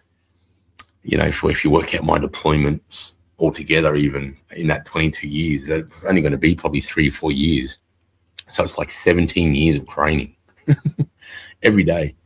Like full up from 7 in the morning, you know, till 4 when we're in the base. And when we go out, it's 7 days a week. You know, we'll just go for 3 weeks. That's the problem in the army, is that it's a lifestyle. And once you sign that dotted line, they own you, bro. There's no like, we're going to see my family this weekend. Bro, we're going Bush Friday. And we're going to be out for 10 days. That's going to fuck the next 2 weekends too. And I think civilians, the first time they join the army, and they're like, oh, fuck, I didn't know this is like, I don't know how you didn't know. Because I used to tell my recruits, you know, you join the army, I hope you don't think, because I used to say, if you're here to think, oh, this is going to be a nice career, I'm going to follow the money. And I said, that's good, but the army isn't about that. The army, we need fucking passionate people that are going to be there no matter what. That when the fucking mortars are getting pulled on their own position, like in the Battle of Long Tan, they're going to stand fast. Just like those Anzacs. That's what we need, you know. That's what I was teaching when I was there. I was teaching that shit. Patriotism first. You've got to love your country and your countrymen. Got to love them. If you don't have a love for your country, then it's going to be hard. Because I used to say, you know, I used to get to put that on my shoulder every fucking day, guys. That was the last thing I did when I got dressed. I'd get my fucking flag and I put it on my left shoulder, man. And then that was it. I was ready to walk out the door and go to work. And I just thought, how many people get to wear the Australian flag on their shoulder to work every day? See, I just love that. I just fell in love with that. I used to tell my diggers that. I used to go, cunts, think about it. You're putting your Aussie flag on your shoulder every fucking day, mate, every day. Some people don't even look at the flag, probably once every 6 months. Yeah. Oh, machete attack in Melbourne. How's that machete ban going for you, Melbourne? Like the fucking Bondi. Oh, let's strip guns, shall we? Fuck. It's just stuff like that I don't understand, man. And I can't see anyone that's replaceable, Albanese, that has a backbone. Like, I can't, that Chris Bowen, that defender, they're all fucking weak pussies, bro. Like, I think, you know, to be a politician in that position leading, you've got to have some fucking backbone and spine about you. I think you have to go through something physically painful for your country, you know, so that you can appreciate that position. Diversity is our strength. No, it's not. Diversity is weakness, bro. Diversity. What are you talking about? Diversity, eh? Like they say, diversity is our strength. No, it fucking isn't, bro. That's not our strength.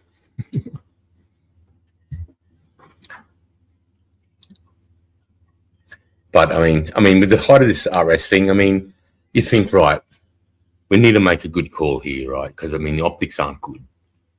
And they go and put a woman as chief of army, a reservist that started as a reservist, and you're like,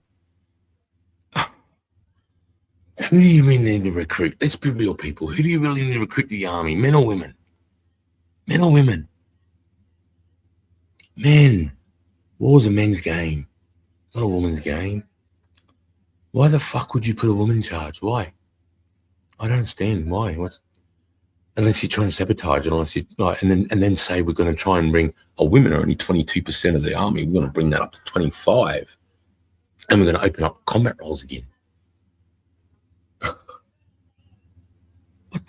Why?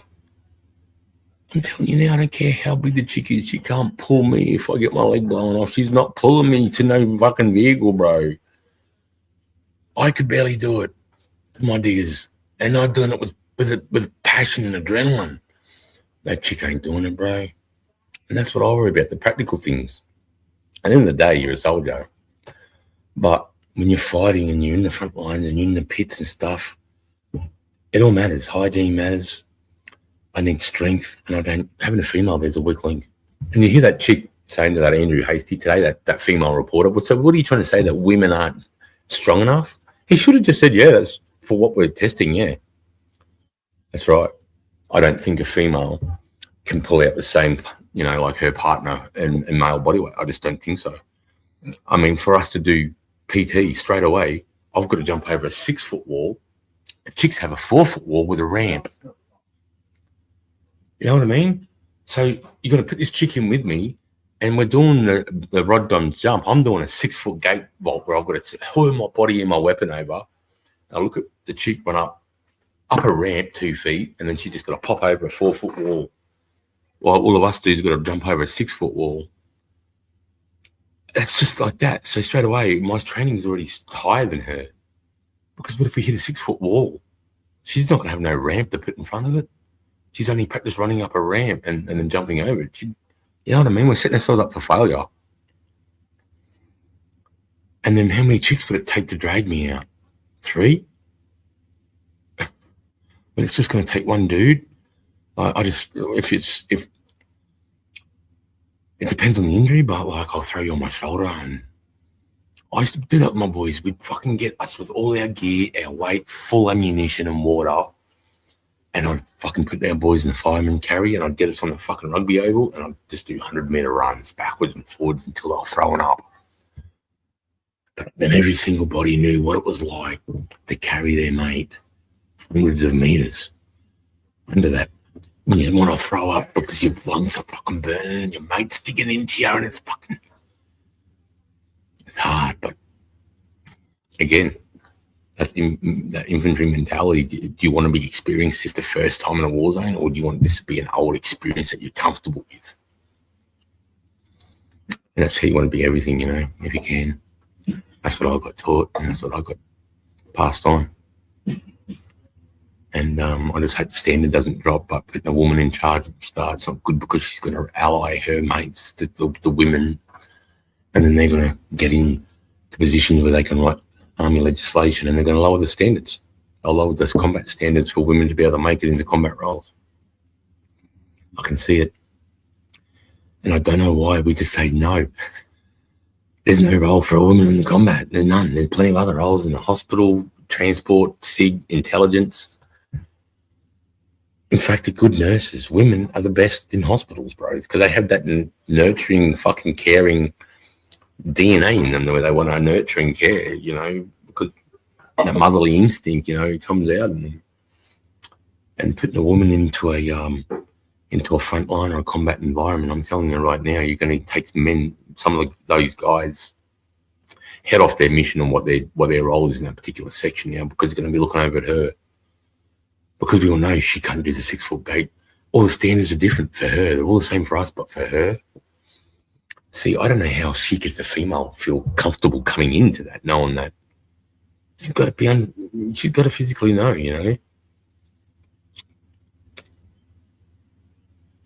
What's that? The place is rooted. I know, bro. It's funny. They believe it. Just watch girls' soccer. It's so bad. Oh, man. The whole thing, mate. The army can't get soft. It's something that can't go woke. It needs to have that edge. It needs to keep that ruggedness about it. It needs to keep that. It needs to keep their army, their soldiers, not mollycoddled and safe. They need to be fucking like on weekends resting their fucking blisters and their fucking hands from digging and fucking holding their rifle and shit. But see, some people in the army, they think I'm too much. I've had heaps of my mates say, bro, you just bleed green, man. I'm like, I don't bleed green, man. I just carry the weight of the Anzacs on us, mate, and it's fucking big shoes to fill, Adelaide. We have German, the most famous German fucking, tank, the most famous German tank commander. talk for fucking hours about how he used to enjoy watching the Australians fight. They were like, that's what he called them, wild banshees. He said the Australians fight like wild banshees. I don't know where that's from, because they scream when they go in the fight, that aggression when you learn when you're on the fucking bayonet assault course. And the bayonet assault course is 800 meters uphill. And you got to sprint it, and you're fighting targets with a knife and a rifle. And then you're putting it into the target, and you learn how to put your bayonet into the chest, fire 2 shots and pull it out. So you're progressing on bayonet fighting. Because sometimes we got taught from the older diggers, from Vietnam veterans, that when they bayonet someone in the chest, the suction that caused on the knife, sometimes it was hard to pull the bayonet back out of their chest, and they'd both sort of pull into each other. So they said sometimes you have to put in their chest and then quick double tap, or just a quick tap, and what that would do would help blow the bayonet back out and cause an air cavity. So we'd have to learn to perfect that too,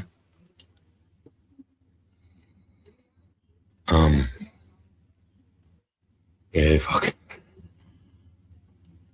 Yeah, it's just sad to see Australia go woke. I never thought we'd go down that path. I just always seen us as those strong, the stronger guys, the fucking, the surfies, the fucking tradies, the fucking, the cattle farmers. That's what sort of, that hardness about Australia. I think, we sort of just living here, not so much for us, but back for our ancestors. It was a lot more of a harder nation to live and get around in, And I think that naturally just made them a lot tougher people, as Europe was well established and, everything was well established there, whereas Australia was still pretty quite new, like 1900, 1788. It's only been around 120 years.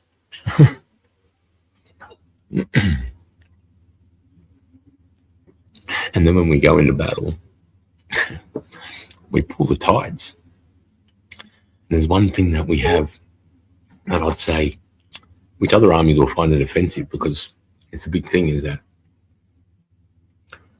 I think our mateship, when I say I'm not going to leave you, if we get in a machine gun fight, bro, we're dying together. I am not leaving you. I think that every Aussie soldier knows that. Like, we have that. By the time you get onto the plane to get to Afghan, you know what everybody's capable of and what they're, about. And yeah, the army needs to keep that. They need to keep that method, and they need to keep things hard. They need to keep long walks with heavy weights. They need to keep people digging in without gloves. They've got to, still keep teaching people how to fucking navigate with a map, a protractor, and a compass, not GPS. GPS is a great tool to use, and it should be used as a navigational aid, but navigation should be taught with a protractor, map, and a compass, man. So you, if that GPS drops out, you know exactly where you are and what you got to do. Because the GPS for us, we need like sometimes a minimum of 7 satellites to get a right read for the military GPS, because we're talking about millimeters on the ground in the middle of fucking nowhere, right? If that drops out and now says it doesn't know where you are, you're fucked. So people used to laugh at me. This is another thing about old school me. People used to laugh at me because I carry a silver compass, a protractor, a map, and a pencil, a sharp pencil, and a sharpener. And they're like, why are you so old school? You know how good GPSs are now? I said, I just know me, man. And the day I relied to navigate my section across country on a GPS, the battery will fail, it will overheat, or I'll fucking drop it and crack the screen. I don't need to. Dude, I can navigate as quick as you cunts with my compass and protractor, because that's all I've ever done. What really got me was when I went to Kapuka and I taught. Once I started teaching, like, tactics and teaching, how to use your weapon, like weapon fires, weapon stops, down to clock looking, what have you got when you're looking, when you're looking for a round, double feed, an empty magazine, this is what you're going to tell you straight away so you can just all that stuff I understood everything, when you start teaching it and you understand it, you just learn and understand it so much more. The Browning high power, fuck yeah, bro, it was sick. I've got let's have a look here. I think I've got a video of me firing it. You would have heard it before, Pookie. Let me see here. We've got any videos.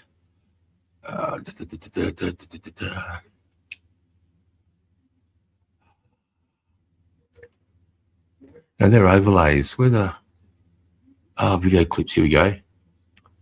Oh, here we go. Bang.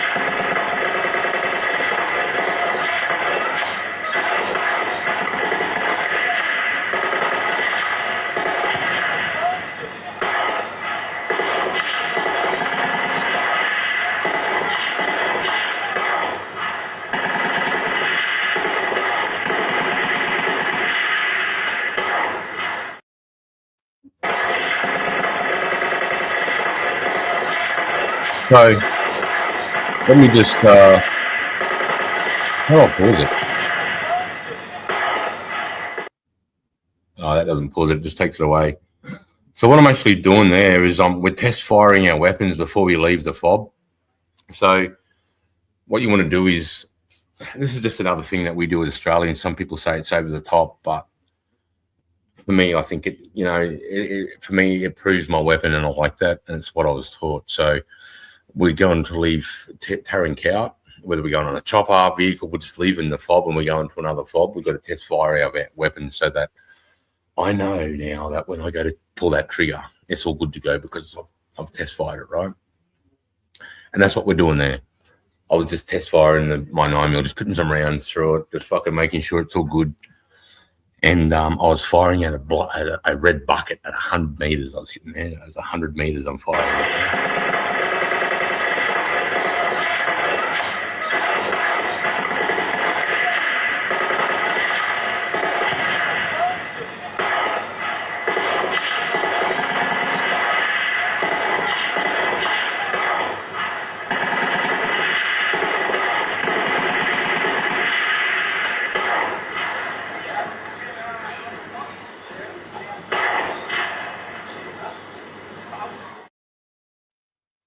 Yeah. And this is me test fire. This is me test firing the M79. This is a 40mm grenade launcher. I'm aiming at 400 meters on a truck trailer, semi-trailer. Bang, that's it right there. Yeah, so this is the right on, baby. M79 Wombat gun. Oh, that voice you can hear, that guy laughing just then, that's 40mm mic, oh, HG explosive, it does aluminum rounds. It used to do white phos. So yeah, this is me just test firing the old fucking M79 Wombat gun. Shooting it out to about 350, 400 meters. It packs a punch too, this thing. It's like getting a quick jab to the shoulder. I was pulling it in pretty tight then, so it showed no movement, but it punches pretty good. Bang, look at that. Spot on, man. Right where I was aiming.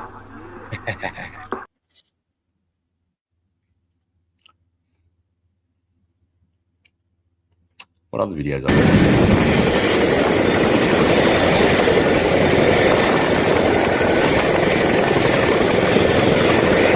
This is getting on a hill on 10.5. What else have I got here? What else have I got here? What's that?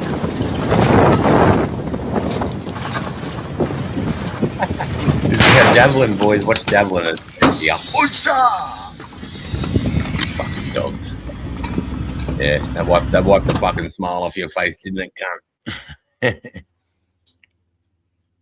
Yeah, that's right. I forgot that. That's javelin. That's not an IED, guys. That's javelin coming down from the top, hitting that card. You want to see it again? Where is it? Watch that second car. Boss.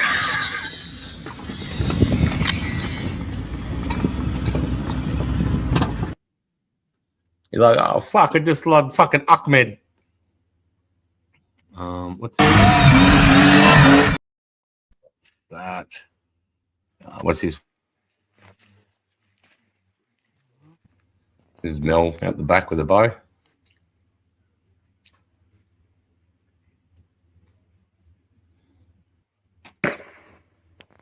Beautiful. What else have I got here? What's this? Shit. Oh, so this is my HK 416 gel blaster. Just a bit of fun. I think I've got some illuminated gels here. You got the same thing. There we go.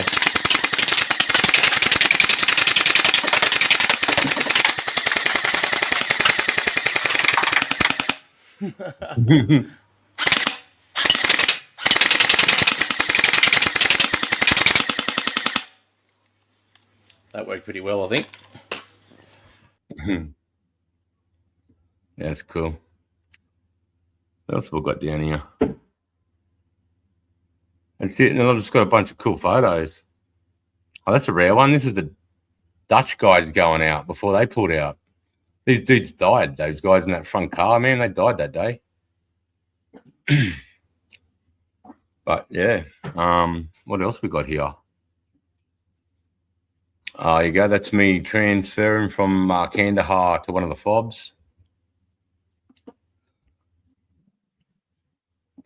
Yeah. Up in the Yank 50 cal gun picket at Fob Wally. You see my styer there, bro? I'm running the version 3. Running version 3 with Picatinny roller and a 1.5 optic. I love that thing. Check this one out. I managed to get my hands on a 6x6. It was sick. Boom. There she goes. That's me with the styer version 3. Fucking love that thing. Here's my sidearm. I had the Browning 9mm high power. I was just releasing the magazine springs so they can breathe and make sure that they don't jam up when I need them. This is when I got to meet the UFC fighters. Anyone that knows UFC, that's Big Norrie. He was a UFC heavyweight. And I got to roll with him for about 3 hours, man. I got to spar with him, do some BJJ, and yeah, it was a good afternoon, man. I got to hang out with some UFC fighters. It was sick. There you go. That's the that police car there that got detonated when I got to Wally. There's 2 guys in that. I actually gave blood to one of the guys in that car. He had an arm. He didn't make it though. Here you go. I'm fucking with an M4 here. One of the SATG boys' M4s. Just some cool photos at the back of the helo. It's me at Fob Sork bid, bro. That tower up there, that behind you, that my corporal have to climb that tower just after we took this photo. He got shot up there. I had to strap fucking vest to him. So, so his vitals, I'm like, bro, if you get hit in the leg or the arm, you can fucking take it, just get down, I'll sort you out. But I got your vitals sorted, get up there. What's this? There you go. That's some of the main push of the boys coming over into TK. This is in one of the guard huts where on Friday night, some of the grunts to let go, we go up there and fucking bang on 2-minute rounds, make each other bleed for a few, let out a bit of fucking, how's your father? Yeah, boys, what is this one? One of the boys, there you go. You can see Blue Force tracker on his wrist there. You can see a nice, look at that marvelous sunset. Okay. A pool, we decided to try and make it Fob Hadrian. But nobody wanted to get in it because it was putrid. I was the only one that got in the water. This is when I was doing SecDet. You can see the styer I'm running here is actually a carbine. I'm running a really short barrel on this one because I had to sling my weapon a lot, and I was running up and down ladders. So you want your weapon to be no wider than the width of the back of your body. So I had to swap to a carbine. But I had just fixed it. I was telling you about doing that fucking TV for the guys on that roof the night before. This is me jumping in the lab to go back to fucking Victory Palace. Oh, it's me on a night patrol in fucking Iraq. Holy shit. There we go. The weapon of fucking mass destruction. What else we got here? Me with the 50 cal on picket. That thing there, mate, you can punch an engine block out 3 kilometers. Oh, this is me with one of my sections when I was a recruit instructor. At the end of the challenge, I just flogged them for fucking 24 hours. That's when I was an instructor back in 2007. You can actually see on the left side of my shirt there, you can see the CDF commendation I have up the top, and then you can see the soldier's medallion and the ARM badge and the recruit instructor's badge. They're all like, you got to do special shit to get that shit. Not that I was special or anything. Yeah. Here you go. This is the water I was talking about. This is Saddam's palace that we got to. And if you can see over here where my mouse is, over here is the boat sheds where we found the fucking boat. And I came ripping out through here, and all this water is putrid. It's got fucking like bodies, manky bodies, because they're all like tied to car bricks and shit. There's dogs in there. There's animals, bro. It was putrid. And it stunk too. And I just got the boat and I just went crazing around that fucking whole waterway. And where I got shot at is if you keep going up that way there, it takes you out of the palace grounds. But this is all man-made. But yeah, that's the lake I went cruising in. What's this? Oh, this is Saddam's bedroom. So this is in the palace. This is the room I ended up having to choose because we could have him skiff off it. So I had to physically get a fucking a wheelbarrow and a fucking shovel, man. I had to start shoveling that shit out. There was a body in there too somewhere. We could smell it, but we never found it because it had a JDM come through. What they did was every time they had all these phone numbers for the top Saddam guys, and when they'd come online and make a phone call, they'd drop a JDM onto that phone handset. So that means there was someone making a phone call out of that room. But you could smell the gun, but we couldn't find him. And out of that room is where I got that piece of marble. It says from Saddam's palace, North Baghdad, Iraq, June 2003. That's a nice big chunk of marble I took out of his bedroom. And that's what the other room's like. That's like the main foyer. Look at that place, bro. This is for one dude. And you could park 20 semi-trailers in this room. It's so big. And these were the smufties the locals that I ended up, talking to. And this guy here, if you can see the shadow on that side of his head, what he did once was accidentally pulled out behind Saddam's motorade when Saddam was visiting the city. And whoever the first car that pulls out behind Saddam's motorade gets locked up in jail for 12 months and tortured. So he didn't even know what was going on. He's pulled out the fucking Saddam's bath party, got him, locked him up. And the reason why that color of his head is brown is because he got pistol whipped nearly every day, and that's all scar tissue. I've never seen anything like it. Part of his torture was getting pistol whipped. Just tough, bro. But they were friendly here because they were happy Saddam was gone. But as it got on, these boys started turning, man. And in the end, see, I'm standing there comfortable with them. In the end, it got me with my gear on, and I had a magazine with a round up the spout, and my safety catch was the only thing that had me from firing on instant because these guys were starting to fucking hate us. I mean, it was obvious already because we got lazy with the shit trucks, and we weren't vetting the shit trucks, and they filled a whole shit truck, a whole cement truck of explosives, and detonated at the front gate, bro. It was the biggest explosion I have ever been a part of or seen. It made, I was fucking kilometers away from the gate, and it made you could feel the shockwave and the rattle. And I was just like, whoa. And then when we saw the footage, the motherfucker, he wouldn't have had to, but he waited for the soldiers to get up onto the climb up onto, how if you just say the truck's driving and you get up onto his door so you can check his license, you're hanging off the side of his door. He waited till the dudes got on there before he detonated the whole truck. And he blew a hole in the whole entrance of the whole thing, blew the whole thing out, killed like 6 Americans, fucking destroyed the whole entrance. And we're like, whoa, these cunts said, imagine if they got that inside. Shit, if they went dumb and just didn't decide to do it there and just let us go through and do it inside, wow, that would have been devastating.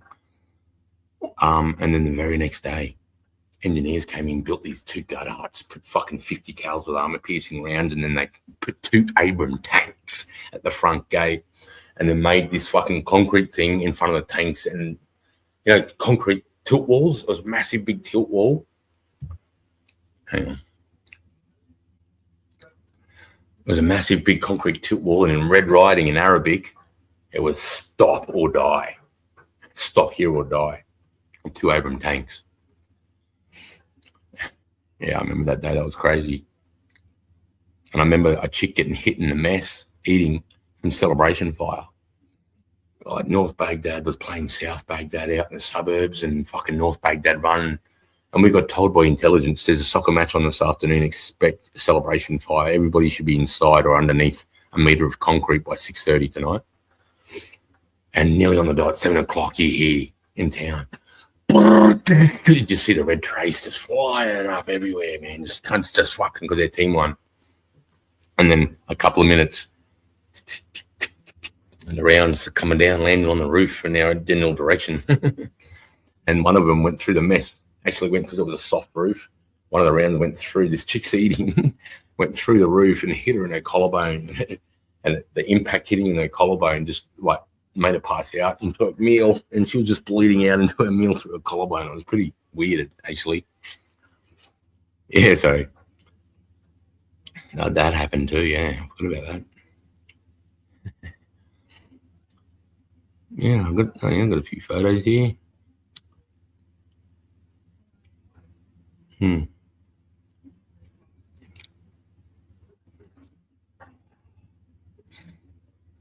Yeah. That guy there with the glasses on, he's a nutcase, that guy. He's an infantry sergeant with the Alpha Company. And that guy there, Barmer, see that guy there with the sunnies looking at the photo? There's one of my diggers. He he got a real unique story, guys. He got a real crazy story to tell. And he was on guard one night, and we pulled seats out of the Bushmaster for them to sit on, so they had a comfortable sit to sit on the guard all night. Taliban come up, hit the guardhouse with an RPG. The RPG was a clean shot, went between his back and the chair, blew out all the foam, burnt his back a little bit, but not his skin, just all his uniform. Blew out the back of the thing, went out the side of the fucking gun hut, and about another 50, 60 meters is like the rise of the mountain, and then detonated in the mountain. Like how that didn't detonate when they hit behind him in the chair there. We'll never know. It was a miracle. But that rattled him big time. He's like, I shouldn't be here. And I'm like, no, and you shouldn't be, man. That's just that crazy war shit that happens. Some guys that check everything and then bang, they step on a fucking idea and you're what? And then an RPG, which should have detonated and killed you, goes through the guardhouse and detonates on the mountain. You're like, you just don't know which way it's going to happen, which way. There you go. Working out whenever I get the chance, bro. Always fucking making myself better, stronger, tougher. What's this? Let me see here. What do we got here? There you go. Just us, some of the local boys there. All right. This whole building got destroyed, mate. This is when I got rocketed that night. This is all the buildings that got destroyed, and I was right on the other side of that stairwell getting smashed. Oh, there you go. There's the Devil Guards boxing shirt that I had from RS and Jed. That's our boxing club we made, the Devil's Guard boxing. We go to the police boys. They never want to fight us, bro. So we just take over the gym. They're like, what are you doing? You got to leave. And we're like, well, if you're not going to fight us, we'll fight each other in here. They're like, but it's our gym. I'm like, well, fight us. No, you can't. All army guys. Like, none of us ever fight. We've never even had one amateur fight, bro. Just fucking fight us. These have had 2-3 amateur fights. They wouldn't fight us, bro. And I don't know why. This is in Kandahar. This was This was the shrapnel of a rocket in Kandahar.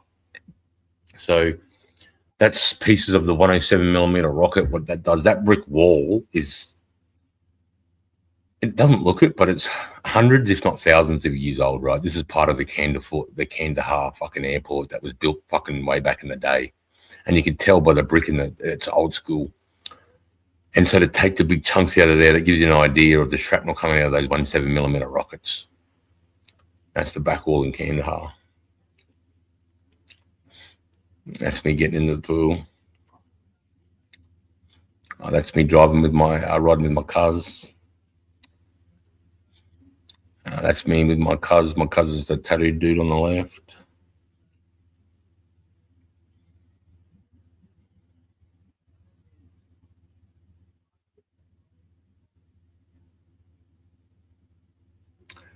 Yeah, that's about it for me. I'll get those photos off.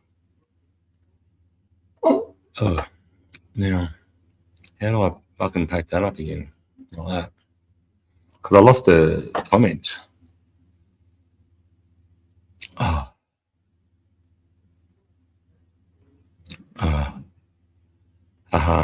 Just watch. What was the branding hop out like?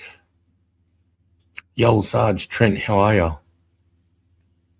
Good, beautiful, 9mm. Love it. You can only see 15 feet. Damn, how did they die, Sarge? Did they hit an IED?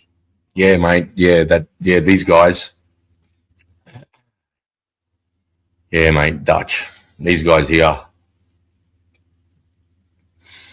Dude, they were getting owned. The Dutch, we came in, well, we were already there, but we were sharing. Let me talk so you can see me. Yeah, but those poor cunts, rest in peace, lads, warriors for their country. And they were for the fight against terrorism, There was a global fight against terrorism there for a bit. Yeah, they were getting smashed, man. The Dutch were really fucking losing every day, people. And you could tell because they didn't to me look like they were trained for that type of, like the way we're trained. We're trained to dig in with our eyebrows under fire, you know what I mean? Like, and the Dutch just seemed more loose, like they didn't have shaving standards. Their hair was, I even saw one dude with a nose piercing, and I was just thinking, fucking, this is a bit rat hag army, unless these guys are that good that they just don't worry about standards and they're just all awesome, but they weren't all awesome. They were different standards, and what they ended up doing was paying the Taliban thousands of dollars a day while they were withdrawing from all the FOBs not to kill their men. They said, our Prime Minister, whoever the back, and our people have said they don't want our military in Afghanistan anymore. Too many of us are dying. So we're withdrawing our whole country out now, out of Oregon, and America went, Australia, take over the whole of Oregon. It's your province now. You're going to take over all the Dutch FOBs. Wow, really? And the Dutch are all driving out, no worries, coming in, no hits. And then we're like, what the fuck? Because we were waiting for them to get hit on the way home. And then we found out that the government had a secret deal with the Taliban, paying them thousands of US dollars a day not to hit the troops while we pulled out. Because they were hitting us. And we were like, why are they hitting the Dutch? And we didn't know that at the time. It was a thing I learned after the fact. But it just showed you, like, you got that point where they were paying the enemy. Like, you would never pay the enemy not to shoot at me, ever. But, so we took over. And Oregon became an Australian province. It was good. And that was 2010, so it gave us that dominance. It was like, we're not sharing it now. We didn't have to do this dual command. It's Australian only now, and it's all Australian infantry, Australian combat corps, all of us boys. And that was scary at the same time, because I saw, already on the way out there, I was just seeing the guys get hit with IEDs. Nobody was dying, but like, we just left. We just got here. Hadn't even got to the FOBs and established them yet. We didn't even know what they're like, because the Dutch just legged it. We're like, can you wait there so we can get there and then you leave? Because if you leave on the way there, they might, And Dutch didn't do that. They just went, yeah, no worries, and then just got into their cars and went, fuck yous, we're out. And like, just left the FOBs. And to the point where Hadrian was a 3-day drive away, and they'd left it there for 3 days. So Taliban had access to the camp for 3 days. That's the one with the pool we made. So we were worried about that because we're so dislocated. If an RTF had to come, it was going to take an hour. And there's only a company of infantry, 80 guys, and they're right down in this valley by themselves near this village. And so what the US did, because we just didn't have enough, because Australia only allowed 980 people in the country, including special forces. So you can only have 980 people in Afghanistan at once. That was the limit for the government to allow us in here. So yeah, it was fucking. It was watching them pull out, and then watching my guys go in and take over, and then just do all this shit. And then boys started getting in blue on blues, and then we started seeing the guys go on patrols and stand on IEDs, and and guys get hit by IEDs and have funny things like when the guys were patrolling past that big bale of straw, and they had an IED that sent off, and my mate Jed tells me, he goes, I'm just watching my first scout, mate. I'm watching my first scout. And then all of a sudden, I just see him 15 feet in the air, bro. And I'm laughing because, when you're in the air and you're trying to correct yourself, like you're trying to correct yourself. He said, this cunt's 15 feet in the air, trying to correct himself. He puts his fucking weapon lands over there. And I said, you're laughing. He goes, yeah. He goes, this poor cunt's crying, mate. He's like, he goes, no shrapnel. He just blasted him. He just got the blast effect.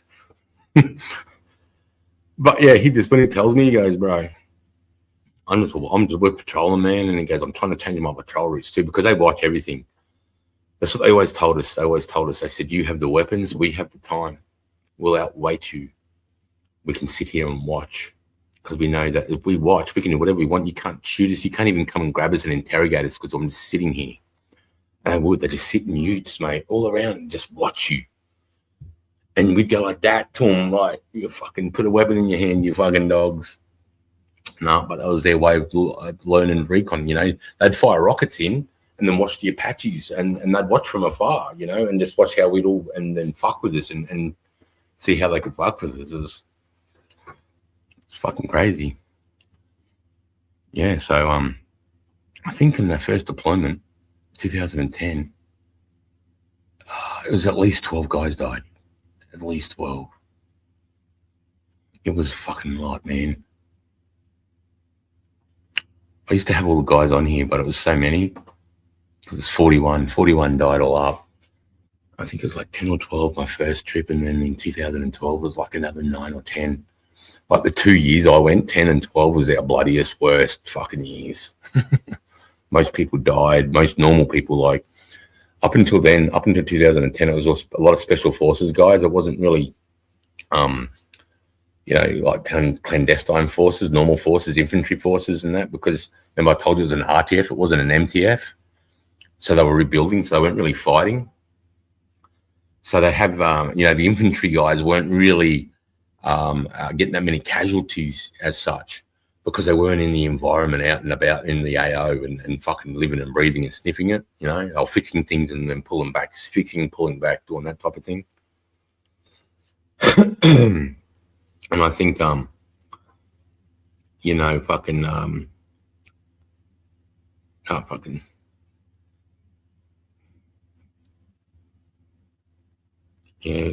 watching those Dutch guys, and the guys get out there, and then out of that Hadrian where the pool is, the US ended up saying, you guys are really isolated. It's even like it's pretty much half an hour anywhere in Afghan to get a fast jet, dropping anything from 500 pound, 1,000, 2,000 pounders,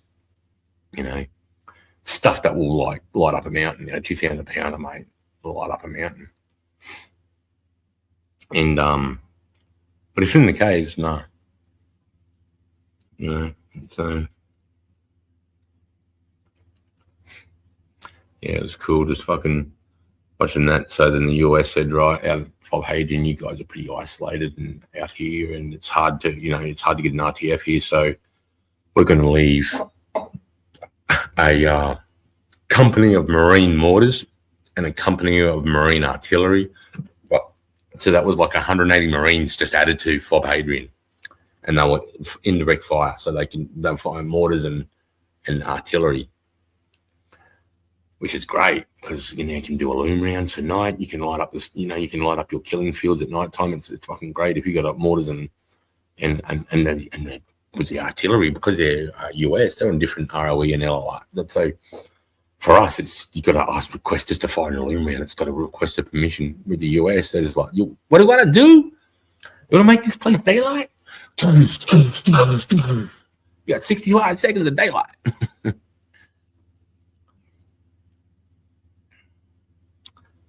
So, yeah. Was anybody captured alive in the palace, or did everybody flee? No, everybody fled, mate. Nobody was captured alive. Because see, what happened was all of the forces, they just put civilian clothes and just mingled into the civilian population of Baghdad. There was no military as such. It's like just imagine trying to take over Sydney, and all the police and military and ambos and fireys, anyone that can, first responder staff, even the military, they just still stop. They just stop operating, put civilians on, and they're just like. So now you've just gone into a fucking city of 6 million or whatever Baghdad is, and we just removed all law and order. Oh my God, bro. And then the zoos. Because Americans went crazy, in that 3 days of shock and awe, and they dropped on Baghdad all that ordnance. It was more ordnance than the end of World War II and all of Vietnam in that 3 days in Baghdad. Dude, it was insane. It was 72 hours of non-stop fire. Like shopping centers, like massive like Westfield shopping centers, like 6 stories, like I'm flying past in a chopper, and this side it looks like a Westfield, and I come into the side, and the whole other side is just completely caved in and just destroyed like a meteorite. It's gone through the center of this thing and just destroyed it and collapsed it all. I was just like, the damage that these weapons did, mate. And then we heard fucking hell on the other thing I'd never heard. We got fucking gorillas and lions and tigers, and someone's just been eaten by a local, just been eaten by a lion, because that last lot of fucking shock and awe you dropped from the sky was over the zoo, and you just blew holes all through the fucking zoo walls. And now these animals that haven't been fed for 10, 15 days because of the war, they've just all escaped. So I don't know if it's their first mission, but I know the Special Forces guys, for their first mission was quite different. They had to go and fucking hunt all lions and a gorilla and fucking put them down. That's crazy. Crazy. Nobody talks about that. Yeah, so I know there was one guy in that building that I was digging out. There was a body in there, and we wanted to try and get it so we could get the DNA and try and get him, like, who he was in the hierarchy. But I mean, they punched this fucking, it's like a 1,000 or 2,000 pound JDAM that's this round, and it punched through the roof, which is 6 feet, the third floor, which is 6 feet, the second floor, which is 6 feet, the roof of the bottom floor, then hit Saddam's bedroom and then blew that room completely out. But all the way through the 3 floors, you can just look up, and it's a perfect hole, man-sized hole. You could jump through and just go down through the 3 holes through the 3 floors. And that's when I just went, and I stood there. I wish I had that. I used to have that photo of me standing next to the entry hole in the roof, and just like, how did this thing go through 20 meters of concrete and then detonate in the bedroom? And it only destroyed the room. It bent the whole wall out. It bent the whole wall of the building was bent out that way, but the whole palace, none of the integrity. It was just that room. The position to go down through all that concrete and just destroy that huge room with such precision and not lose integrity of that. That was the first time I witnessed, well, this is fucking hell, the Yanks are different. The Yanks are different. And every time they drop one of them, that's somebody on a mobile phone. So they just don't know who it is. They just know it's the right number. So they were just trying to, because I remember if you saw at the start, guys, they did a deck of cards. I used to have thousands of those decks too, but I just gave them away to people and didn't think about keeping any.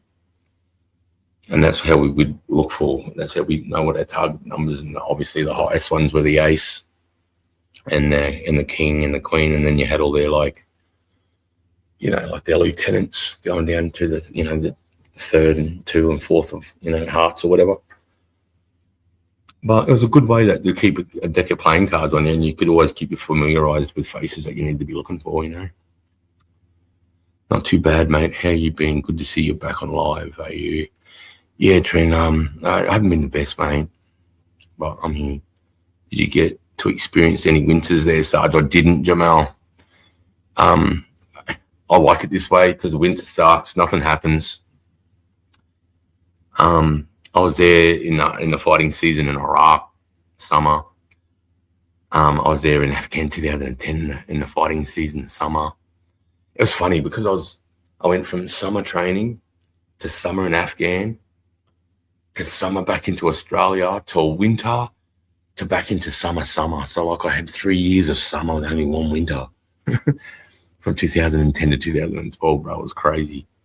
I was like, it's just starting to come out of summertime, and then I'm like going to the next summer. It's starting. And that would come out, and I'm coming back over, and the summer's starting again. I'm like, fuck. So there was like a year or two where I just didn't feel cold at all. Didn't feel, No, I didn't experience. And honestly, bro, there was nothing to do in the winters. Like in TK, like the guys I replaced will show me photos. I just can't even fathom it of them behind a Toyota Land Cruiser, like a Toyota truck, like the smoofy trucks they put the guns in, and they've made a makeshift pair of fucking skis out of like a fucking forklift pallet or something, and they've got video of them pulling each other around TK, like behind this. There's nothing going, that they're pulling each other around the snow and skis behind cars, like for weeks at a time, because all the fighters fuck off into Pakistan and they go into India and they all go on holidays and indulge with their families, and then when it gets warm, bro, and they've had all those full bellies and that rest, they come back and they fucking give it to you. So I feel sorry for the guys in the winter time, man. It's not much happening, and I always replace those guys, and every time they replace me, I'm just seeing 6 foot of snow, and when I'm there, it's 42 degrees, dust bowl, and I've got sweat dripping into my ass crack, and they're showing me this photo a couple of months back of them in snow, and I'm just like, I don't know that Afghan at all.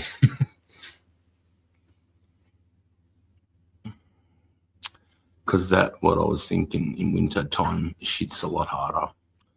It's a lot harder because the time goes slower because nothing's happening. There's no fighting. It's just maintain, and it's a very low productivity season. We got to remember it's mental winter in fucking Afghanistan.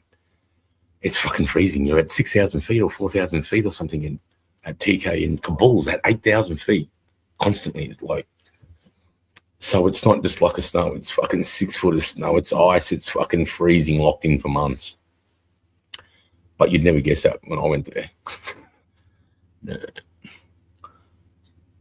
Winter, there would be winter, there would be in hell.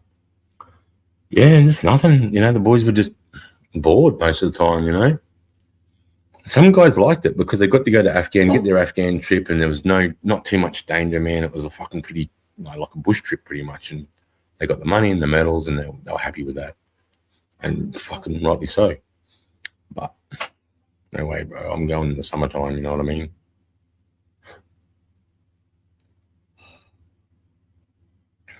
But and then Iraq was the worst. That heat was like, I just got to make sure I maintain my hydration.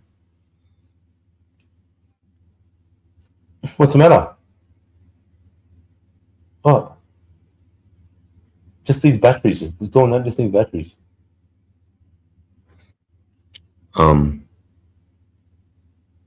Yeah, so.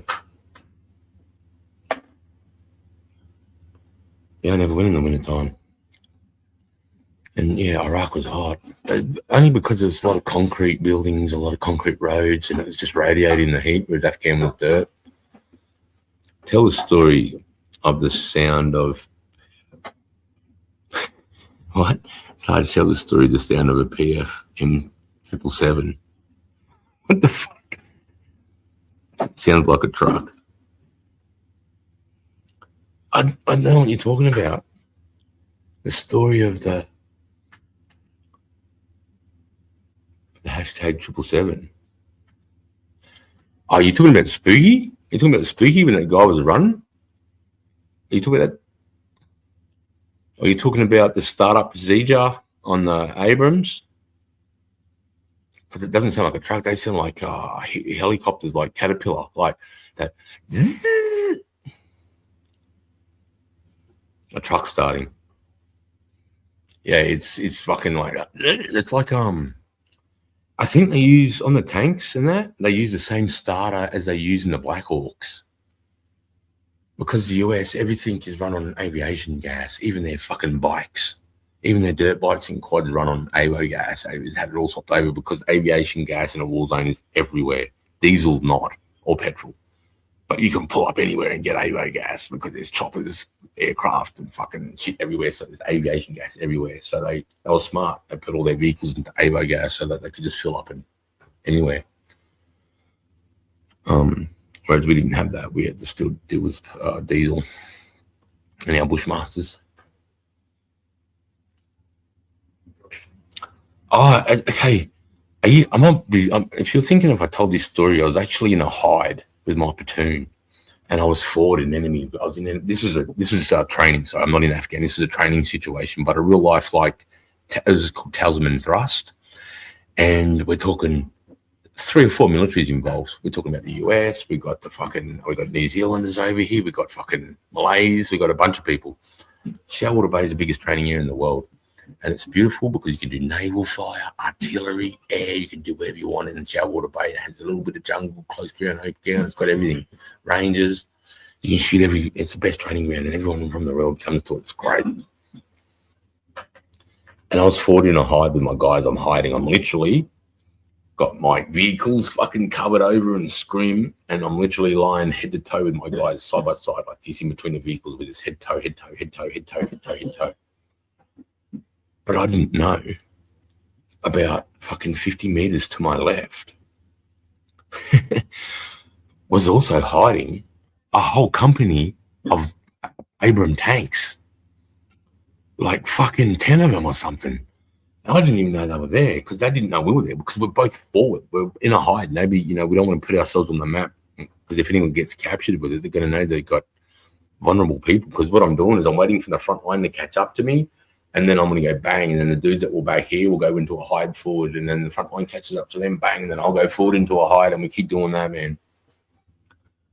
And so I'm in the hide, I'm waiting for the move, and it's like fucking 2 or 3 in the morning, bro, and I'm just, all my boys are sleeping, and I just let them sleep. I just sat up because I just let them sleep. It's sort of an admin, like I didn't have to, we're in a hide, just shut the fuck up, go to bed. I'll sit on the bonnet here and I'll just watch out. It would have been 4 in the morning. I just hear 10 tanks because in the army, when you start vehicles, they do this special thing where they all start at the same time. So if you're enemy, you can't count the amount of vehicles that start up. It's just a boom. And you can't tell. You can never tell how many vehicles. It's a real cool thing they do. And they can be miles away from each other, and they just do a roll and sync, and all of a sudden, bang, the tanks will just start at the same time. It's such a cool fucking thing they do. And it is, you can't count them. You don't know where they are. And these things, it was like 5 Black Hawk helicopters starting their engines. Like that cranking of that. Oh, they might have them in the big Caterpillar excavators. Holy shit, 10 of them, 40 meters, and the first dude and he just starts charging like full. And I just went straight away with white light. I got white light, and I had one on my head. I went bang, bang, and I stood like this because he was about to come plowing through our vehicles, run straight over us, bro. 60 ton each. And these things snap fucking ironbark and ghost gum trees, like a decent, like fucking fat ghost gum. We'll just smash that cunt straight over, man, in ironbark. And he's just full tilt, fucking through the scrub, mate, not giving a fuck because he knows the road's that way. I'm just going to go straight toward the road. And he doesn't know that 30 men have pulled up with vehicles and they're laying doggo there. I run out with my torches, and straight away they went, what the fuck? And they hit. And they're like, who the fuck are you? I'm like, what the fuck are you doing? I'm like, boys here, you better fucking drive over us, cunt. What do you recce your fucking method of driving out or what? What the fuck are you doing here? I'm in a hide. Yeah, we are too. But yeah, that did scare the fuck out of me that night. That scared the shit out of me because I just heard boom, and then I just seen that first Abram just hit double sticks, mate. Straight Morris. And I was like, holy shit. I think I might have even jumped in the vehicle. I think I jumped the vehicle, just turned the vehicle lights on, even though they were facing the opposite direction, just so I had a high beam going that way. I had a headlamp here that was red. It wasn't white. I turned that on, and then I had a white light in my thing that I don't usually carry, but I had it on me that night. I just put it in my chest like this, and I was just going boom, boom, boom, boom, boom, boom. And then I just seen the tank pull up, and then the fucking hatch open, and oh, what the fuck, bro? I'm like, what do you mean, what the fuck? You're about to kill us, cunt.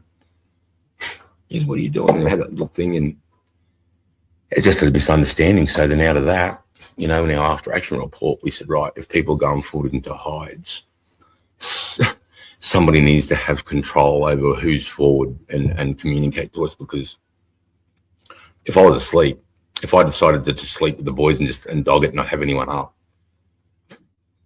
then I would all be here today. I mean, those tanks would just drive straight through my vehicles and over us like nothing. And there was 10 of them. And they're like 60 ton. I'll have a look what they are. They're 50, 60 ton or something. But yeah, that scared the shit out of me. Because I had lost control for a second, you know, and that's one thing in my whole career. I've always had control, even when it's fucking blowing left, suicide bomb or whatever, shit's going down, bro. I always managed to have this calmness and control of, you know, this is where I need to operate in this space right now. I need to make sure my men are right. I need to make the right decisions, and this is what the Army's trained me to fucking do.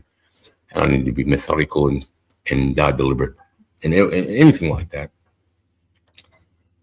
Yeah, but you know, that could have been so dangerous. You know, little things like how that happened. Like when I was a grunt, before we learned how to tie down the M113 hatches, the 1-ton hatch.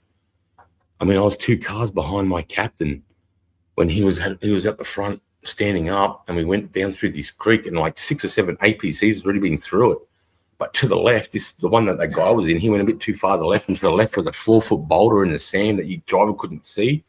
And the APC hit that boulder like at 60 k's an hour, and it just stopped. And that 1-ton thing came down and jammed the captain's head between the fucking top of the APC and the top of his head, but he had his helmet on. So it didn't actually pop his head like a watermelon. It sort of just crushed it.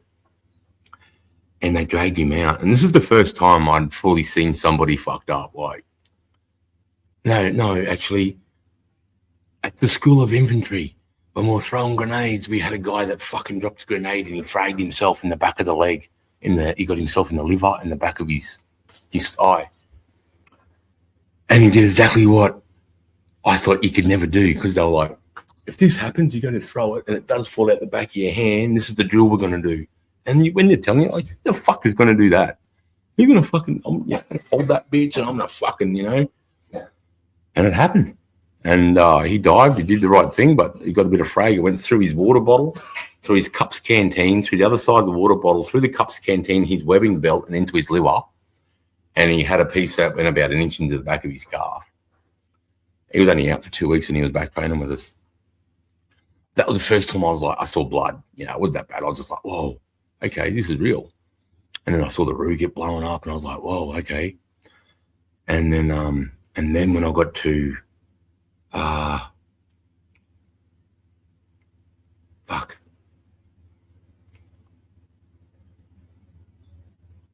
No, it was different. But yeah, then I saw a bunch of like, I mean, we had a guy die in his sleep, you know, in my vicinity, in my like location in Shawaltabana training.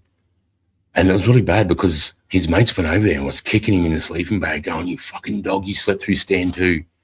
You know, because at 6 o'clock or whatever time it is, 5:30, everybody's got to get up out of their farters. You drop your farter and everyone stands too. And what we do is everyone lays facing out with their weapon for half an hour and we just listen. And this dude had slept through stand 2 because you get stand down. You get the order to stand down, which means straight away morning routine, start cleaning your weapon, start shaving, start eating, right? And you start into that drill. And they're going over and they're like, look at you, dog. And they're kicking him, going, you slept through stand 2, you fucking dog. And they're like, hang on, he's not even waking up. And then they checked his pulse and he was cold and dead, stiff, and died of heat stroke or something. He hadn't been drinking during the day. And I think he transitioned to that heat exhaustion when he went to bed. And it went into heat stroke, and once it gets into heat stroke, most people say if you do recover, you fucking got brain damage, you're done. And he died, and that was the first time I had to do like my wartime procedures in a fucking training exercise, and shut down everything and set up this special link so that we could fucking tell the chief of army and just go through the whole thing that, holy fuck, we've got a dead soldier in this training ground, man. We've got to tell his family, we've got to do the media thing, and we can't let anybody transmit out of this. Like, we've got the whole Australian army plus 7 other armies. We can't let anybody other than who's running the exercise to tell anybody outside Shelter Bay we've got a dead soldier. So you got to try and keep 20,000 mouths, ears. And that's what my job is, to stop the doing. So, I've got to make sure that I can jam all their phone, all that stuff, so that nobody can try and fucking, oh, mate, just, we just caught him dead in his sleeping bag. But, that captain was the first time I saw, like, he looked fucked, he looked like his eyes were rolled back in his head, and he had blood coming out of his nose, his ears, his mouth, and the top of his head. And I remember the guys working on him in the riverbed there for an hour or so. And I remember the chopper landing, and I remember we put him on the chopper. And then, and they're like, yeah, we've got a baseline. He's still got a heart rate. And then I remember we jumped back in the APCs and we're fucking heading home, and we're just like, fuck me. And then we got the message about half an hour on the move that he died in flight in the helicopter. And then that was the first time I went, oh, fuck, you can die just fucking training. We'd finished training, we're coming home. It was like last drive out of the training area. It was just an admin drive, And bang, the captain of Delta Company, fucking head squished by a fucking 1-ton lid on the top of the M113. And then the knee-jerk reaction was to put these big fuck-off chains like links that would lock a fucking one of those boats to the ocean floor, bro, to lock those things in, so that no matter how much inertia, you can never snap that down again. And then shortly after that, a guy called Billy Watts was on the assault grenade range, and he threw his first grenade, and he's onto the second grenade, and as he was running to the second grenade practice, all 6 grenades went off in his pouch. Literally, it was just like a bit of his chest, and his head was fragged up.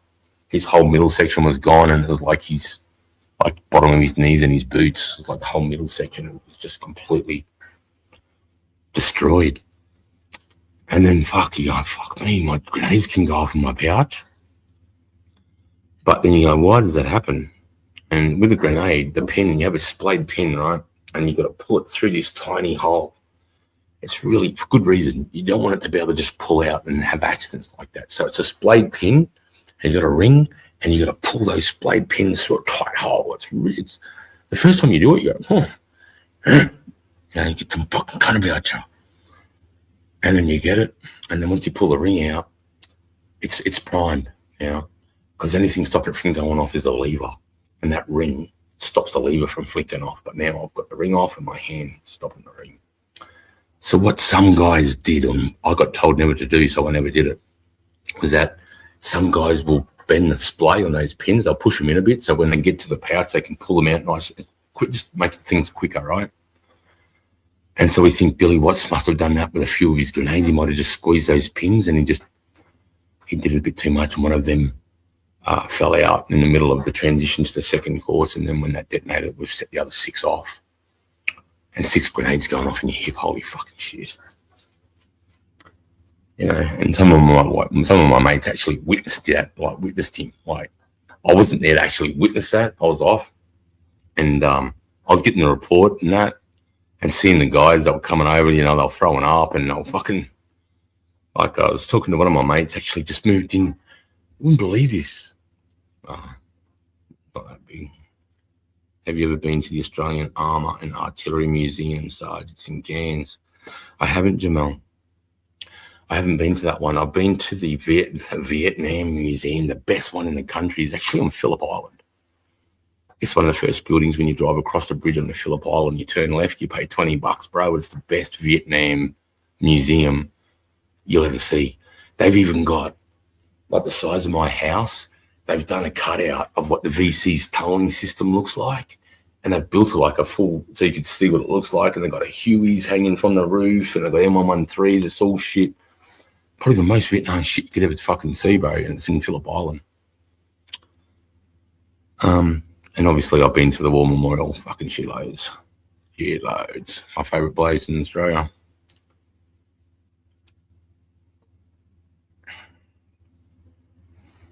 Yeah, but what time is it? Fucking 2:20. Yeah, I'm gonna get tired.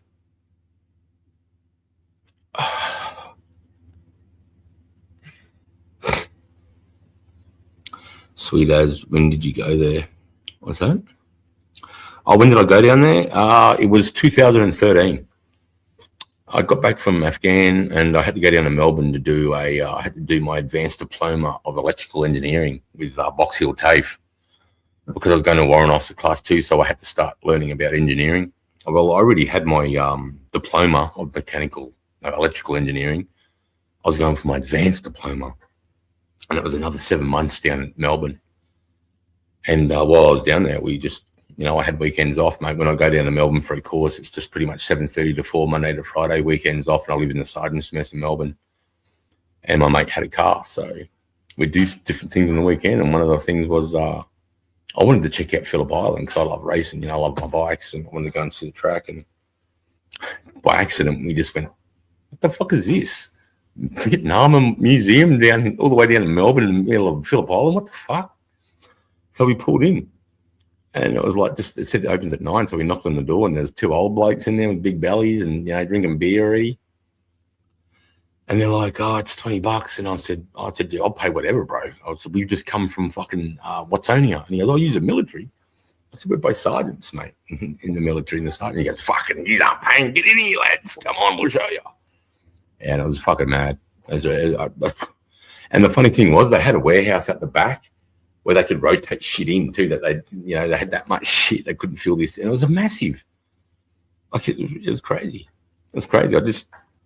I just wish more people knew about it, Like, it should be in the middle of Melbourne or like in Canberra or something, that memorial, because there's a lot of actual Vietnam stuff. There's like long tan shit in there. There's fire support base coral. There's a bunch of shit in there, man.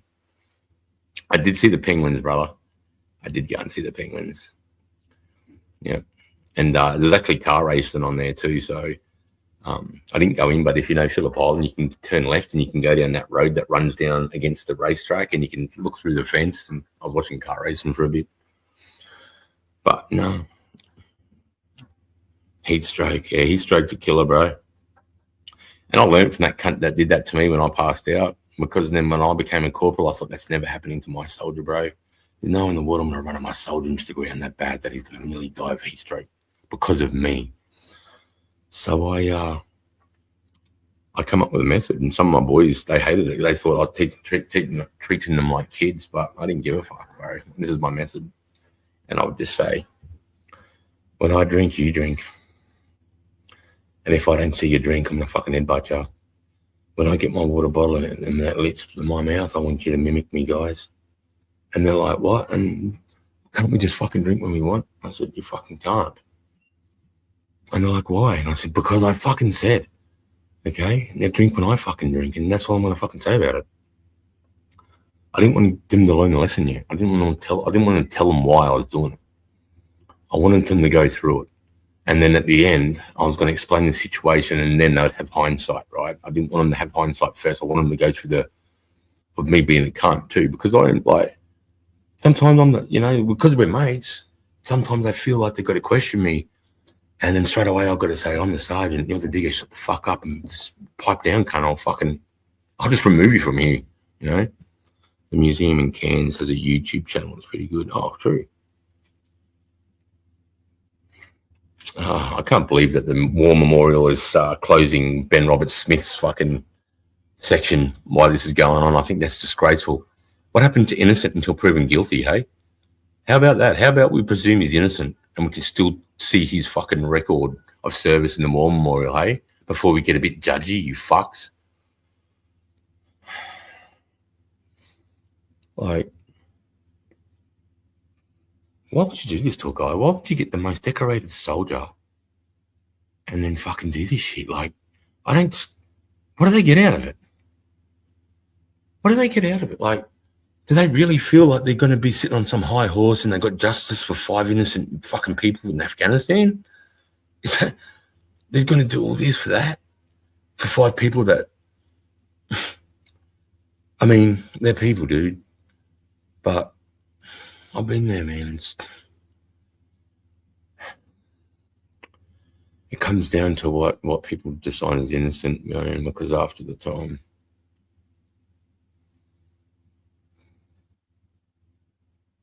I bet you it's him. What's that? Yeah, but yeah, so you know, whenever I took on my guys for the first time, and I'd micromanage their water intake, but for good reason. Because when I did that, and I knew they were drinking when I was drinking, then that way I knew that their hydration was going to be sorted, and I didn't have to go, righto, drink, like I would with recruits. But with recruits, I've got to spell it out. Righto, with me, grab your right hand, undo the fucking clips, grab your water bottle, bring it out, bring it to your front, undo the water bottle, drink, put it back on, put it in, make sure your fucking clips are up. I hate cunts that don't do their water bottle clips, because then when we go to fire and move, and the first time you go to ground, your water bottle flies out. I fucking can't stand that in professionalism. Hate it. But yeah, I did that, and I made them, you know, like sucks, like, you know, sucking on eggs. You drink when I drink, like kids, you know. And then after a whole day of walking and doing that, and we sat down the end of the night, and I forgot, but one of the soldiers brought it up and said, you know, why were you micromanaging our water intake? And I said, well, and I gave him a bunch of reasons. I gave him my own personal one that happened to me, and then I gave him the example of the guy that the diggers weren't watching him, and he ended up dying in his sleep overnight, which would have been completely preventable. And I said that those two there fear me. You know, if I've got to micromanage you drinking water, and you're going to think, oh, micromanaging your water, I don't give a fuck. I know that you're going to be there at the end, and you're going to be, you know, you're going to be okay. But then as I got better, and I was like, righto, guys, you know, it's been a few weeks now. Like, I don't think I've got to tell you when to drink, but if I check your water bottles at any time of the day and it hasn't got at least less water than mine, I'm going to fucking be pissed off. And I would do it. I'd check their water bottles and their Camelbacks periodically, bro, just to make sure. Because you forget, when you're in that zone of discomfort, when you've been in discomfort for so long and you've been on the verge of nearly throwing up, and you're trying to keep the heat of your stomach down and the hot spots on your feet are starting to move, so you're trying to do this crazy shit with your socks so you can just get a little bit with it. And now you're fucking trapped to pushing flat, so you're trying to get a bit of relief, and it's just all this mental torture, right? You know, it's just all this mental torture, and sometimes coming to drink, even though you're thirsty, you just forget it's too hard, because you're just putting all your effort into fucking moving this way, in this direction, man. It's fucking hard, man. It's hard, and you just forget to drink. Like, this is how I did it. That's how I passed out that first night. I was too busy trying to maintain the pace and make sure the boys know that I'm not the weak cunt here. You can do whatever you want to me, bro. I'm going to be there at the end. You know, and that fucking led me to fucking nearly dying. So, sorry if I'm fucking, you know, scared, you know, a bit rattled about it. My soldiers aren't drinking when it's hot in the summertime. I'm going to fucking tell you when to drink. I'll tell you when to drink, and I don't give a fuck what you think. And they just went, nah, at the end of the day, we don't care, bro, because you just got our health. You're just thinking of our health and safety, so how can we complain about that? I'm like, good diggers, bro, you know, have that attitude like that. And when they have that attitude, you know that they're learning, and then I just say, just make sure you fill your water bottles up. You know, you got to drink water, boys. If you go down with heat exhaustion, I'll fucking kill you myself. It didn't matter. Sometimes I didn't care. It'd be 2 o'clock in the middle of the walk, and I just go, lads, we're going to drink with me. Drink. And then one of the boys, I just drank. I said, I don't give a fuck. You're drinking again. Everybody drink with me, and I'll just do a forced drink.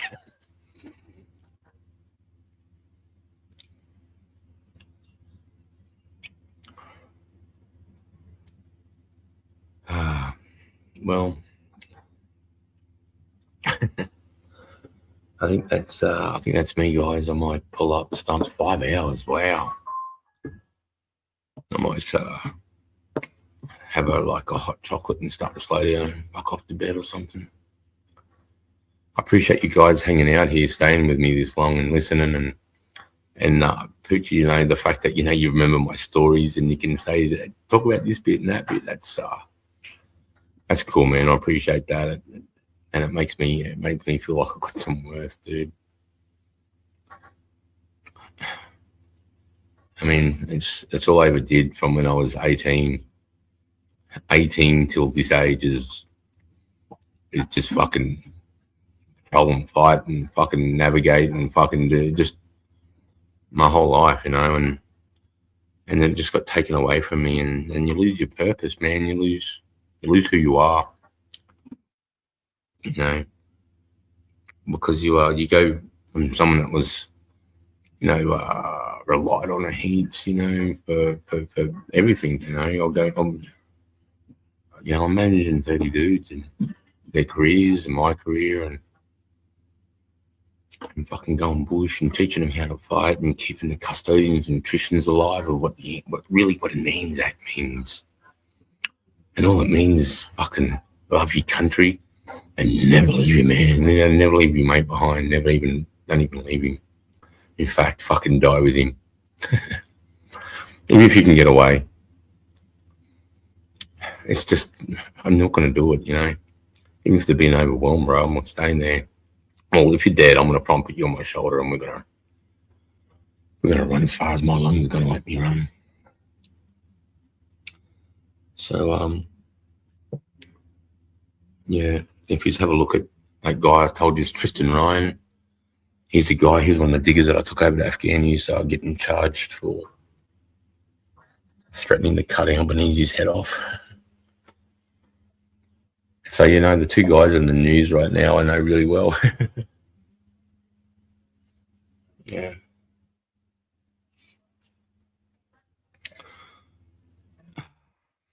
All right, guys. Thanks, man. I'll, have a good fucking weekend. Oh, shit. Just fucking close that. See you, mate. Take it easy. Thanks, Dribs. Thanks, Poochie, Jamal.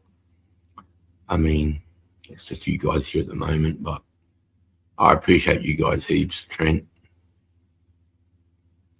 I mean, wow. I mean, someone gave me $20 and bought 10 memberships tonight.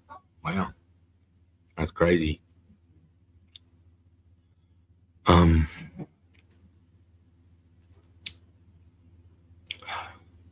What's up? Damn, how did they die, Sarge? Did they hit the NID? What about that session commander, Ukraine?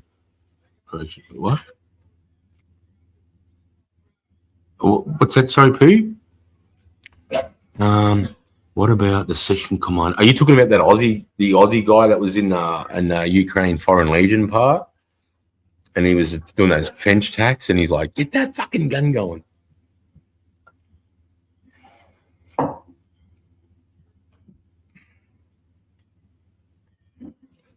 Have a good one, Sarge. Glad you popped back up.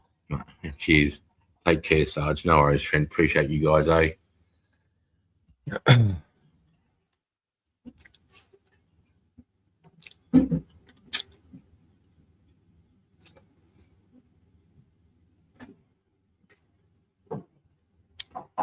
All right, then. I'm going to end it here.